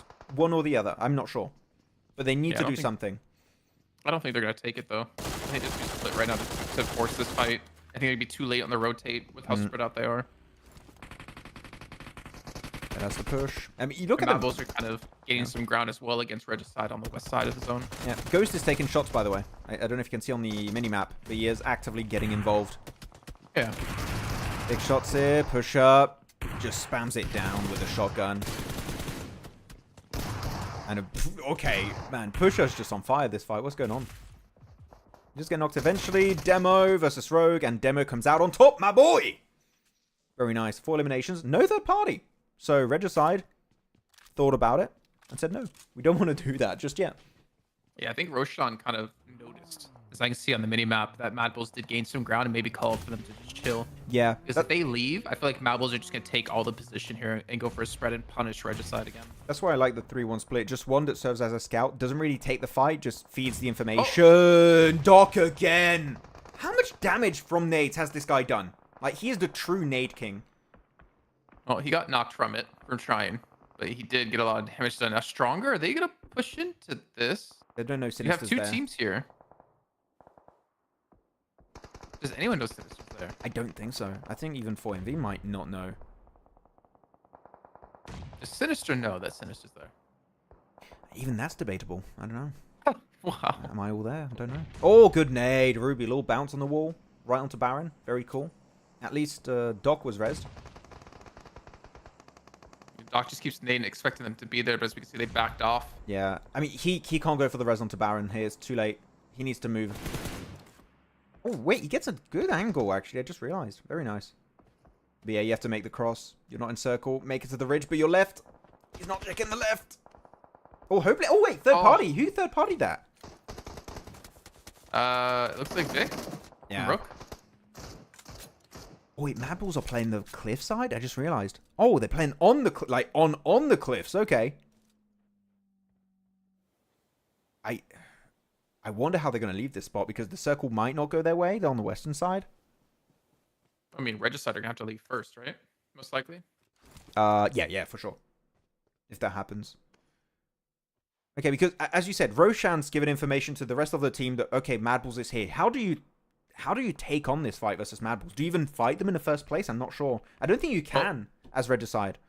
So what, did Regicide just go, do they regroup towards Vaz and just go to that area to just avoid it completely? I feel like if you have Roshan, if you're the high ground above them and you have any utility, he has one nade. He had more utility, I feel like he could do some good damage, but they know he's there now. Taking shots before, taking shots now. This is kind of why I felt like third-partying the fight of IHC from earlier would have been a good option, because now you could potentially have been in where Major Pride are, which is a playable position across the road, and now they're just third-partying Regicide from a distance. Well, not really third-partying, just taking some active shots. So I still think that would have been the better option for them to go for. But yeah, now again, the main issue we talked about earlier, right, is they're going down this slope the entire time, which makes them very vulnerable to, I mean, really Major Pride and Rook at the same time. And now MadBulls, because they did close that gap quite a bit. The thing is, because they got 2 players ahead in that shack, the 2 players they left behind will have cover when they try to transition out, as long as they don't lose Zerich and Tulika up front. It's such a smart play out of them. Ooh. Oh, big nade too to prevent KSX from nading them. I mean, no one's in nade range except Faisal, who just got knocked. There's going to be a couple other players on the side. It's so tough for MadBulls because they need to protect their teammates, but they need to also watch the rest of KSX. But that's going to be KSX, I think, out. Yeah, so MadBulls going to actually have the clarity, the clearance. Clearance? They're going to have the luxury of not having to worry about them anymore. But Regicide are actually not even going to be taking shots. They got their own smoke wall down. They realize we are actually under threat of MadBulls, but both teams still make it in the zone. I'm just waiting to see which team is going to crash first onto Rook's warehouse, and then every other team is going to try and crash. They're just going to full send it in that compound, try and take it over. But I mean, right now, teams are fighting each other. Like the western side, it's MadBulls versus Regicide. Over to the east, I'm really looking for when Major Pride are going to try and make that cross. But they only have, what is that, 2 players now? Evo Station and Becca. The circle was about to shift. But it just got knocked. There's no way their side of the road is still in play, so they're going to have to make their way over. And this is... If you're Rook here, I feel like you almost just take a fight somewhere, because they have people like all around them, and I feel like it's going to be so difficult to defend against them at these warehouses. I would already stop doing this weird 2-1 split. Like, 2-1 splitting like that makes sense earlier. Now, when you have this many players still alive, I think you regroup and you try and solidify your team fighting capabilities by just being in the same building. I think that's the best option, because now if MadBulls push onto that solo player, he's not defending that. He's going down instantly. I want to see a regroup. English! That was a clean nade. Do they still have more nades? I see Molotovs, but that's all I'm seeing right now. A little bit short on the throw. Oh no, the second one was good. And Zerich gets the spray down right away. Such a clean fight versus Regicide. And again, this is the issue. Regicide were going to get pushed naturally down the hill. And it was going to be a very easy pickup for all of these teams. So, I think they just tried to delay them getting eliminated. But in the end, they lost an opportunity to maybe have a chance for a win. I mean, that's just MadBulls being proactive as well, right? Yeah. Similar to the previous Erangel, right? Went ahead, realizing they're in a tough position. Regicide just sit there and wait. Oh, they don't make any effort. Oh, Sinister is actually still alive. Wait, so what? He survived all of that, by the way. I didn't realize. He's got top 3. He got top 3. Oh, is he going to get the first? No, doesn't get it. Unfortunately. Still top 3. That is big for A1. Damn, GG.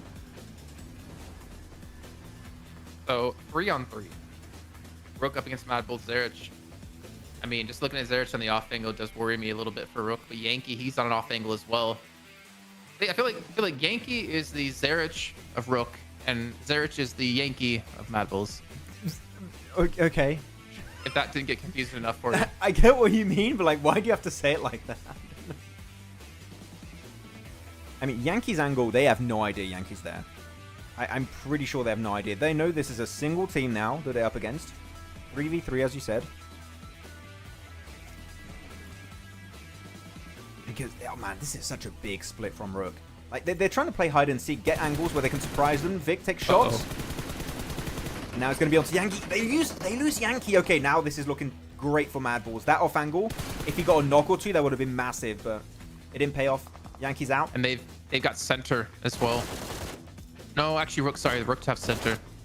But they're already spotted out. They know where Vic is. Oh, these sprays. Look at this guy. Yeah. I think this is MadBulls win, man. Good finish. Clean finish.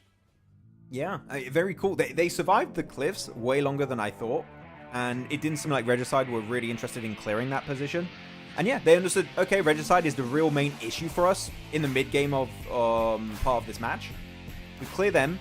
We have the car still available. Crash into that one warehouse, which, again, is super breachable, right? We talked about it earlier because you have that wall that makes it safe from, keeps you safe from other teams over to the east, which there weren't any, but if there were, it would have been really, really strong for them to play around that. And yeah, you clear Yankee, they lose that big off-angle advantage, and you just start clearing the solos. GG MadBulls. I think that's one difference we see in Regicide and MadBulls right there is the proactiveness. MadBulls realize the situation they're in. They're like, we gotta do something. We can't just sit here. Can't wait for the zone to close in. Send 2 forward, gain some ground. Of course, there's Regicide to play a different position as well. Regicide weren't able to get any damage on the transition either. Wait. But it comes down to that. What? Yankee had an MG3 too. Oh man, that is so unfortunate. He had the perfect off angle and an MG3. That could have been so big. Sorry, continue. The 2 players that pushed out of MadBulls to that shack, if they went down to KSX, they didn't finish those eliminations early, maybe Regicide could have did something from it. But yeah, MadBulls like, we gotta do something. Regicide's like, no, let's just chill. And they had to pay the price. And MadBulls get the win.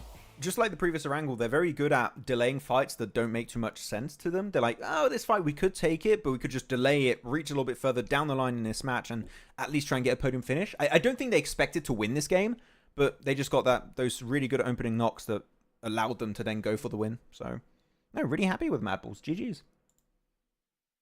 Let's see the chat, if we got anything going on there.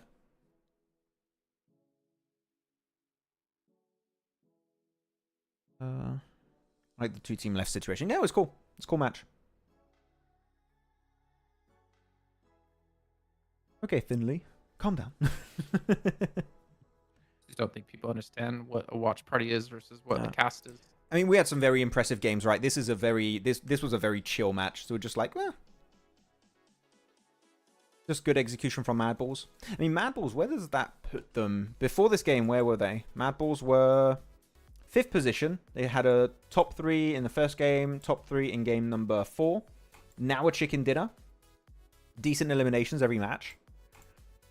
They could be like in 2nd place, I'm thinking. Like 4MV got 2nd place, 7, maybe 8 3rd. elims. Yeah. So I think 4MV is still going to be 1st. Oh yeah, for sure. I think they're going to be 2nd or 3rd place. So MadBulls are back up there. That Car 98 shot out of Tresley, by the way. Close range was pretty nice. Good old Car 98. I do wish we'd have a fun tournament one day where it's just sniper only, or like you only have one weapon or one type of weapon that's playable. Sniper would be the most interesting. Like you have a Mini 14 as your quote-unquote AR, and you can have a bolt action if you want long range. Or just have 2 SLRs or Mini 14s and all those kind of weapons. Everyone gets an MG3. I think my ears would explode. Good luck trying to rotate anywhere in a vehicle. Yeah, also, your car would explode in like 2 seconds. Imagine 4 people with an MG3 shooting at your car. Yeah, well, this is how I die, I guess. Goodbye. Neither MadBulls nor Rook or Lakers would have qualified for finals. Have they played in EMEA PMSL? Lucky. What? Nor Rook or Lakers would have qualified for finals. Oh, you mean because you think EMEA is easier? I think is what you're trying to say. SDM? I'm not sure about that one. Harder. I think... think CSA is easier. I think CSA is easier because you have a lot, not a lot, you have some theater teams at the bottom. I think EMEA is tougher. It's just a lot more homogenous, as I described it earlier. Yeah, MVP is going to be English, 6 elims, almost 800 damage. Very nice. Where's Falcon DRS? Again, guys, for those who weren't here earlier, Group E is not playing today. Group E has Falcons, DRS, 52, and Star Wars. And they're playing starting tomorrow, and they're going to play from tomorrow until Sunday. So you'll see them every day. Yeah, and Doc, man, Doc is still 850 damage again from him. Yeah, but English and Zerich. 10 eliminations between the two. Yep. First and second place. Big stuff. Big stuff. Big stuff. Yeah, I remember English was a... what was his previous team, English? Yes, A1 did finish third for that game. Sinister kept them alive to get third place. English. He was on Kazakh team. There you go. Kazakh team, and he was on Muerte way back in the day. And STK too. Yeah, he was Kazakh team back then. Third place with 3 eliminations. True. Yeah, they did. Man, Sinister just kept surviving all those fights in Monte Nuevo. I don't know how he made it. Everyone just forgot he existed. Even himself. He just disappeared. By the way, remember you asked me, Yeah? Jason, who are the players on Gaijin Seraphim? Prada, Costi, Lord, Adobo. You're reading off your screen. I can see that. Hell yeah, I'm right off my screen. I don't know if that's the same. I don't know if that's the same roster though that played. Maybe it is. I don't know. Let me see. Okay, 22 points for this game. I'm gonna put it. You're reading off your screen. Duh. Duh, of course. No. MadBulls get second place. I mean, yeah, I think MadBulls are going to be second place. Second or close third. It's one or the other. They're in top 3. I refuse to believe they're not on the podium right now.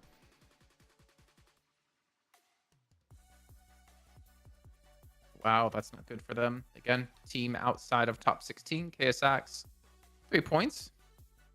I mean, Yeah. not terrible. At least as long as they're staying ahead of some other teams. But again, Aura, Everest are pretty safe at the moment. I mean, I still don't understand. 9th place. Yeah, I still don't understand why WAOW hot dropped Hardbass. That really I will confuses me. never know. They were never involved in a hot drop. Like, never. Until now, I guess. Are they going to keep doing that tomorrow? Like, what's the game plan for WAOW Esports? I'm not really sure. Maybe they're trying to make some. Maybe they're trying to pick on like a team they think's weak because they need points to get out of top 6 or to get into top 16. And Hardbass is a team that's in 16th place going into this. So maybe like we'll drop Hardbass to try to keep our bubble lower so we can move up. I don't like that. Like, maybe they should focus on themselves before trying to pick on other teams. Is my opinion. I mean, if you want to do that towards like the end of this week, sure. But like now, the first day, you're kind of giving your whole game plan away. I'm just guessing. Yeah, I'm not sure if I believe it, but it's the best guess I could give. I think it's the best prediction you can make as to what they're trying to do. So I'm not quite sure. Comparison here, you got some stats. I'll let you guys check it out if you want.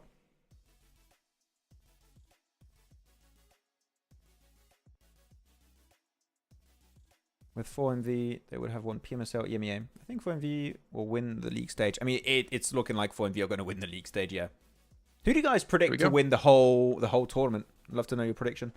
Okay, but there you go. Overall Rankings. You can pause it. There you go. Again, kind of expected when you have a 20-something point game like MadBulls. They went up 3 placings. Been playing pretty consistent today, to be fair. I don't want to take anything away from that.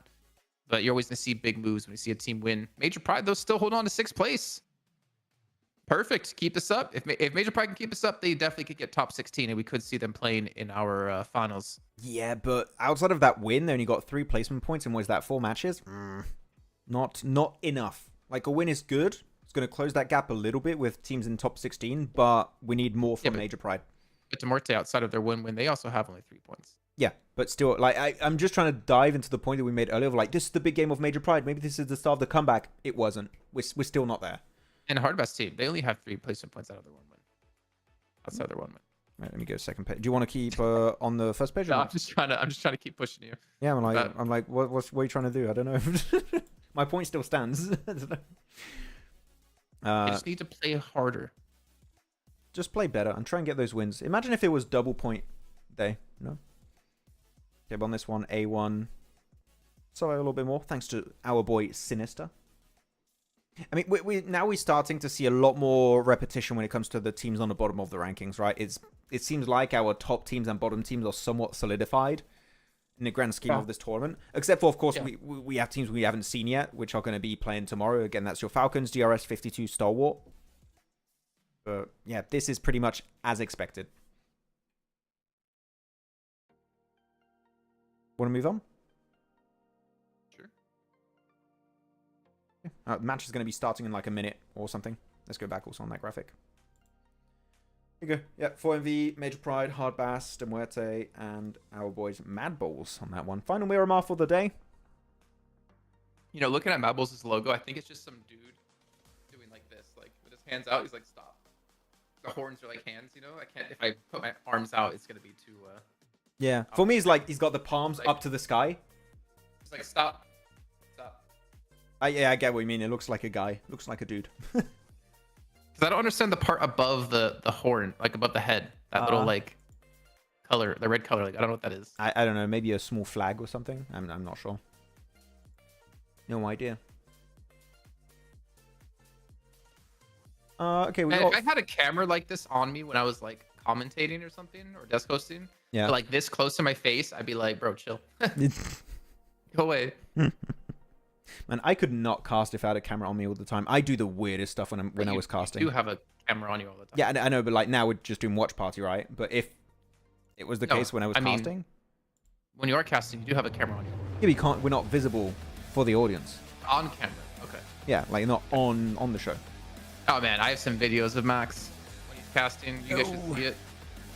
Maybe I should post some of like the videos I have of you on Pandemonium. Maybe you shouldn't.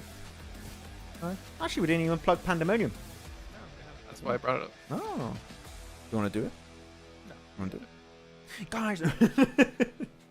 If you guys like some PUBG Mobile esports content, like could be memes, can be analysis videos, all that cool stuff, or relating to all different regions, like right now we're covering PMSL CSA. We got a lot of content that Jason made about PMSL CSA. Please feel free to go check it out on Pandemonium_news over on Instagram, TikTok, YouTube. I am looking to still release that 4MV video this week. It is in the works. It took me a little bit longer than I initially thought, but it's in the works. It's happening. But yeah, feel free to go check it out and tell us you like it. I like how that video went from like, oh yeah, we can release it on the weekend, so we have it like during the show, to well, okay, we'll just release it like Monday or Tuesday. Day off, time to edit it, to sometime this week. Yeah, I realized I'm tired after the watch parties. I'm a little bit. After that, I just want to chill, you know? I feel you. Watch some anime. I got you. Exactly. I'm like, oh. To be honest, when the first day, I think on Saturday, I was really trying to record it. And I did, I think, 5 recordings. I was like, I hate it. I hate myself. I can't do this anymore. The worst part is you have to watch yourself back. Yeah. It's like so bad. It's like, oh my God, I don't want to watch that. Anyways, who wins this riveting fight? Oh, this one too. Oh my God. Lakers Aura. Oh. Okay, place your bets. I want Aura to win this just so they can trash talk back. Yeah, just come on, give us an Aura win. I want to see them like get up from where they are and actually just go to them at their desk and be like, "What's up?" Wouldn't that be against the rules of the tournament? That must be. Probably. You're not allowed to leave your station. Oh, KSX, they're out. Wait, so we have Stronger now also? Wait, how are KSX out? They only have... Okay, sorry. I8 got it. Never mind. I was going to say, like... Wait. But... Wait, what? Huh? Because now you have Stronger in Picardo too. Yep. We have 3... Okay. Wait, is WAOW still there? No, where's WAOW? No, WAOW is over in Hacienda del Patron now. Near Hacienda del Patron. They also fight... What? We have 3 hot drops? Why do we have 3 hot drops? What's going on? I don't know. Yeah, look at the picture. Oh, they're versus Rook. Rook and another team, I think. Was it just Rook? Yeah, there's even Major Pride. Oh, Major Pride, WAOW. Stronger Hardbass, and Lakers Aura. Do it, Lemon. Do it. Oh, even looked away and you missed the shot. Get him! Oh, with the sword off. Oh. I like the sound of that though. That sounded nice. Yeah. Like a mini Kind explosion. of like 2 big whiffs. Yeah. It's...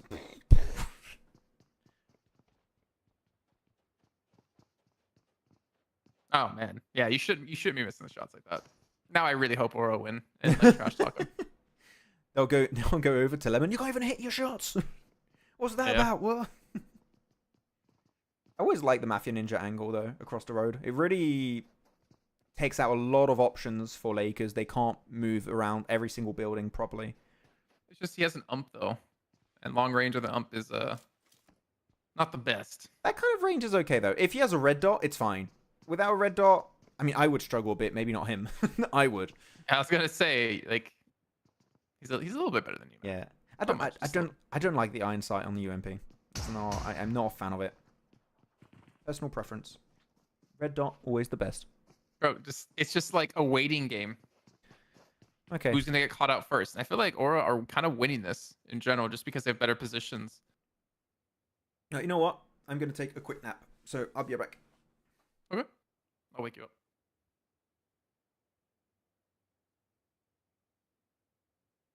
I'm actually trying to see what you're doing on stream. I'm assuming you laid back in your chair. Yes.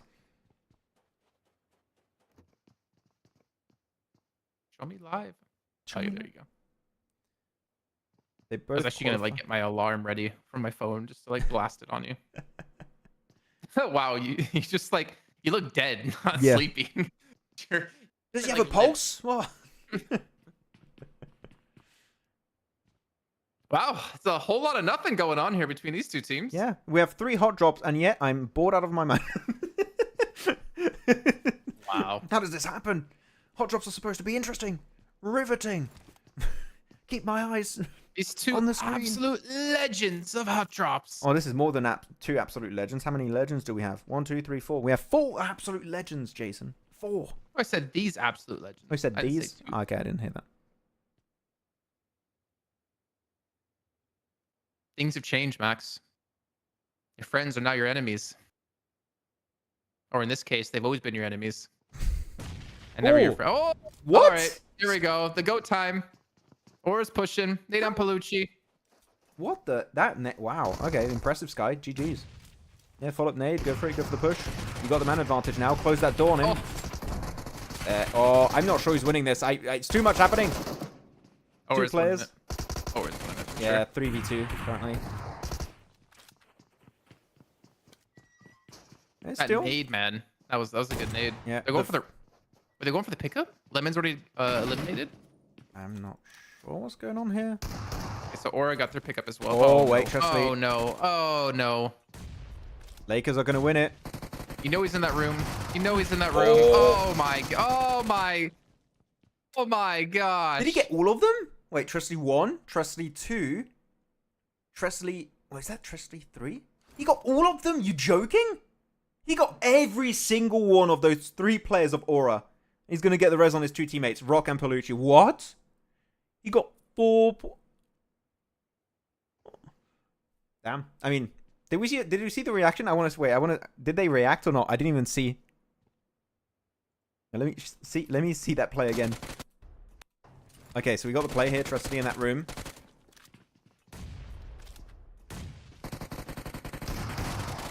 Okay, 1 goes right out. 2, 3. Look at the reaction. Oh. They are feeling it. Out of the chair. I respect the trash talk, but I don't respect the taking the headphones off part. Yeah, you should keep your headphone on. Because I'm pretty sure you should. Oh, okay. In other games, in other esports, that's a like break penalty. the rules. Really? Oh, okay. That's a penalty. Yeah, for sure. You cannot take your headphones off. Imagine the TOs are counting every time they remove their headset, and at the end of the tournament, it's like they qualified by 5 points, and they're like, by the way, guys, you have done it so many times, we have to remove 6 points. You're now in the bottom 4, and Aura qualify instead of you or something. I don't like. That'd be like hilarious. Vindication. Can you imagine? That'd be hilarious. I would love that.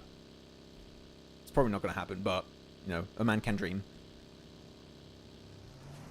Why can't I watch the highest viewership? I mean, you can watch in Nepal if you want, but yeah. We can just stay here, you know. Hitam, just chill with the boys. Talking about PUBG Mobile, you know, good times.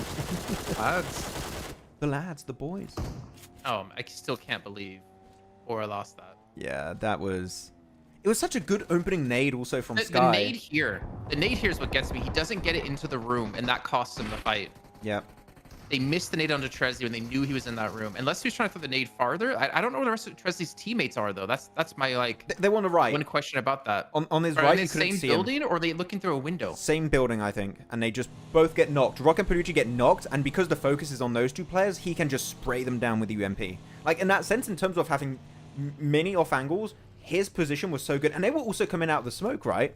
So they had no real good visibility on where the players were located. So it was good. He played around the smoke, sprayed them down, get 3-piece. I mean, the 4-piece, really. He got all 4 players there, Tresley. So, GG Tresley. So back to some normality. Hot drops are all but pretty much done, though we do still have Stronger and Hardbass and Picado. Yeah. Actually, I'm going to show you the circle real quick. It's a very interesting one. We got a potential water treatment circle happening here. I mean, it is a water treatment circle currently. Good high ground positions. I really like what we're seeing from IHC position-wise. I'm wondering what MadBulls are going to do, though. They're 4 players. Are they going to go for wide wrap around Oasis? I mean, that would be... If I were MadBulls, that's what I would possibly do, because you don't expect to have anyone around the eastern side of Oasis, so it would be a good position to go for. And the circles kept shifting north every time, right? So I think that spot would be really good for MadBulls. We'll check in on that later, though. Oh, just so angry seeing these hot drops still. I'm gonna when we get to finals, if they're still happening, Yeah, I think I might need to. You might need to mute me on your side. I probably have to do that. I mean, what do you guys... No, we keep talking about the hot drop all the time, right? Me and Jason. What do you guys in the chat think about the hot drops that we've seen so far? Like, it's not just been a week, right? Win week 3, and it's still happening. What are your opinions, guys? If you say you love it, you might get timed out. No, I would like to have a diverging opinion. I want to see the perspective of the viewers. No? Tell us. We won't ban you. Maybe. Well, speak for yourself. No, but just tell us what you think, guys. Tell me one thing, you two guys. Which team has the most professional logo in CSA or in general? This is easy. This is easy. Max, on 3. Ready? Wait. 1, 2, 3, then say it, okay? Wait. Two. What counts as professional? I don't know. MadBulls? 1, 2, 3, I8. MadBulls. I mean, I8 professional. I have to put glasses on to see what are the logos of I8. It was sarcasm. Okay, I was like, what? I thought you might pick them, but I was Which like, no. logo, Jason? Out of the 3 that I8 have, which one is the most professional? Which one are you talking about? No, I think MadBulls looks really cool. I mean, let me check with the other ones. I don't like 4MV's logo that much. I think 4MV logo needs to be updated. It's pretty mid. It's pretty mid. IHC, not bad. I just don't see the C in the IHC logo. I don't hate Muerte's logo because you don't really see like white and this like light blue too often. No, I'd go with MadBulls, most professional. I like it. I like the MadBulls one. MadBulls. That's not mine. What do you guys think in the chat? Fury says MadBulls. Nice. Hot drops are weird. Totally useless. Thank you, guys. Yes. They should share drops instead of clashes. Yeah, I mean, it's like Yasnaya Polyana, right? If you have A1 and Aura dropping there, it is a big enough compound. It's a big enough city. It's not even a compound. It's a city. That you can have one team to the west, one team to the east, or one team north and one team south. That is completely fine if you want to do that. But yet they keep fighting. So I really think it's just an ego thing. Oh, the thing that's above the MadBulls logo is MB. MB. Yeah, I just saw it now as I was looking. I think, like, professional, A1's not bad. If they didn't have the TMT part, just the A1 logo, that's not bad. That's actually pretty good. It's really clean, smooth, purple, which you don't really see a lot of teams use as a color.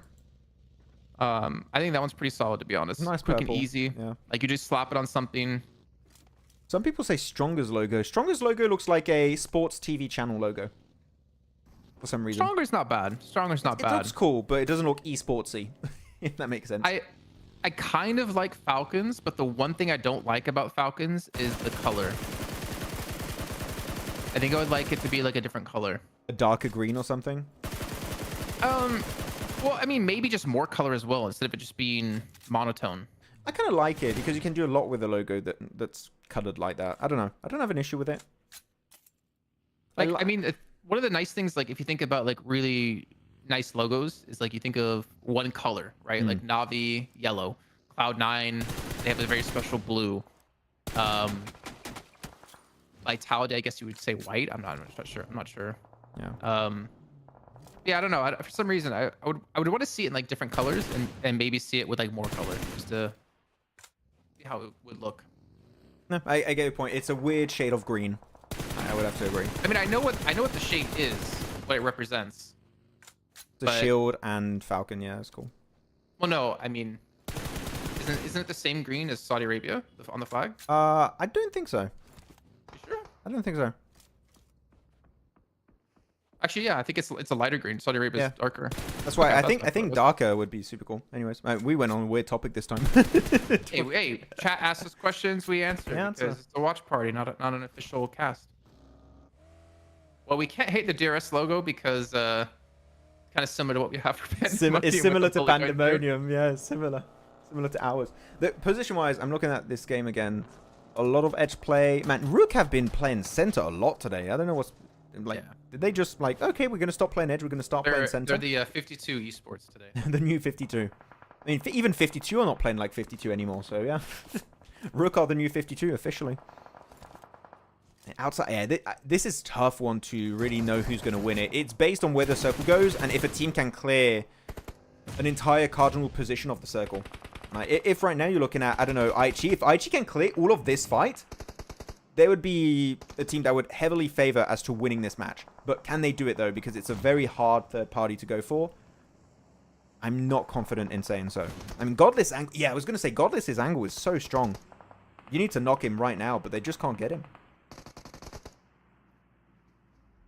What's your prediction this match? I don't know, Dilby. It's too early. We'll wait until the next phase to pop, and then we'll do a prediction. Because this one is too complicated right now. Oh, wait, he's got the FAMAS! English, let's go. Okay, yeah. First aid. Demo can't get it. He's alone, so this is going to be tough. He has IHC helping out, though. So he gets a little bit of breathing room with Regicide. Wait, are they getting pushed by... Wait, Rook is... Rook, you had a position in the circle. What are you doing? Rook? Are you sure you want to do this? I mean, actually, no. Okay, looking at their position. So they want to do something similar to what I said about MadBulls in that previous Erangel game, right? Where you want to clear one entire position of the circle and then go back to your compound, which I get. I mean, they left Vic there, right? So they can actually keep the compound. But the fight is not fully over yet. Like, they could easily lose players. I think it's a bit early for Rook to do that. I mean, you still have 3 teams fighting here, so this is like going to be a 4th party. There goes IHC, so that's 1 team gone. MadBulls still surviving that somehow. With only, like, it looks like they have 2 players, 3 players maybe. I can't tell now. 2 could just split out. So that's going to be 2 players for MadBulls. And Regicide still have some people alive. Dibby says Rook are trying to predict the circle. I mean, they could be. They're just like, we know where it's going to go. We'll clear the west. This is a tough one. Like, the center of the circle is just empty. You have nothing there. You have a few sheds here and there, maybe sometimes, and rocks, but in terms of playability, it is horrible. But Max, yeah, major pride. Have 4 people left alive. We'll see. If the circle goes their way, they could be good. Gotta believe. I don't believe. I'm not now. It's too early. KI8. 3 logos, so every elimination on them is 3 points. Yeah, 4MB's got to push up. Falag's got a really good spot, but they're not eliminating... Wait, they're going to get the res onto Reefus? No way. I thought they were going to nade that again. Guess not. Oh, okay. I take it back. That was a clean nade. Yeah, the counter nade coming in, though, to defend Doc. Oh! Yeah. Oh, the nade went in. Hey, Doc. It's time. Pull out. Oh, he's got 1 nade. Make it count. Chen is back. Okay, it's cool because Baron is kind of keeping Doc alive so he can heal. Stopping them from pushing over. And actually, they're going to go for the res into Refos. This is big. I mean, Baron is very, very important here. If Baron goes down, it's the end. He stopped IQ from pushing. Going? Where's IQ going? Just survive. Like, he knows he can't win this game. He can't win this game anymore. Wow. They went for the res. He knows the timer is working against him. He has to leave. That's fine. I still think this should have been a bit more of a easier fight for i8 to win. Because they had that big high ground advantage. But, man, Baron was just so important. 4MV, man. If Baron was not there, 4MV get eliminated instantly. It was that important a position to make sure they can't go over the ridge. So, man, GG, Baron. And in the meantime, Rook, as we talked about, pushing into the IHC, MadBulls, Regicide fight, they actually have been able to, I guess, knock Ghost in the blue. And also, MadBulls, I didn't even realize, they got eliminated. I didn't actually see who did it. I think the third party of Rook or maybe the rest of Regicide. I mean, Regicide are still alive, so I'm speculating that's how it went. Rook's got 4 eliminations. Wait. Look at A1. Look at A1. Look at A1 on the map. Are they rotating to the compound Vic was in that Rook was holding? Kippa's like running back. He's like, oh, no, we're going to lose this position. Oh, yeah. And that's kind of an issue. I mean, they made it back in time. Muerte are even heading that direction, too. I mean, right now, A1 took it. A1 took half of the compound for themselves. So it worked out. And they still have, how many players is that for A1? 4. They have 4. Well, this roof angle is good, though. They're like, Rook are screwed here, though, because they're being pushed from the north and the south. Like, this is the worst case scenario for Rook as they pushed out and got aggressive. If they had 4 people here, they could have defended against us at least.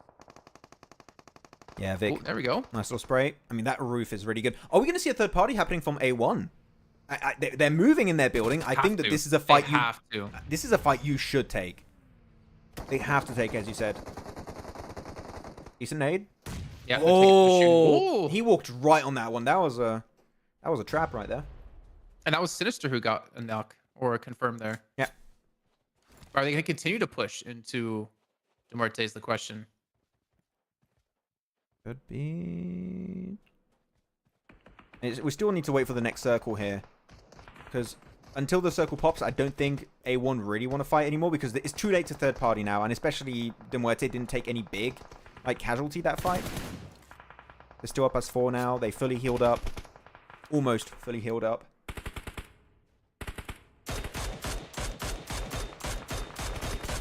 Now a few little one taps.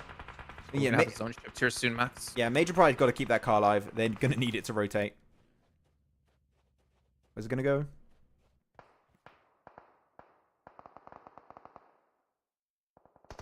Look at see, like, why can't other teams learn from this? You know, you just take your own side of the area.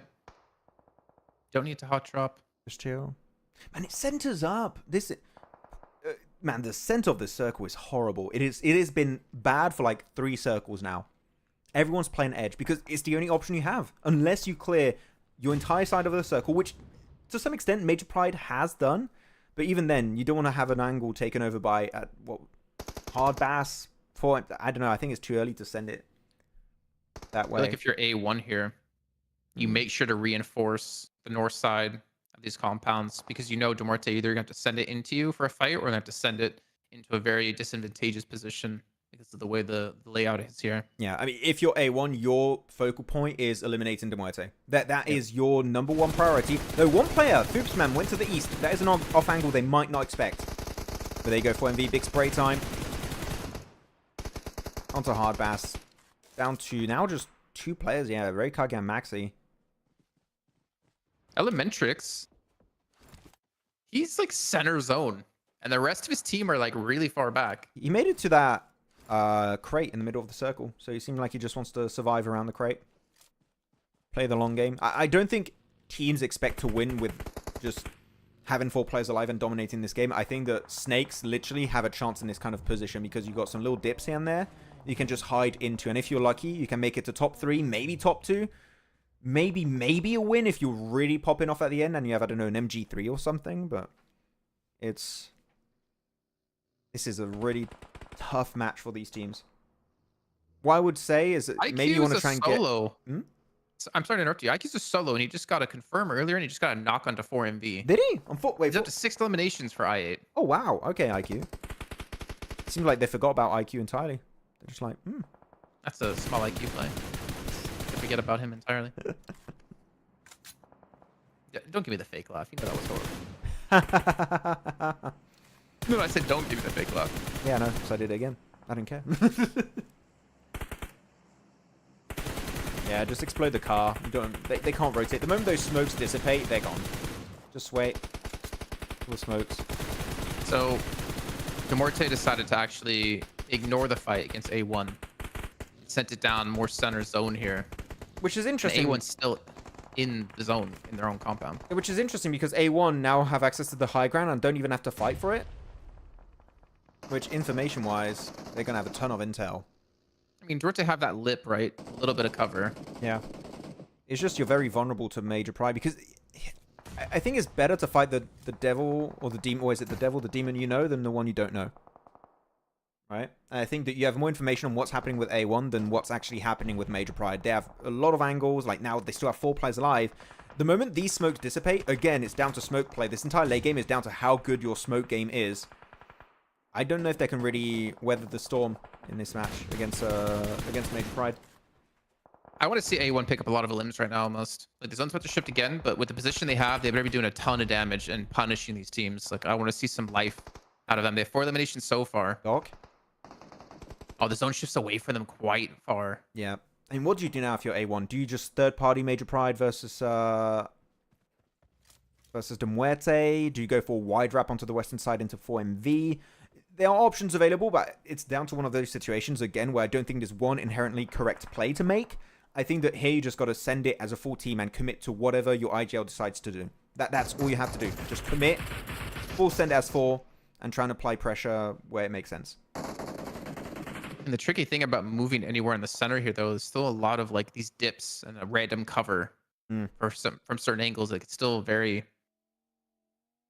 I think, difficult to maneuver through. I think Noki might be the punishing point though for A1, but Ruder, I mean, he's kind of off ahead of Muerte, and the rest of his team are behind. I don't know. I find this like super odd. Maybe I'm in the wrong here to see his position he's holding.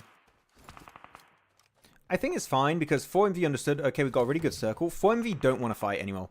They just want to let these teams fight each other. Ruder gets the opening knock. Very nice. Are we going to see a follow-up from Major Pride, though? Are they going to send the entire team, or A1 going to do A1? something? Oh, they clear Regicide. That's it. Eliminated. But Wait, Ruder, how is he getting away with this so much? This little divot he has protection from 4MV, has protection from A1. Like, he actually has a pretty decent position here. I guess is why he's holding it, because you can see Major Pride behind him as well to help anyone to push into him. He's doing a lot of damage here, and this is what I want to see out of Major Pride, man. Some life. Can they continue? Evo goes in. He gets a knock. Come on, Major Pride. Show us what you got. yeah, look at the wide angle one of their players is going for. This is nice. Ruder gets knocked down eventually, so you can't use that high ground position anymore. Elementrix, you got to stop out and shoot eventually. He gets access to the high ground position too, but yeah, you just can't fight Eugene. He was so low HP. That is interesting. And Major Pride, man, it was looking so good for Major Pride. It looks so good. Oh, man, that's a rip and a half. Was that 4MV, though, that punished them? Yep, they're going to win it. 4MB are going to win off the back of that, I think. They just like, oh, Major Pride, that was a massive throw. We're taking that chicken dinner. We're taking it. I mean, A1 still are a threat, don't get me wrong, but they only have 3 players. 4MV have 4. Eugene's not going to win it. Great nade from Apex to wrap it up. That's it. Top 2 for 4MV and A1. But what's A1 doing during this? I think they waited maybe a little bit too long. 4 Miracle just fought 2 teams. They just fought Muerte and Major Pride. And what have A1 been doing? Nothing after they cleared out Regicide. And now they're going to lose Hitman who gets knocked. Death Storm's almost knocked. Sinister sitting in the back. Like, oh, White push the solo. Yeah, Apex. Yeah, Doc, just give info. I think he's fine going out because he knows he's not going to get rezzed. He just wants to go for the win, and that is exactly what 4MV end up doing. GG. They start the day off with a win. They end the day off with a win. Yeah, good bookend here for day 1 of week 3. 60, man, they just cannot get a chicken dinner without getting double digits elims. Less than 10 eliminations, don't want it. That must suck. What a match. I mean, come on, Major Pride. It seemed so disjointed the way they were sending Elementrix to the wide angle. I get why he was doing it, but I think it was a bit unnecessary. I think you want to try and just bang down on the location Ruder had, because the moment Ruder goes down, everything goes downhill. Maybe send another player up to Ruder to solidify that position. Because 4MV are just waiting. They're like, we're in circle, we don't have to do too much. This fight is not going well for the winning team, which initially was Major Pride. They send it, and the moment the Doc gets access to this hilltop, they just obliterate all of those teams. Except for A1, of course, because he gets a shotgun shot to the face. But, yeah, I mean, 4MV, again, showing that macro-wise, I think they are the best team in this lobby. And by a significant amount. They are so smart when it comes to making these type of moves. Man, I don't know. I'm just thinking about, like, yeah, obviously the positives of 4MV, but I'm thinking about the negatives of, I mean, I don't want to count Muerte in there, but like A1 and Major Pride just really standing out to me in that match of just like, make something happen, go for it, do something. I mean, obviously it's easier for me to just say that than to be there and do it, but it's just like, I feel like just do something. Like, try to make a play, try to do something instead of like letting the fight come to them.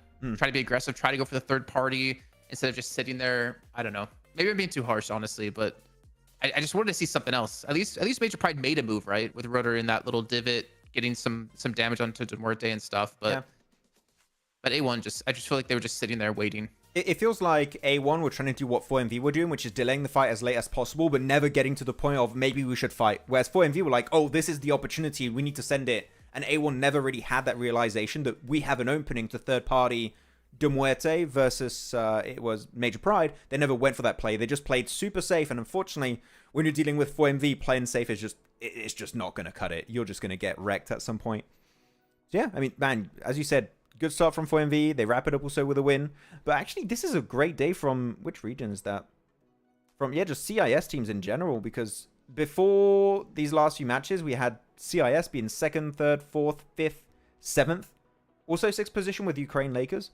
So, man, this is a very big CIS day, it seems. So, big presence. Nice to see. Quick decision lacking from A1. Yeah, true alphas. Exactly.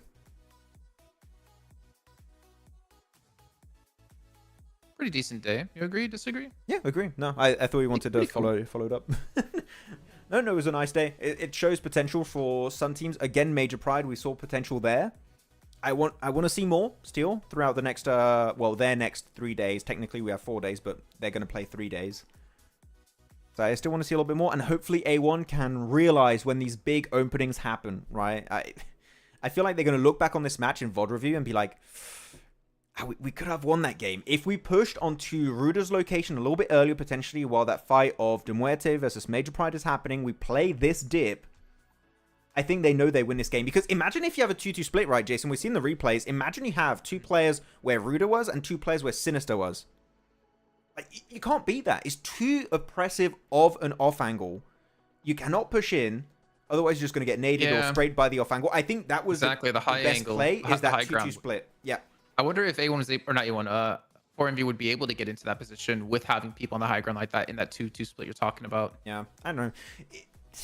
Again, it's complicated because we're not there to really see it. We don't know what information they have, but I think you hear the fight of De Muerte fighting Major Pride. Though, man, Doc is MVP again? Is that his 3rd MVP today? It technically only 2 because they won, right? Yeah, but like he got, I think, 1st out of the top fraggers at one point, which I call the real MVP. I think is that. So yeah, he's been up this list a lot, and it's so good to see, right, for MV because they're also fielding Aero out sometimes. Like Aero wasn't playing today; it was Baron. Baron was very influential this game, so it's good to see that they do have a 5th player that pulls his weight. Right, it's really cool to have players that have the teams that have 5 players, and when they rotate one of their benched players on to play, he pops off. We've seen that between Aero and Baron multiple times. Yeah, pretty strong. Like 5-man deep squad. I feel like definitely the strongest out of most teams I can think of that run like an active 5-man. Like for instance, IHC as well. But I don't feel like they've been as successful. They've been very like up and down with the 5-man rotation they have. Yeah, I would agree on that. It's weird to see Alex fielded for as much as he has been this season. I mean, look at Stalwart's 5-man, but like Scry hasn't really made much of an impact. I stopped looking at Stalwart, to be honest. I'm just like, I cannot be asked anymore about this team. I do not want to be asked anything about these guys because I will not answer. 4MV built different, really. Yeah, Doc on fire. What is that? Oh, we're going to see the rankings, right? 6. Wow. They're going to have a 40-point lead, I think. Yeah, in 1 day of play. Really? Wait, 40? they were like 20, 30 ahead of MadBulls for Yeah. the second place, right? So That is a lead you and would MadBulls expect to didn't score much. see, I don't know, 2-3 days in, but day one? Day one, they have a lead like that? Damn. Very impressive stuff. Oh. Okay, match ranking shows the second page because we had some teams we needed more from. We didn't see much. Yeah, MadBulls, IHC, Aura, WAOW, Everest, Stronger, KS. Yeah, KSAX really need to get something done. One like decentish game today. Yeah, but still, I don't know. I don't know. Yeah, I still need to make that meme after. Oof. I'm still same with you. Like, I don't know. Yeah, I want to see the leaderboards. I want to see if they do have that big a massive lead for MV. See if they're popping off. No, they were 8 points ahead before the previous game. Yeah, I mean, Liquipedia didn't update for us for the last 2 matches, so we have to wait for the leaderboards to be shown here to see what we have. Doc might be 30 eliminations ahead of second place by the end of this week. Oh, for the whole tournament, you mean? He might be. I mean, Doc is literally on track to be MVP of the whole tournament. I think that right now he would be MVP of the whole tournament. Yeah, like well, he must I think, be. Yeah, no, definitely. Top might be close, but I think in pure eliminations, I think he's ahead. And eliminations are so important. I kind of want to see, actually. Can we see?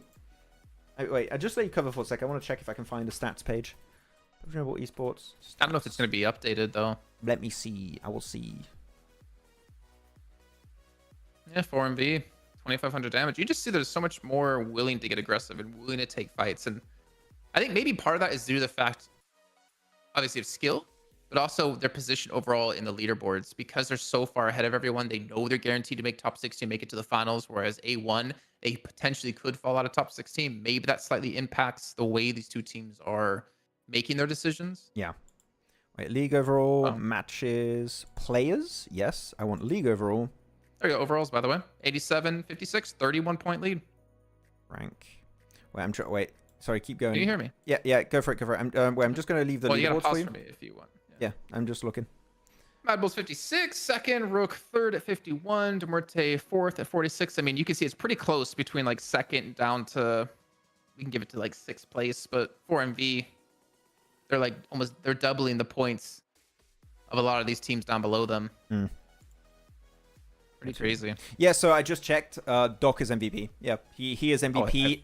Wait, what? Is this real? Wait. So top 3 players in order from what I'm seeing right now, guys. Top 3 players in order of like MVP ranking, kinda. It's more like elimination ranking, but it does the job. Is Doc in 1st place, Apex in 2nd place, Reefus in 3rd place. So like you got 4 MV players in the top 3 podium of being MVP right now, which is insane. Doc, Apex, Reefus. And the only reason why the 2 other players are not there is because they rotate, Aero and Baron. Otherwise, they might still be up there. That is wild. Not surprising with how they've been playing, man. Yeah, because if you look in terms of pure eliminations, it's Doc, Apex, Zerich in 3rd, 4th is Reefus. And top in 5th, actually. I mean, they haven't played yet this week, so... Yeah, I mean, yeah, he could be a little bit higher, but still, it's not. Again, we talked about this many times, right, Jason? Is that teams are not going to rely on 1 or 2 fraggers. The entire team needs to pop off, and 4MV is like the exact example of that being the case. The epitome, the perfect example, the personification. I was going to say personification. Personification. Yeah, I keep mixing my French pronunciation recently. I've been speaking too much French. Okay, now let's go on to the second page of the leaderboards. Look at it. So you got I8, kind of middle of the pack. IHC dropped off a bit at some point. So, I mean, yeah, the one team we don't expect to see here really is IHC, but we know, we saw it in week 2, right? They can make a comeback. I'm not really too scared for them. I'm really scared for when we're looking at it, at the teams that cannot afford a bad week. Especially you're looking at your Major Pride that now are on the 1st page, so that's good. But wow, they are overall ranking-wise, they were in 18th position at the start today. And now they're still in 15th. And that's with 4 teams that have not played. So they're going to go even lower possibly tomorrow. So yeah, we need to see something from WAOW. Otherwise, it's going to be just too late. Same for your KSAX. Same for your Stalwart. They're playing tomorrow, their first match. So yeah, rough time. Rough time for the boys. Okay, there you go. All your wins. 4 MV, 2 chicken dinners, major 30 pride, points. Hardbass. Wow. 30 points from their limbs from 2 matches. Like, from their wins. That's crazy. That's mental. Damn. Okay, back to desk. There we go. I think we I'm are... good for me, by the way. Hmm? Yeah, I'm good. I'm good if you're good. Yeah, I'm good. I just checked the people in the chat, see if anything big happens. Top is the only competitor of Doc. No, the competitors of Doc, I mean, from what we've seen, right, you got Apex. You got Reefus that's competing also for that. And you have, in terms of eliminations, yes, you have Top and you have Zerich also. Those are your top 5 players. Top, Zerich, Reefus, Apex, Doc being the number 1 by quite a bit, by the way, is pretty significant. So yeah, I think Doc is going to be MVP. Unless he starts throwing right now, Doc is going to be MVP of the tournament. It's not even... And even if he starts throwing right now, he probably still could be. Kinda, yeah. Unless we see Top doing 1v6s all day, every day, I think we got our MVP. And it should be Doc. But yeah, with that said, guys, thank you so much for checking out the broadcast. As always, if you do want to check out some PUBG Mobile content, feel free to please follow Pandemonium_news on Instagram, TikTok, YouTube. We'll really, really appreciate it. We're going to work on a meme right now and also a long form video on 4MV. So stay tuned for that when it ever comes out. Yeah, any words for you, Jason? Or we're... That's it. Cool. Good. Okay, thank you for watching, guys. As always, see you tomorrow, same time, same place. Tomorrow, we will be seeing Falcons, DRS 52, and Stalwarts playing. So stay tuned for that. See you all tomorrow. Goodbye.